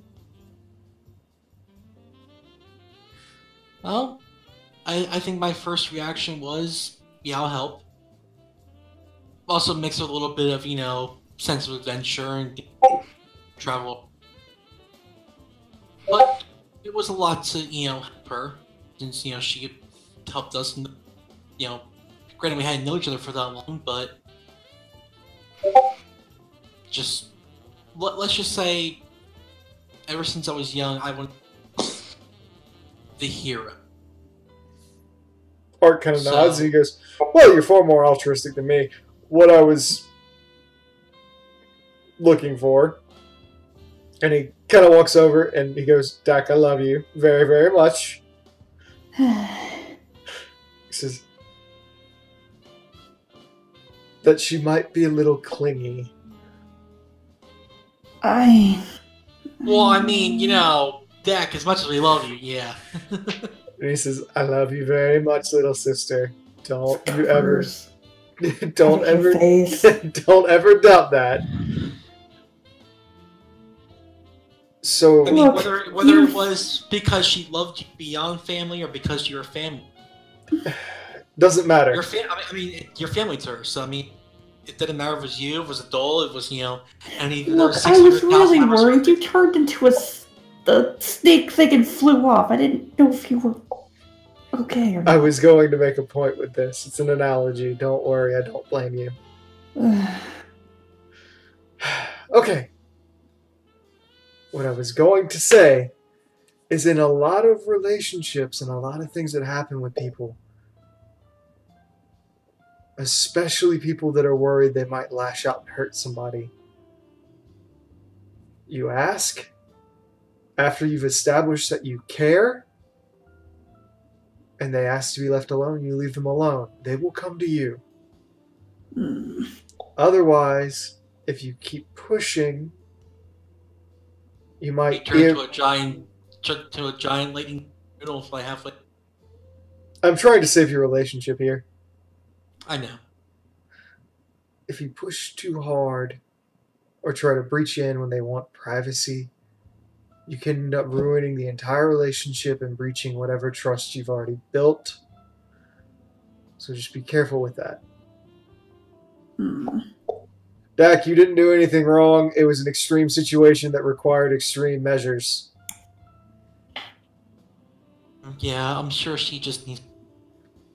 Just give her some space. Yeah. It's just that whole hero complex kind of insane. Alcohol in front of you.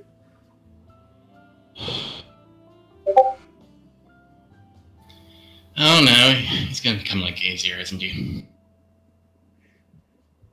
I don't know, can I put one in the entire mammoth? No. Maybe if I feel like I could right now. Maybe if I was a big dragon thing, but not right now.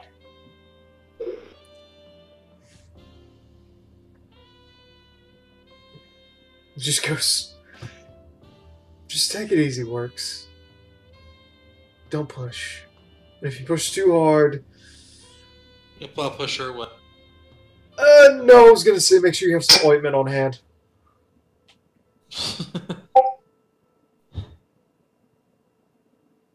I don't know. I just... It doesn't...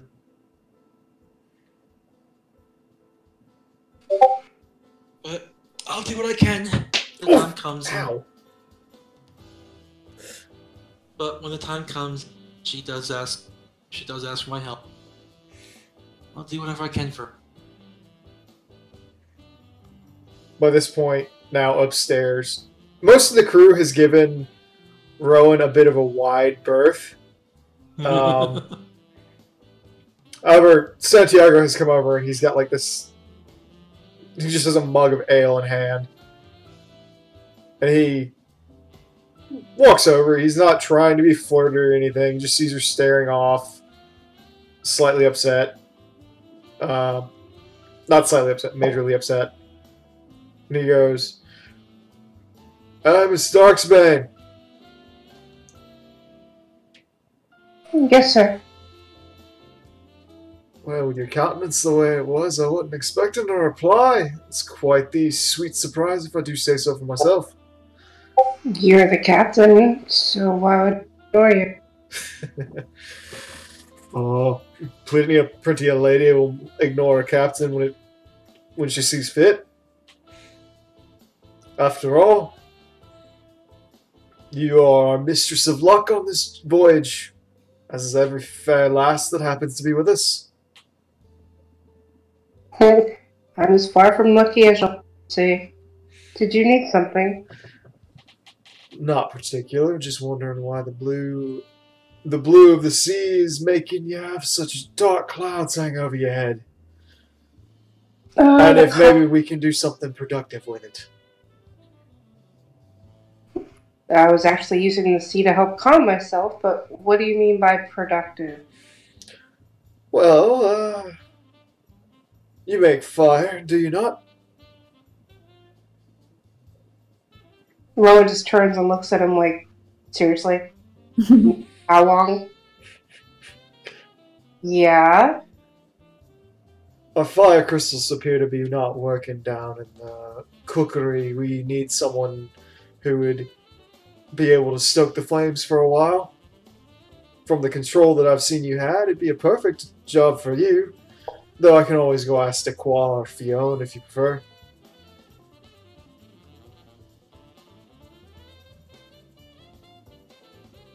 You can see that Rowan is really, because the idea of being in a room closed in right now is kind of... Oh, I know, I shut up. Again, let's try this again.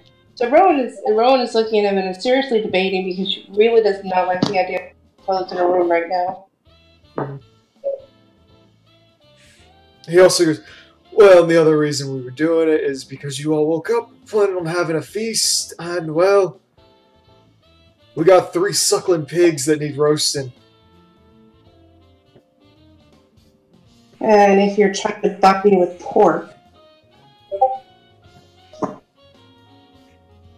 He's just kind of laughs. Well, we have noticed you'd be putting away the bacon. And it's got some very thick skin that they've been looking forward to cutting into along the belly and making sizzle. Fine, I'll go.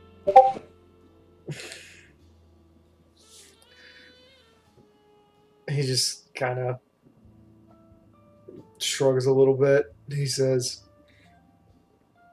if you'd like to watch them see some more, it calms me down as well, too.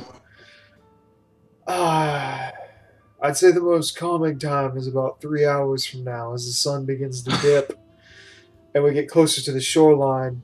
Usually we'll see a few shoals of dolphins breach up and dance with our vessel, especially around this area.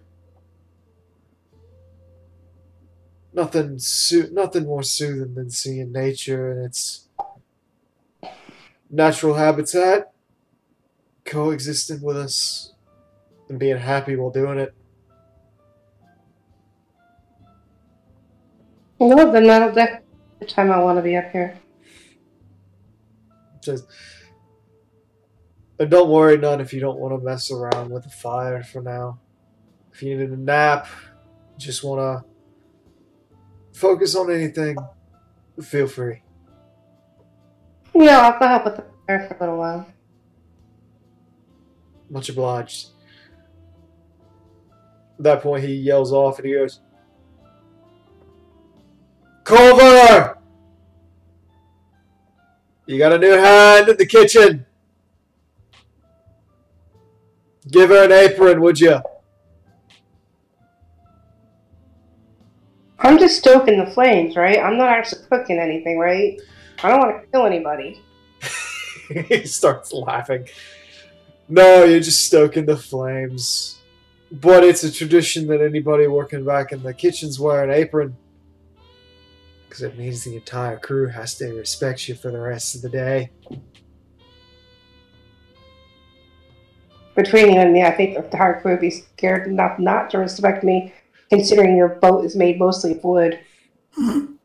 With that Rowan kind of upstairs. Santiago goes, starts to raise a finger and he goes, fuck. He's like, what have I done?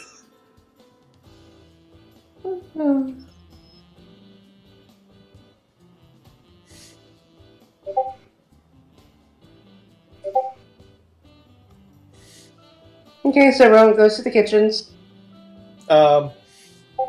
You find they've got basically like a very, they've got a basic stove down there, like a steel trap, kind of like smoker set up. They've got various logs of woods and the whatnot. And the guy is basically, he looks like he's getting like ready to light a match and some newspaper inside of it when he sees you walk up. And he goes, "Oh, Miss Darksbane!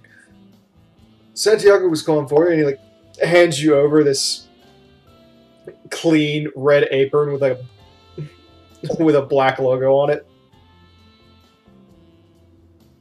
Rowan puts it on.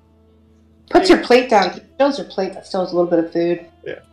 You look down and there's like a black kraken surrounded by a sea serpent on it. Nice.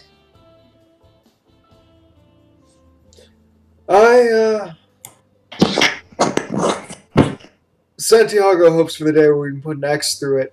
He points and he says the serpent is supposed to be Leviathan and the insert there is Kraken. And he hopes to one day say he was a pirate that felled both. But for now, we give them the respect they deserve.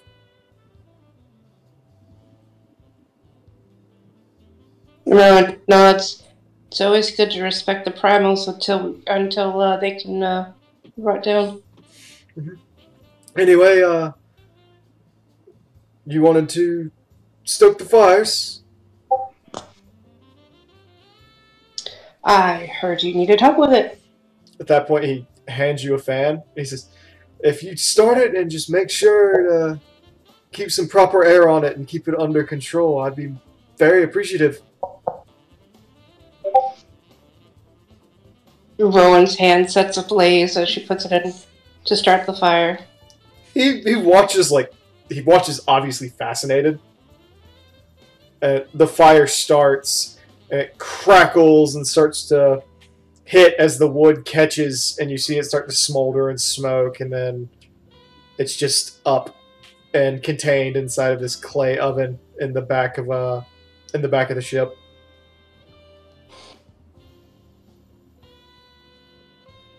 Then I take my hand up, still covered in flames, wave my fingers at him, and then I just let the flames die down.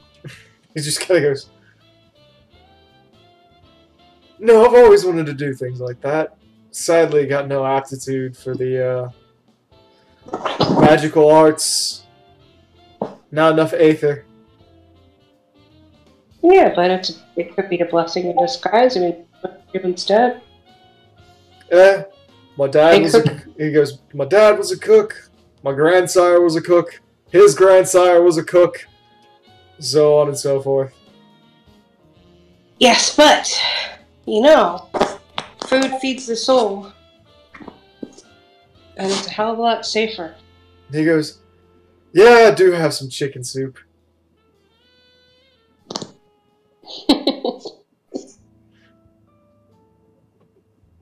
And just kind of smiles. He's a very young man. He's 15.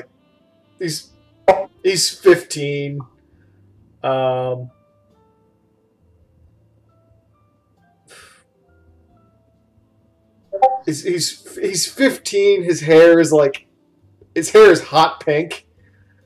There's some slight Ellison in him. You can tell by the way his ears are pointed. He's a full head shorter than you are right now. And he's dressed in a white smock with the same kind of apron on, and brown dungarees. Just kind of walking around with a pair of sandals on in the kitchen. And he starts cutting up some vegetables as another two Rogan bring in these 3 suckling pigs and start to put them over the smoker fire just to get them going. I'm just gonna sit there quietly and keep the fire going and watch the flames.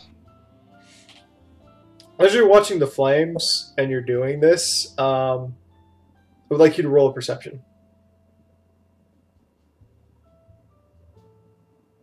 Just when I thought my roll were over. No, I'm kidding. At least it wasn't a will save. I know, right? Because then the whole boat would be going up. But our will saves are better now.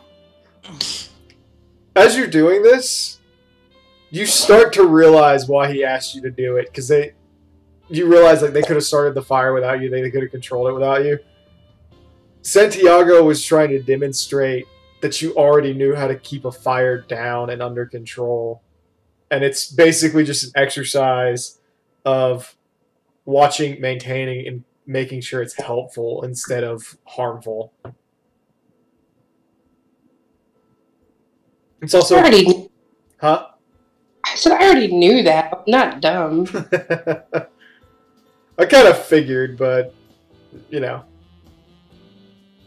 Also, it's very soothing. Just the crackle of the wood in there. Fire. The light smell of smoke.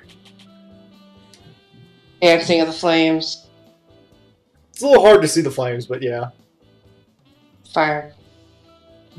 Fire good. I feel fire. I'm good.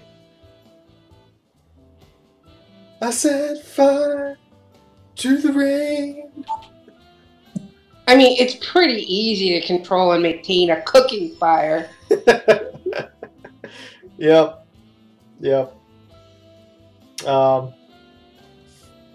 However, he does make sure to, as you guys are cooking, he's the one that's like cutting up, and he's giving you like the choicest cuts of bacon with like the trim fat still on it, still kind of greasy and crackling as he hands it to you. I'm just munching away. I'm good with that. Yeah. Likewise, because they're doing like the whole skin portions at the time, like it turns brown and starts to caramelize. And it like cuts you off so you get like big chunks of the crackling. Oh yeah. I was starving anyway. Like, you watch, and this is a full-on production that they're doing with this. The guy like mixes together. He melts what you can only guess is probably about 8 sticks of butter until it's nice and clarified, and then he spices it. Throws in like a couple of apple chunks into the inside to roast inside the pig as it cooks now. And they just start slathering the butter and spice mixture onto these suckling pigs, making the skin darker, browner. It crisps up and it seeps into the bacon and into the skin and into the flesh until it's like you can actually see the clarification and all that as the heat gets up. Kind of, I forget the terminology for it, but you basically are seeing the juices and the butter just slide off the meat and back down into the fire, causing it to pop. Yeah, food porn at 1 o'clock in the morning. Fuck you, Ark. No, right? I've been hungry for like the last hour. What's up, Fiona? I'm trying to lose weight, come on. Ark, I want you to know that I've been forced to do this keto diet, and I've been hungry for the past week. But you can have protein on the keto diet. Yeah. I know. But I can't have anything that actually fills me up. Go just eat a pound of goddamn bacon. They're just turning the rotisserie while you do everything else. By the looks of it, you actually see him like pull out like 3 big chunks of blue cheese and start grating them down, melting them into this ooey gooey concoction and throwing in some of that freshly buttered bacon into this ooze before chopping up little minces of onion and potato. They just throw it on top of the fire and let it ooze down further, let the potato brown and cook.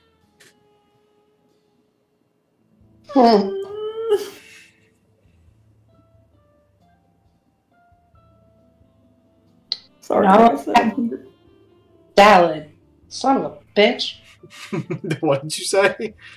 And all I had for dinner was salad. I had Salad left over. God. My lunch today was a chicken sandwich with chicken tenders and a beef quesadilla.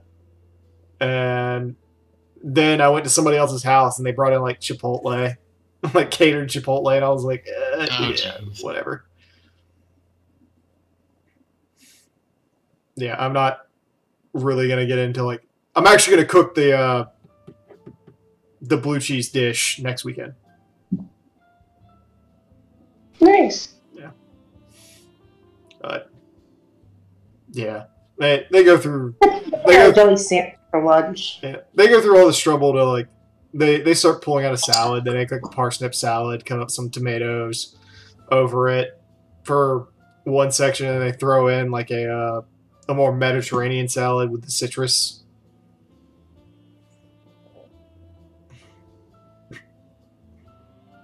It just pops.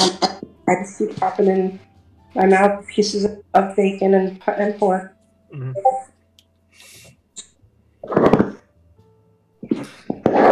They, after a while, they leave you be because it's like they're like, "You got the fire? Yeah. Right. All right. Yep. Thanks. We're gonna." They're like, "We're gonna go tap one of the kegs. We'll be back." Okay.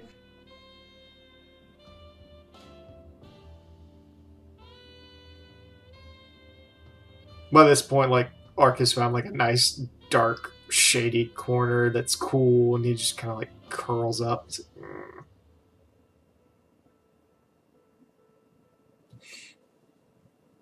Orcs is drinking. Drink, Not heavily. drink, drinking. drunk, drunk. And I believe that is as good a place as any to stop for the night. Mm-hmm. It was fun. Yes. Congratulations on beating yourselves up. Yay. Edrin, me and Tomas would like to give you a personal apology for fucking your shit. Good I work, mean, Adrian. Yedrin annihilated. Yedrin annihilated the party.